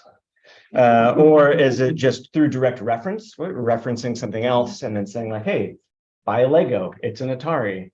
There's obviously the NES that they came out with as well, right? These kind of nostalgic items that we're referencing when we build these. Or it could be even through conventions that exist in the past, right? So whether that's a visual convention or a controller kind of convention or a kind of aesthetic, right? We can leverage these to then get a response out of our user and kind of start the conversation that way. But what's really interesting to me as I've started thinking about this is these areas that we're nostalgic for that we really shouldn't be nostalgic for. We look at payphones, right? Oh, payphone, I miss that payphone. And they're like, really? It was dirtier and less convenient and not always reliable, right? They're not these like great things that we think about. Like, why are we nostalgic for the sound of the modem? That doesn't make any sense. Right? We're like, oh, I just missed that screeching sound that promised me super slow internet. All right, I guess. Or hey, remember how long it used to take to get photos? Oh, that was great. All right. I had to recreate that because I couldn't find a slow loading image on Google Images. So I had to make one that looked like it was a slow. It took me a while to do that. I just want you to appreciate it. I made a slow loading image out of I think it's a Ferrari poster. But then you can take it even farther that I get really excited about is, are there things that we're not actively nostalgic for? Is there something there that we can be experimenting with? So in all this, I came up with a great word. It's nostalgia. Things that we're not nostalgic for. And so often in a lot of the work that I make, it's this marrying of nostalgia, using the language of nostalgia to kind of start that conversation, and then also thinking about aspects of it that are inconvenient or not nostalgic for. So one example is this project called NY Station that is creating this kind of interface that's commenting on obviously like Soviet era technology. But then on the kind of the not nostalgic side, right, we're like thinking about spying, we're thinking about surveillance and a lack of privacy. And these are things that we're not actually nostalgic for, but by using this kind of whimsical nostalgic thing, how can we create this conversation to get people to interact with it and then think about these other areas as well. So one thing that I'm super interested in, if anyone has ever seen anything I've talked about, is phones, specifically what kind of older touch style or corded phones. And we have this nostalgia for them as well, right? They're like these great, beautiful objects. They have some heft and weight to them. They're fun to play with. But there's a lot of aspects of them that we're not nostalgic for, that aren't cool, right? So waiting on hold is something that would happen when you're on the phone. And that's not fun. It's not something we actually enjoy. So I should make an interactive fiction piece where it forces you to be on hold, which I did. And so in this piece, it's called Please Hold. You immediately start the piece. It's a audio-based interactive fiction, and then immediately puts you on hold for somewhere between 3 and 5 minutes. And you have to sit there and wait till the thing is going to start up again. And they play some hold music. And then once it starts, it's this kind of AI robot that's asking you questions and assessing whether or not you're human. And as you answer the questions, the music changes to kind of help you reflect on the whole experience. And then continuing with phones, Busywork, this project that I did, takes the phone and moves it into everyone's favorite space, the office, and forces you to be a kind of menial worker in an office space. Using, again, the kind of like things that were positively nostalgic for 2000s era UI, computer UI, or things that would be the accoutrement that would be in your office, but then making you do really boring email tasks and interacting with your coworkers and things like that. So it's using these kind of this thing that we have a positive for, but then commenting on like what was so bad about it, what made it so negative about being in the office space. When I've showed this a few times, and when I would show it, literally people would walk up and be like, nope, and would walk away. Whereas a lot of people are like, oh, this is really fun, we get to play what it's like being in the office space. And what I find are actually really compelling about this was in the height of the pandemic, right, where people actively wanted to get back to the office. Oh, I really miss the office. And they were watching The Office as a show, right? They were talking about how they wish they could be back working together in the office. And that's really interesting, where all of a sudden this thing that we weren't nostalgic for switched over into this nostalgia.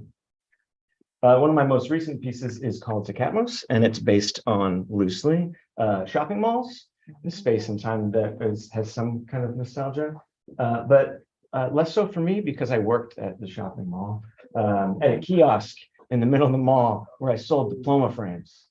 And so in this piece, you work as a kiosk worker in a shopping mall. It is that stands for, Tecatmos stands for the information kiosk at the Mall of Space. So you work at the information kiosk at the Mall of Space, where all of Earth's objects have become sentient and left in a spaceship after humanity has wiped itself out. And you have to answer the requests of all these creatures as they're walking around trying to figure out what they want at the mall. And so you have to tune into their unique languages and then look through your little, oh, that's weird. It got turned. You get the requests, and then you look through your device to find the information for them, whether that's through the directory or through maybe it's like the calendar. And then you come back and give them that information through a mic, you actually speak to them. And again, using this kind of Soviet era technology, the aesthetic is very much like the Jetsons aesthetic, the kind of like what space looked like from the 60s, viewing it, or the 70s, whatever. But the 80s, imagining what the 60s felt. Right?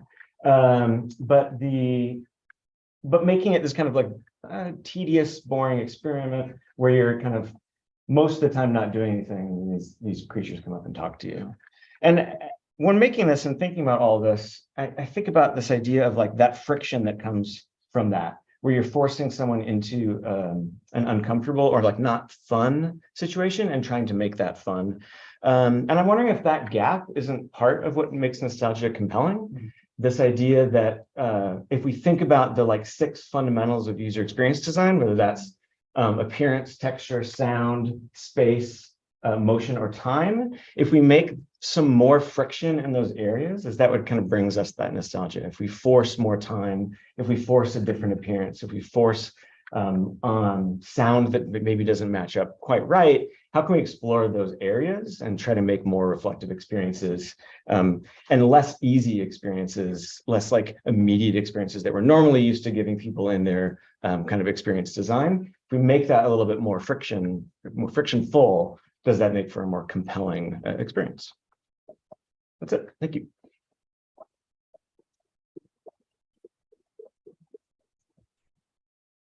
Oh, we got our recognition now. Well, thank you. We'll leave the space to Mark, and after that, we'll have a question period. That was really cool. That's like the type of modding that I aspire to do in my own practice. I haven't gotten there yet, but yeah, thank you for the inspiration. And I think the idea of nostalgia is really that much. Okay, I think in nostalgia. Sorry, what? I missed The that. idea of nostalgia. Yeah, it's interesting.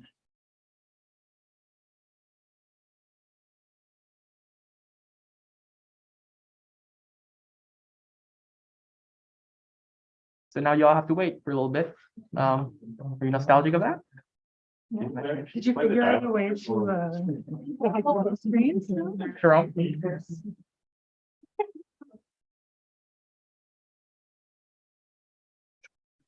Okay. Actually, it should be fine if it's full screen. If I put the slide that's full screen on there, it should be right. I think, yeah, Yeah, Google Slides should work. Yeah. Okay, great. Okay, thank you. No, just give me one moment, Swarm. No problem. I'm gonna move that over here. And then I'll just take. There we go. Is my mouse pressing on share? Can you help me? Am I pressing present? Is that it? That's present, right? That's slideshow, yeah. Slideshow. Let me come to Zoom. Good, good. Ah, that's on full screen. Share screen. Full screen? It is. It is? Okay. It is full screen. Everything okay? Yeah. Awesome. Okay. And then Start. over to you. Zoom thingy, like. Yeah. Absolutely. Move this thing way. There? Yeah, that's good. There we go. Awesome. Thank you. Thank you. Okay. Whenever you're ready. Okay. Oh, I can't see it on here. Okay, I have to look here. Okay, so hi, I'm Swarm. That's my artist name. I'm a multidisciplinary artist, and I'm currently completing a Bachelor of Fine Arts in Fibers and Material Practices. So my work is largely concerned with making artistic inquiries into astrophysical concepts. And I'm really like, I have a research creation practice called astrofibers, where I study the universe through textile art. So I basically use making as a form of like astronomical observation. So very not traditional observation. Yeah. So I think about the materiality, structure, and timeline of the universe in my art. So yeah, cosmology is the science. Sorry, wow, I'm totally blanking right now. Sorry, guys. So right now my practice is focused on cosmology, which is the science of the nature, origin, development, and timeline of the universe. It theorizes how the universe began, how it will end, and all that happens in between those points.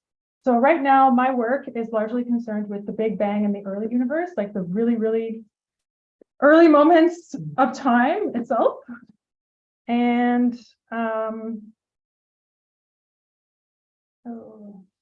okay, so my research into cosmology as an artist has inevitably led me to make work in various mediums addressing the timeline of the universe and different perceptions of time. One of the biggest challenges as an artist is to convey time in a way that is obvious without being really cheesy.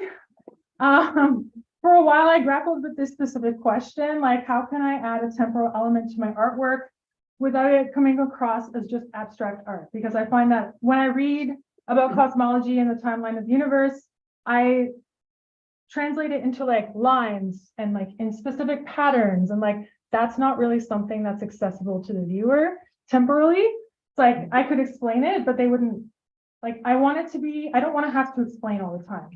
So that led me to sorry, it's totally throwing me off not being able to see slides before they come. Okay. So I also have an interest in the history of technology, which is also known as media archaeology.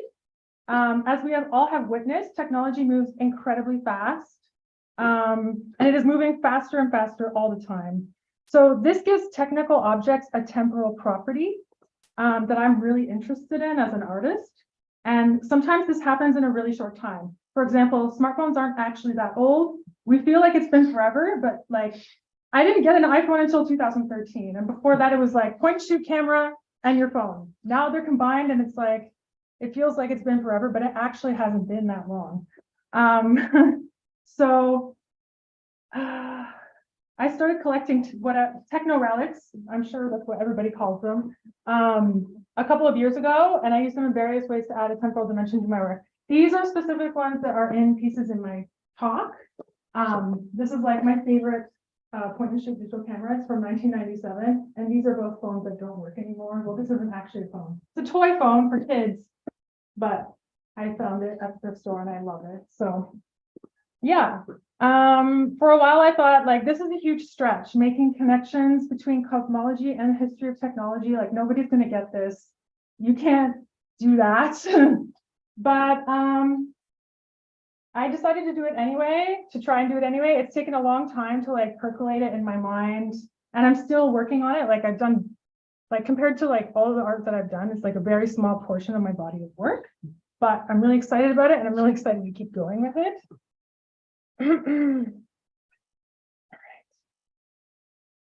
All right. So there are two other research questions I deal with. One is, what was the early universe like? What does time look like? And my research has led me to the conclusion that when talking about the early universe specifically, the universe was a smooth, hot density of quark gluon plasma. So it was really like bright and smooth and like minimalist looking. Basically just think of like a white room in a movie. It kind of looked like that. So that led me to using retroreflective material, which is what is on these objects here. This is actually sticker material for a motorcycle, like a safety material. It's that kind of material. It flashes really bright when you use flash, but it also becomes really bright when there's light in the periphery.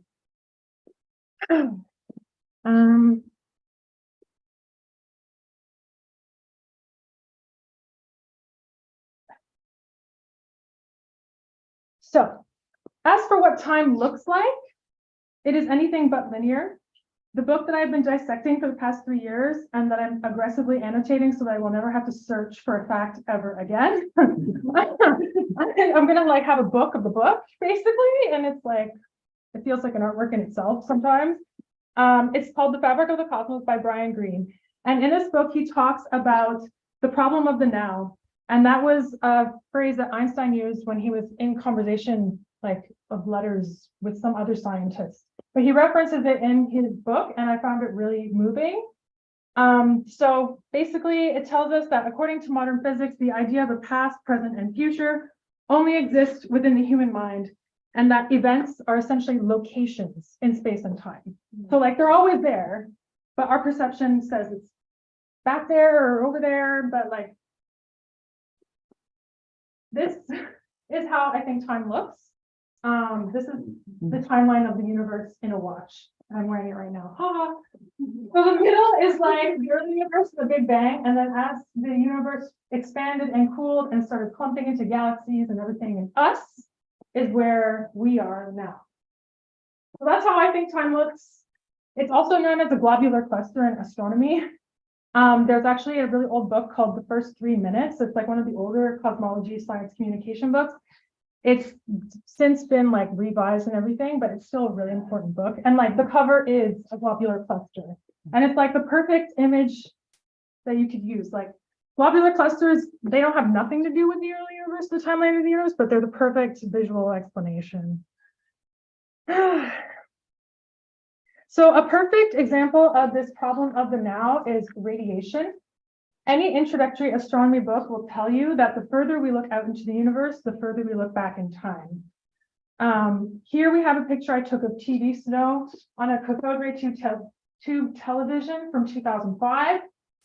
1% of this snow is the cosmic microwave background, which is relic radiation from the Big Bang. And it is one of the most important ways of understanding the properties of the young universe. And Earth is bombarded by photons from the cosmic microwave background every day.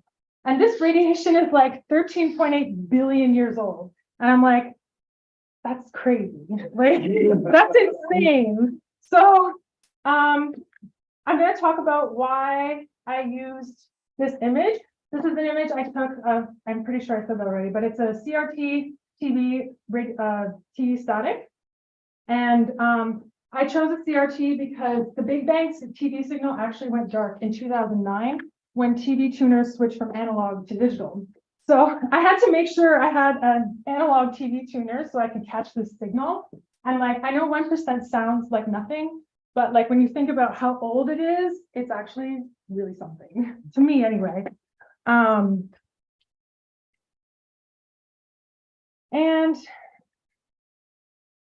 the universe's first stars are also whispering to us within the static. Their wavelengths of light are on the same frequency band we use for FM radio.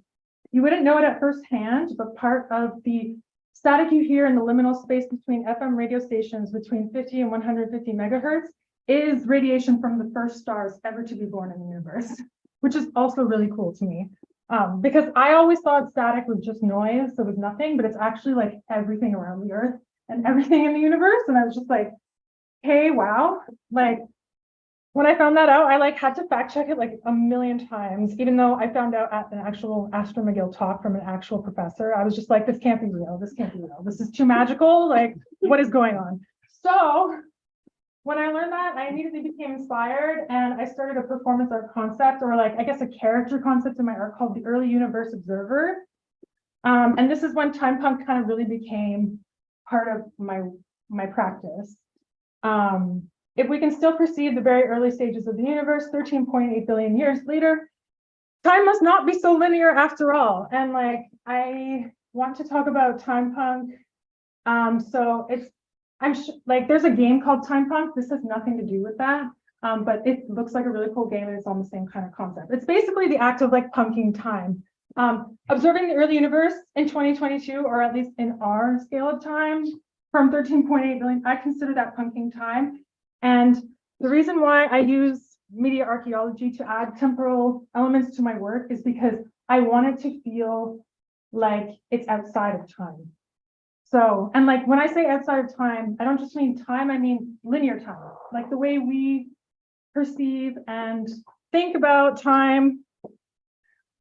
And yeah, I'm still working on it as a concept, but I'm really into it. And I will now talk about some of the art pieces that I've done. So does this remind you of anything? You're like, it's too obvious. The ad for like big sets, I think, like just goes to I don't remember what the name of it. There we go. The Maxwell tape ad. Okay, so like I grew up seeing this image everywhere. Like my mom had like tapes in the car, and some of them were like made from CDs, like Christian music and everything. Yes, I know. I had an interesting upbringing, but anyway, this guy, I saw him everywhere all the time. And it's just like an image that's imprinted in my brain. And when I like found out about static in the early universe and I started thinking about the Big Bang, I really, really wanted to recreate this image. Now, originally, I wanted to do an actual setup and do a real photo. And I was going to have retroreflective thread coming out of the speaker and like all this crazy complicated stuff. But all of these works I actually did during a residency at Visual Voice Gallery, which used to be in the Belgo building. It's the only art and science gallery in Canada. But it was during the pandemic. Like I started my residency and then we went right into curfew. And that kind of just like shot me in the foot in terms of doing anything. And also that chair is really expensive. And nowhere that had it was open. So I couldn't be like, hey, can I borrow that real quick? No, okay, cool. So I made it in Second Life. I work at ABTEC, which is Aboriginal Territories in Cyberspace. It's like right over there. And I work for Scalanati. I help her produce her machinimas. So I've been working there since 2020. I actually started working there remote. And only this year did I actually really meet my coworkers. It was really trippy. So they let me use the island to do my arts. And I made this piece in the sandbox. And it's one of my favorites. It's called Blown Away Gal. And she's basically like, she's hearing and seeing the Big Bang. Like, the Big Bang was actually silent, but for art's sake, let's just go with this. And then I have this Motorola Time Port. It's like a really old phone. Basically, one of the ways I accumulate old tech is that I do calls on the internet. I'm like, hey, I'll trade my art for your unwanted e-waste. And like people have a lot and they don't see as much value in it as I do. And like lately I've been getting some really cool stuff, but I found this one on a trading group. This girl's mom was a truck driver for like 20 years. So she had a whole box of old phones. And I was just like taking as many as I could, as many as she would let me take. And so I'm sure you all remember this gesture of like trying to make your reception better, even though it didn't actually do anything at all. But for some reason we did it anyway because we thought it would work. So here I'm searching for the early universe and searching for the Big Bang, or what I like to call time zero. And this is at Park Frederick Back. I'm sure some of you have heard of it. It's like it's the most magical place in Montreal. It's the Orb Park, I call it. It has a really big sky, so it's really good for doing photography like this. And then I also created this one, which I don't know what to call it actually, in the same way at the same park. So I hope it's clear. Anyway, also, oh, it looks interesting on this. Okay, so I have a really, yeah, one more minute? Yeah. Okay, so old camera, photons, they take 170,000 years to reach us, the photons from the sun. And I consider photons an artistic material. And this is photons from the sun coming on my wall through my blackout curtains. It always makes the most amazing little flips and patterns. And I photograph them with this old camera that I have. I collect a lot of old cameras, but this one I use the most. Like, it just has the most temporal qualities. Like the images are like this big and the colors are all weird and it's like really grainy and noisy. And that's it. That's the camera. And one more thing is that in these images, I see it as a juxtaposition of man-made relics and relics created by the universe. So like relic radiation, relic technical objects. Thank you for putting up with the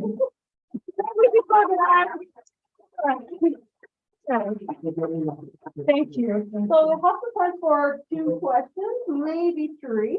So anyone have any questions they want to ask right now? David. Hi.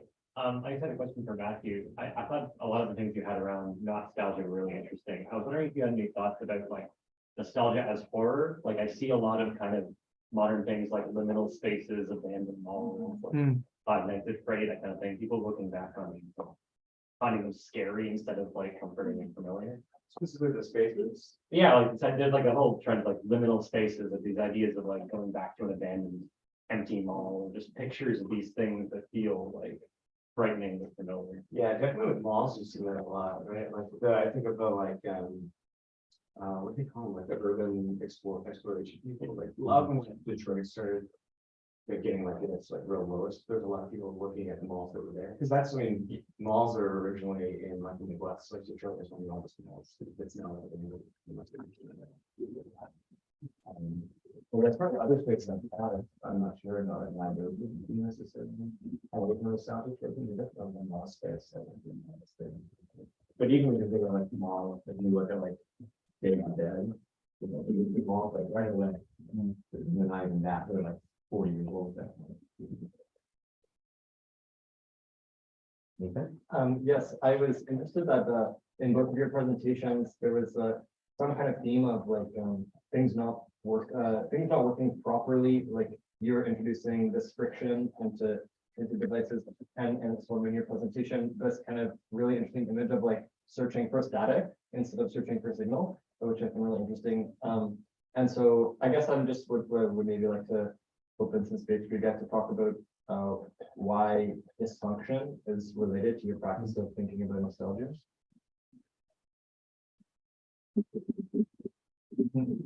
Well, I think the thing about what I was saying, like the anytime you're forcing someone to stop and not immediately get to go forward, there's the point where they can reflect. Right? There's so much of the technology, and I think I really do. Like I'm still processing a lot of this, but I think this like we're able to do things too fast. We just don't get time to even think about it. And now like multiple things happen, multiple streams happening at the same time, even right? Where it can be like if it's not happening here, we can go here, we can go here, we can go here. And so like by forcing someone, like by forcing that friction where it doesn't work, then there's just, they're given time and that time has to be used to sit and think about it. I think, I'm not sure. That's my working thesis. What was your question? I guess just interested in, like, you seem to be exploring this theme of like nostalgia for the early universe, but it's coming up in places where the technological systems that we used to use don't work properly. So like the static instead of the signal, that's where you're able to explore this nostalgia for the early universe. And I was wondering if you had any further thoughts about how nostalgia is related to these dysfunctional moments.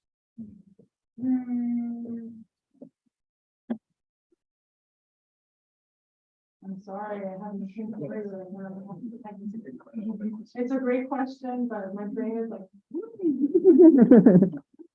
So I'm really interested by this question of yours of what time looks like and how that's kind of very open to interpretation of the data and like the very complicated science that goes on like at the quantum level that nobody understands, like time asymmetry or symmetry.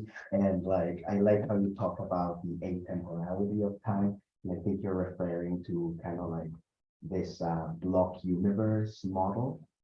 And I'm wondering if you're aware of the many worlds interpretations, kind of visualization of time, and like this idea of the past and future light cones of events at different time space coordinates, and how paths are traced within that future and past light cones. I have heard of light cones, yes. And the many worlds multiverse theory is actually what started me on this journey years ago. So I am aware, but I'm also not aware. That's the thing about this kind of stuff. Like you're always second guessing your understanding of it. And you're always like looking back, which is why I'm like aggressively annotating every book I've ever read and will read, so that I can like quickly reference and like fact check myself all the time, because I'll never be able to remember it all.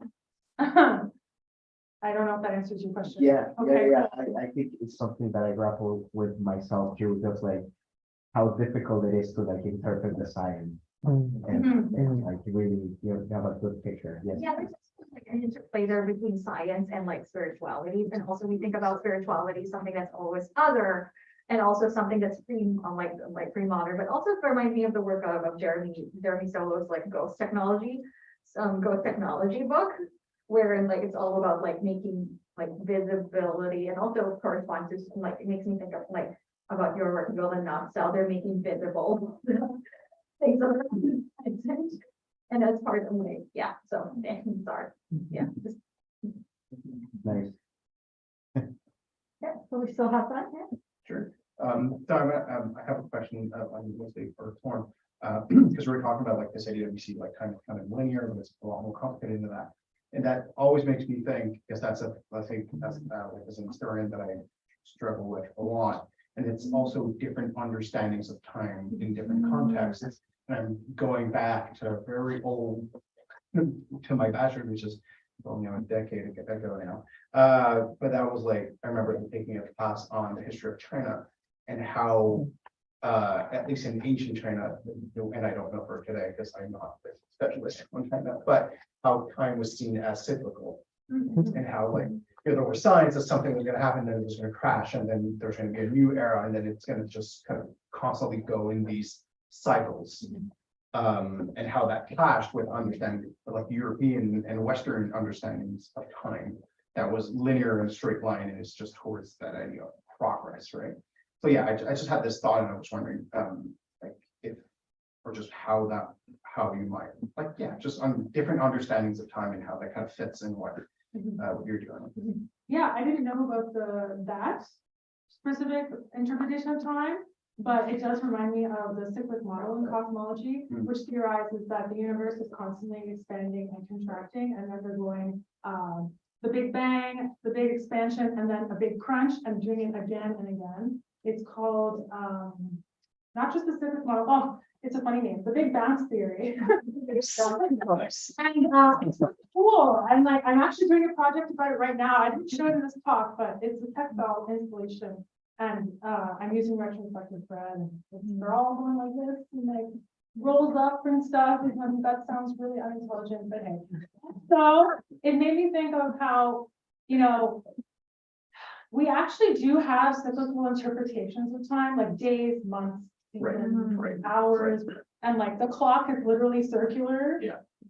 So it's Europeans kind of contradict. So yeah, that's an interesting. That's what these are the things that came to my mind while you were speaking. I hope that helps. No, that's just Yeah. it was basically just like, hey, there's different understandings of time, and I wonder how you work with that. So Yeah, yes, I aspire to continue researching that, and I'm also just like kind of grappling with my perception of the passing of time. Like entropy is my '1 enemy.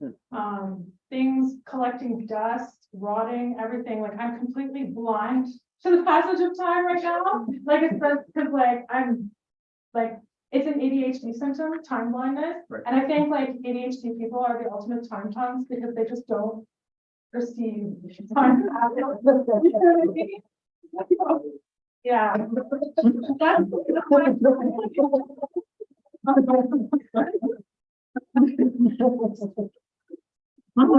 I used to finish that. Yeah, I feel like we don't congregate in specific areas of academia. Yeah. So we have the time for one last question, I think. Yep. So we've gone through like time, but we also have this interesting thing that's connecting, I think, both of your works, which is a sense of this like retro reflective materials and this idea of like a past technological materiality. And I wanted to ask you both a little bit about your process of determining and trying to figure out which items, which aesthetics, and which materials are going to be the ones that actually draw people into this reflective state. Like, how do you figure out which items and which visuals are going to be that touchstone that will bring people from generations going back and engaging and thinking? Well, I personally like to start with technology that happened in my lifetime. That's where I'm starting. So like I was born in '93, one of the last millennials. So I'm like, yeah, flip phones, like I really went to an extent to get my first phone, like the same model, not the same color, mine was pink, but I got a silver one. Anyway, so like I'm starting there. But I also want to go further back because I feel like radio is like a really it is an old technology. I don't feel like it is. It is an old technology, and it has a lot of aesthetic potential to reach people who are older than me. Yeah, so I'm starting with where I am and then I'm going back. You can't really go forward because that's just not how things work, at least for me. I think a lot of it is just like from a hardware perspective, like what can you get your hands on is how a lot of it starts. On like the busy work project started because I went in the evening and was like, I can get 10 phones. Then just went from there. And as far as like the kind of more I think it's just what you're like, for me, it's what I'm interested in, and just hoping that other people will be interested in it as well. I just think that beautiful objects are beautiful objects. That's the same something from that period. Like, oh, that's really cool looking. I want to make something like that. I think that's good. eBay is really fun for that. And expensive. We have one from YouTube. We need to take it. All right. Okay, last one, quick, because we have 5 minutes from Derek, our own. Fantastic presentation from M. Beck Gordon Swarm. For Swarm, if static is the trace of past, are we losing that trace in newer, more clear technologies? Is it invisible, or more clearly, are we losing that connection to the past, or is it being obscured? Well, yes and no, because you can still access the old technology, but yeah, the transition to digital, it's I mean, I'm not an engineer, obviously, but the transition to digital is like, there's a whole article about the Big Bang TV signal going dark because we switched to digital TV tuners. And I don't know about radio though. I have been wondering about that, but I'm pretty sure radio still operates the same way. So yeah, I think we are losing that connection slowly. And I think that's part of like what I'm doing is trying to preserve that connection by like hoarding all these old TVs and all these old radios and trying to like mod them. Yeah. Thank you. I hope that answers your question, Derek. Does it, Derek? Say yes. Yep, thumbs up. Thank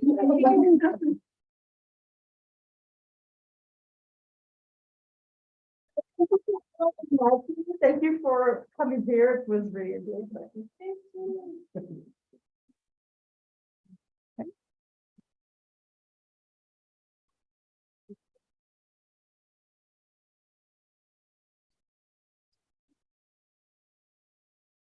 Oh, shit, that's me. Like, we're going to, yeah.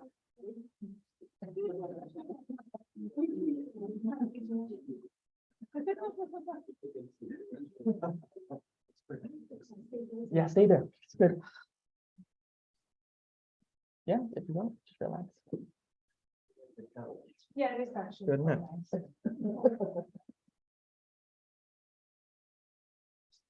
Okay. All right, so wow, my goodness me. Woo! I am taken aback by I gotta take a breath. My mom told me that. Okay. First of all, thank you both so much. I just to give folks transparency, when we've accepted all of these wonderful panelists, especially on workshops as well, we only get a fraction, a glimpse of their abstract and keywords, which, you know, with today, with the language workshop, right, with Anash and Ronnie, how they talked about there's more to it than that, right? And we put it in a way where we thought, let's go from, you know, simple to abstract. That's what we thought. But in some senses, you said this earlier, it's like the more we look out into the universe, the more we look back from time, right? You're funking time up with all your creations, Mouse is a Billionaire, and you're punking time. And that's something quite special about that. It leaves me quite rather hopeful. You know, a lot of us these days, when we talk about intersectionality, identity, we talk about our positionality as researchers, but also as digital users in the terms and agreement, for example. What are we agreeing with, right? It takes time to get into that space. It takes some space, i.e. your mailbox and the spam to get that, you know, access to time, to more things and more access. I just want to kind of recap. Matt, you said earlier that things are happening too fast, right? That you did say, I wrote it down. Take my word for it. And we end up with this kind of, this little, what would you call it, imbroglio, or like rather this little mushy thing that we don't really know. Should we binarize it? Should we keep it together? What is time? What is space? Is it a timely place? And perhaps that is it, like Nathan's workshop earlier about the magic circle, or rather the virtual space, right? It's not exactly work. It's not exactly home. Home is where you have that space for yourself. Work is where you clock in your time. But between these two spaces, work and home, it's that timely space. What do we do with our time? What can we make with that space, right? And maybe perhaps that is what nostalgia is about. Boym talks about how, to conclude, nostalgia is what you do with memory, because remembering is not enough. Technology may be great. It might be, you know, it might get us that instantaneous thing, but at the end of the day, we have to return back to our time. Our space is just who we are. We name things, we categorize things, as we've seen today. Technology can't get there. We can't go far beyond. We shouldn't be looking or working towards anything, because where we're getting to is our imagination. It starts and ends with us. That is where chronophobia comes from.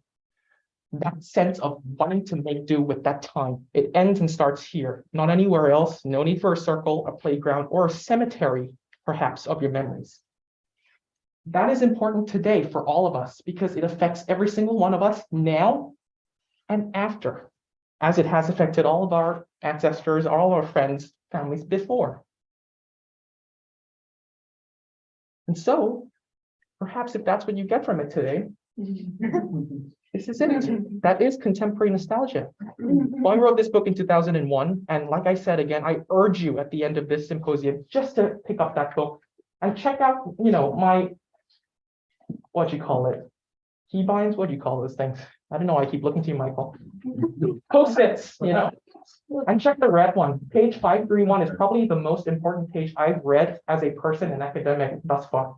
You want to check that page out. So if it's all too fast, as we have done today, there's all these things we could do, all these practice-based things. Why don't we slow it down? Really get back to that gist of chronophobia as a disease, as they call it, back then when they used to cure nostalgia with leeches. We're lucky enough to have Christian Seltzer, our very own at Concordia. He is a neuroscientist, works at the Loyola campus. And when I first contacted Christian with the help of Leo here, I thought he was going to do a workshop of, let's talk about the brain, let's get your stencil up. You know, if you're nostalgic about this, color it in red. If you're nostalgic about this, color in blue. Oh, the amygdala does that, corpus callosum, McDonald's, etc., whatever. I don't know. He said, no, we have to step back. I'm not using any objects. I'm not using anything. It's all in here within. The seeking of an object leads to the finding of another. Freud said that. It doesn't end. That possibility keeps going because there's this reflective nostalgia of mourning, and there's this restorative nostalgia, which promises us a land with a price of $9.99 with tax. It doesn't get us anywhere because we didn't need to go anywhere. We're here. That's what matters. That's what the present is, the future present. Thinking forward with what has come before. Perhaps that is it. That's all we can do. So keep an eye out for that. That's happening Saturday, March 18th. And for this event, you should bring your object. So Christian said to bring an object that you're really nostalgic about, something that means something much to you. But there's a condition. That thing has to be the oldest thing that you have in your household or your attic. So the most nostalgic thing and the most oldest thing you own. Bring it to this workshop. We will publish it on our Eventbrite and our Twitter as well. So keep that on your sites. It's probably going to happen next door and it's going to be half day. So perhaps that's something you could explore. Until then, here we are again, back to the beginning. We haven't gone anywhere, really. And Sharon and I have been very grateful that you all kindly indulged in our activity because we asked you to write nostalgic moments, both on the digital wall, which you can on your way out to have a look, and analogically. That's a word, that is one, because I think we have a little trend here of coining terms with nostalgia, for example.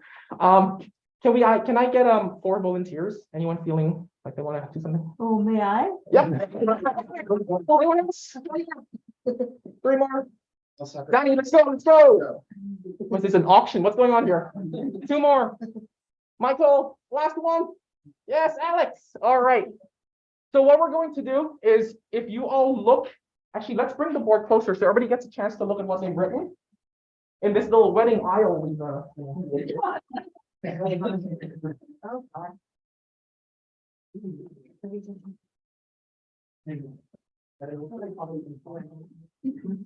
since we have a lot of what you've written or what you haven't, perhaps if you can't find it, maybe it's in your microwave, you know, in the stars. Waiting to get you in a million years. We'll get there. We'll get there.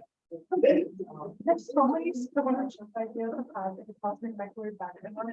We're actually going to I think it's really important. So this is the wall we're talking about. I know, right? Right here, which you can see on the Twitter.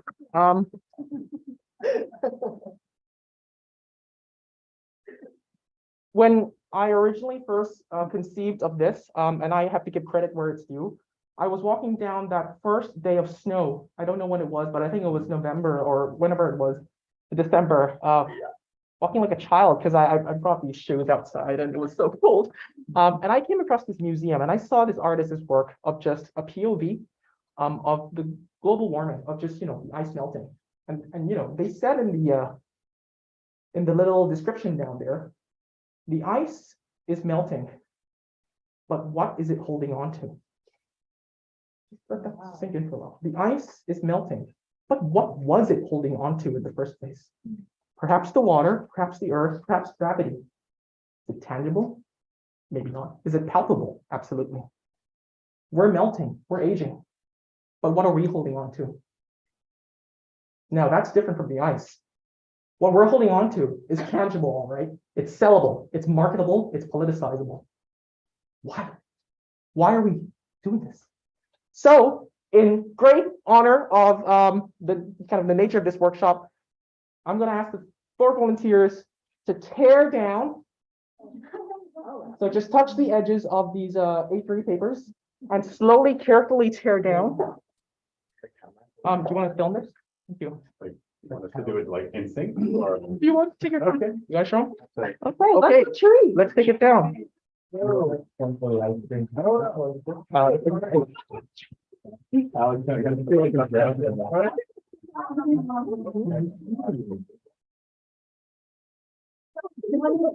Very small. So what do we do with that? You can keep it home or put it here. Just put it there first. Yep.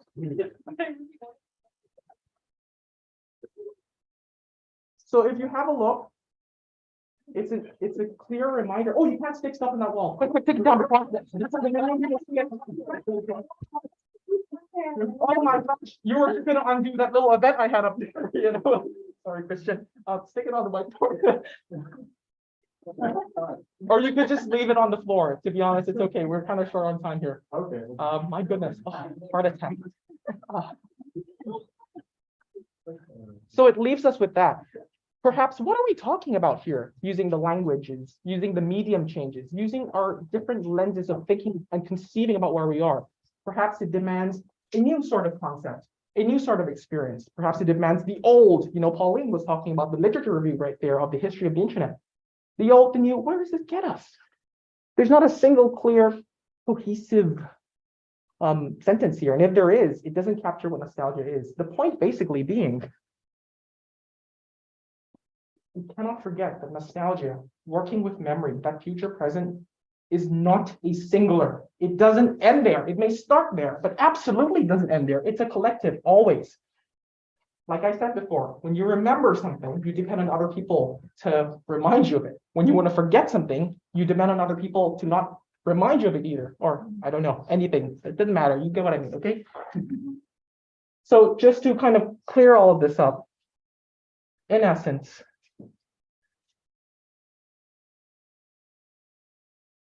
I think I was going to say something, but I won't. I think I'll leave it hanging there. And all I can really say, I think, because it feels like there needs to be an end, but the words don't come, and perhaps they don't need to. Just let that sink in. Thank you for coming.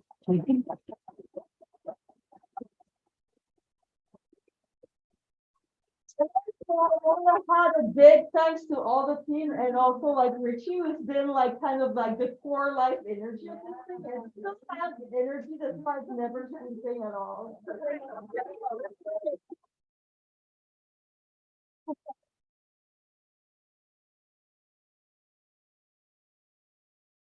So just to end this, before we go, I have to give my thanks where it's due one more time. This event, seriously, see, it's starting to wear now, thanks. Could really not happen first and foremost without the Milieu Institute. I'm the speedboat there, sir, where are you going? The Milieu Institute. I have to thank Mark, I have to thank Harry, I have to thank Ariana.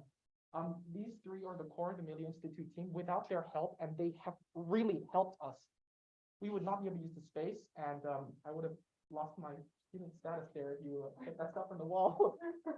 So thank you to them. With Bart Simon as well, the Institute director, who has helped us basically in the first stages of writing that grant. So Bart, if you're watching this, thank you. And Darren Wursler, who is now the interim director of this institute. If you ever want to get involved in any of our clusters, the Residual Media Depot downstairs, you can talk to these folks here, Alex and Michael. The Technoculture Arts and Research Game, right? They're tagged. Talk to any of us with this. All of us are tag members, and both of them are as well. And there's more.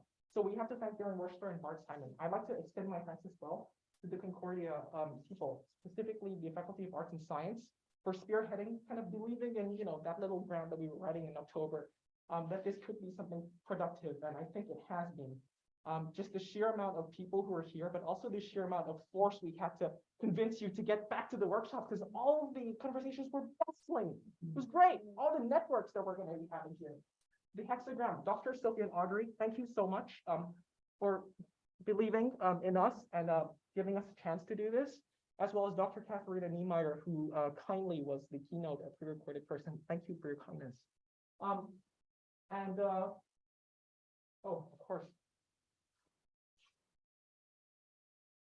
Sharon, can you check in their cookies there? Sharon, Cookie, Sean, Rowena Tchaikovsky, Annie Harrison, Alex Custodio, Leo Morales. Stand up, you know. Thank you.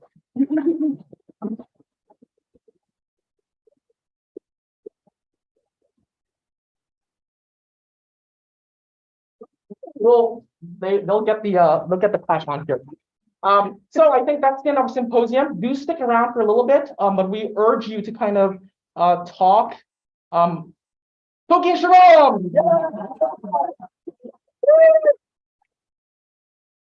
And of course, we urge you to still talk, but before that, let's give everybody a round of applause, panelists, workshop leaders, and you for coming in today. Thank you. So I know I'm approaching my limit. The coffee is wearing off. Let's gather kind of outside. If you do want to still take some photos, is it possible for the Game Boy? We'll still open the TAC lab if you still want to get that little Game Boy shot with you. Game Boy snapshot. And do keep talking, do keep in touch. And one way you can reach us, by the way, is to follow, to log on to our website right here, nostigan.ca. It's still growing. We want to expand this Nostigan network. We really do. We want to bring all of you here. Every one of you have the potential for the possibility. I'm talking too much. So stay around, stick around, enjoy yourselves, and see you next time, probably at March 18th as well. And then take care. Thank you so much. Thank you.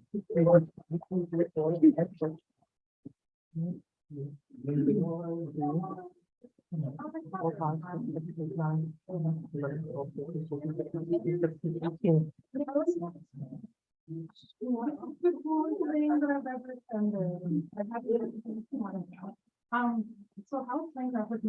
that ending was long. You weren't the only one. Somebody else was laughing too. Why? So you're, well, I remember. Why?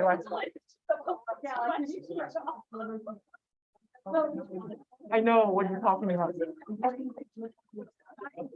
Sarah.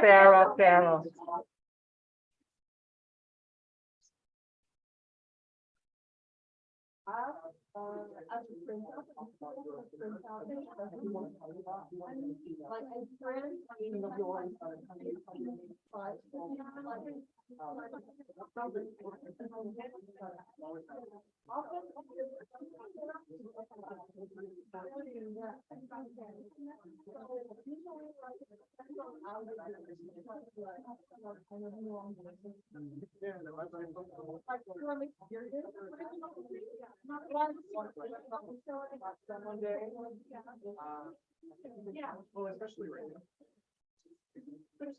I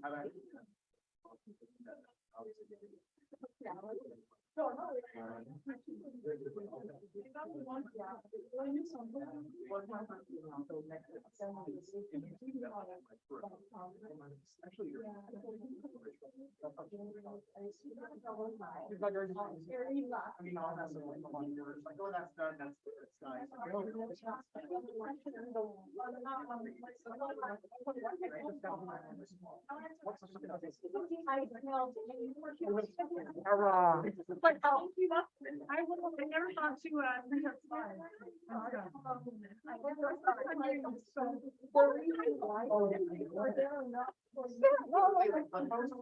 to So that's how I did it. Simon, I don't think you're gonna be like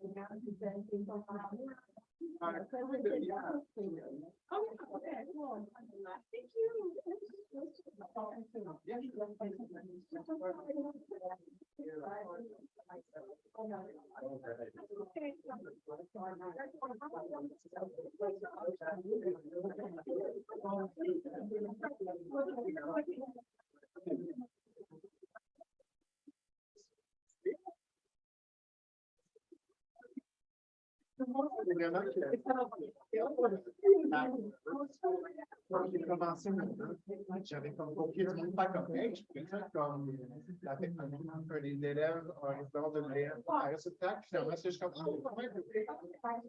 2 ans, 3 ans passent.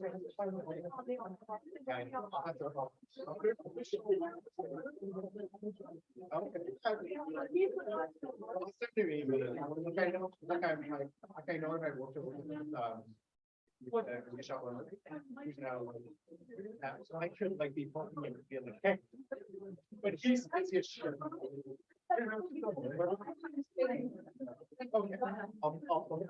Okay, we cross paths many times.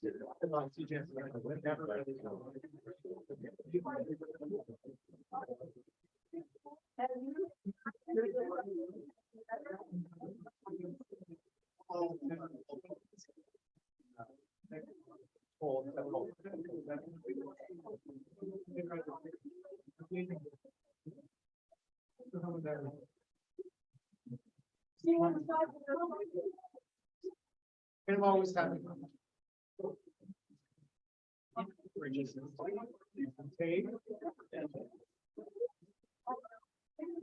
I know, it just makes sense, right?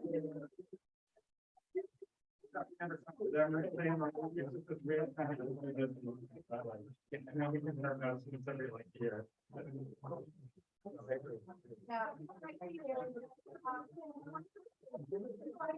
Don't say it, it's a single thing, right?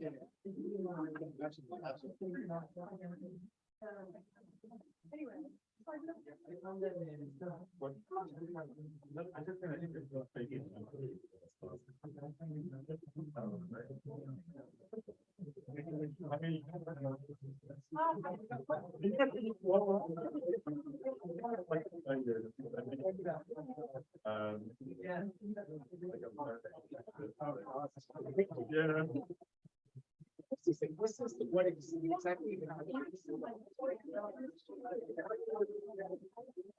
It's fine. As far as I'm working.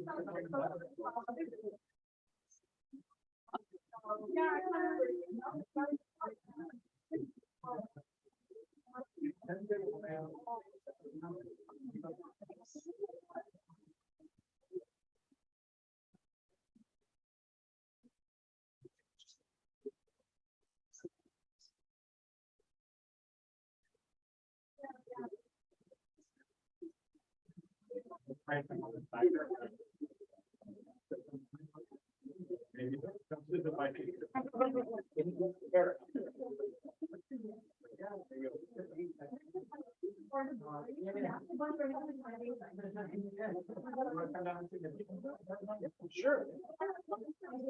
Yes, I have one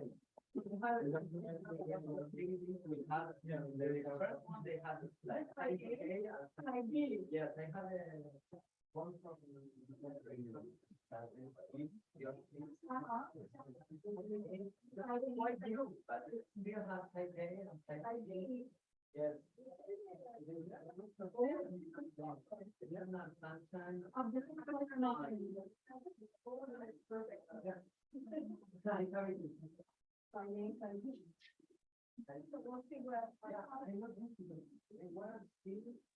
yes. You know, because I common with these things are in a very bad state, you know. And these are sorry? Yes. Absolutely binary.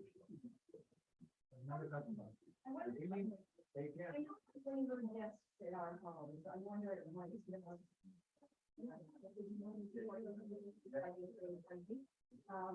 The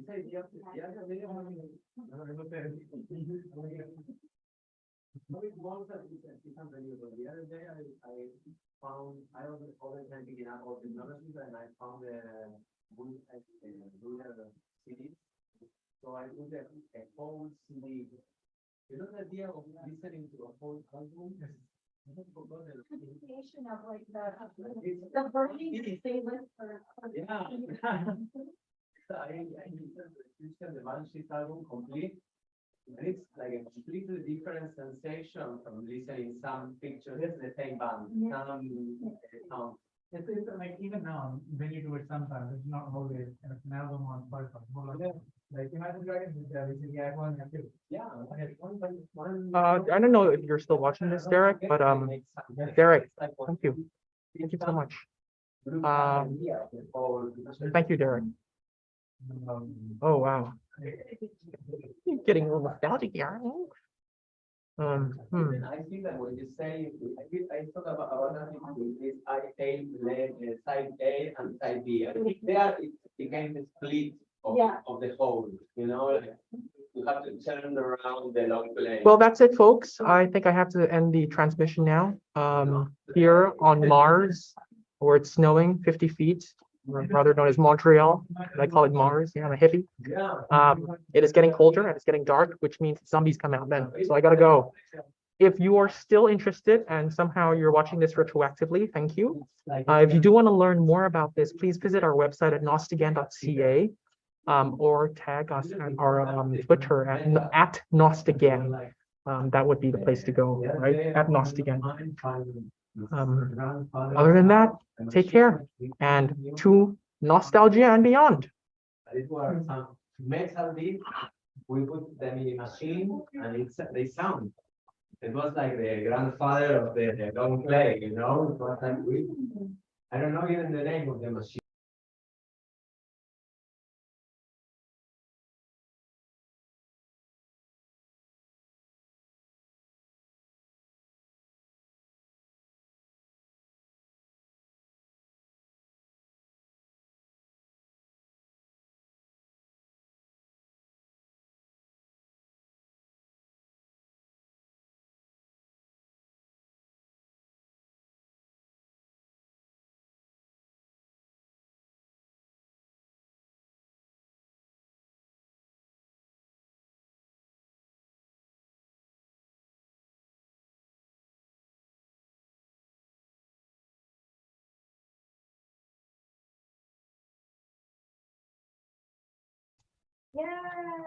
Hello, folks. This is Richie. 7 hours later after the symposium, I forgot to turn off the stream. So if you're retroactively watching this and you're like, why the heck is this nostalgia symposium 13 hours long? It wasn't. I'm back here to end the stream. I was nostalgic about it. So, you know, that was a past that could have been. Anyway, that note's over. Sponsored by Pepsi. I encourage you one more time, if you are interested in this event, please do check out one more time our website. So you can go there by putting in your URL above, nostagan.ca. Our second event after this is coming again in March 18th with Dr. Christian Seltzer, which will tackle chronophobia in a much more intimate fashion, right? And that will be kind of invite only. I'd like to say once more, thank you again so much, everybody, for coming here today. For those who just showed up or just, you know, popped by, happened to be around. Once more time, Derek Passborg, thank you so much. Sharon Ali, Leo Morales, Annie Harrison, Poki Chan, Verena Chatkowski, and Annie and Alex Custodio. This is the core team. We're very lucky to have you here with us. So other than that, I can now end the stream. I can sleep. I can go home. I'm still in tag. And I can nostalgize all about this with both of my eyes closed. Other than that, take care, everybody, and nostalgize productively. All right, I'm going to end the stream this time. Now, let's see this technology thing.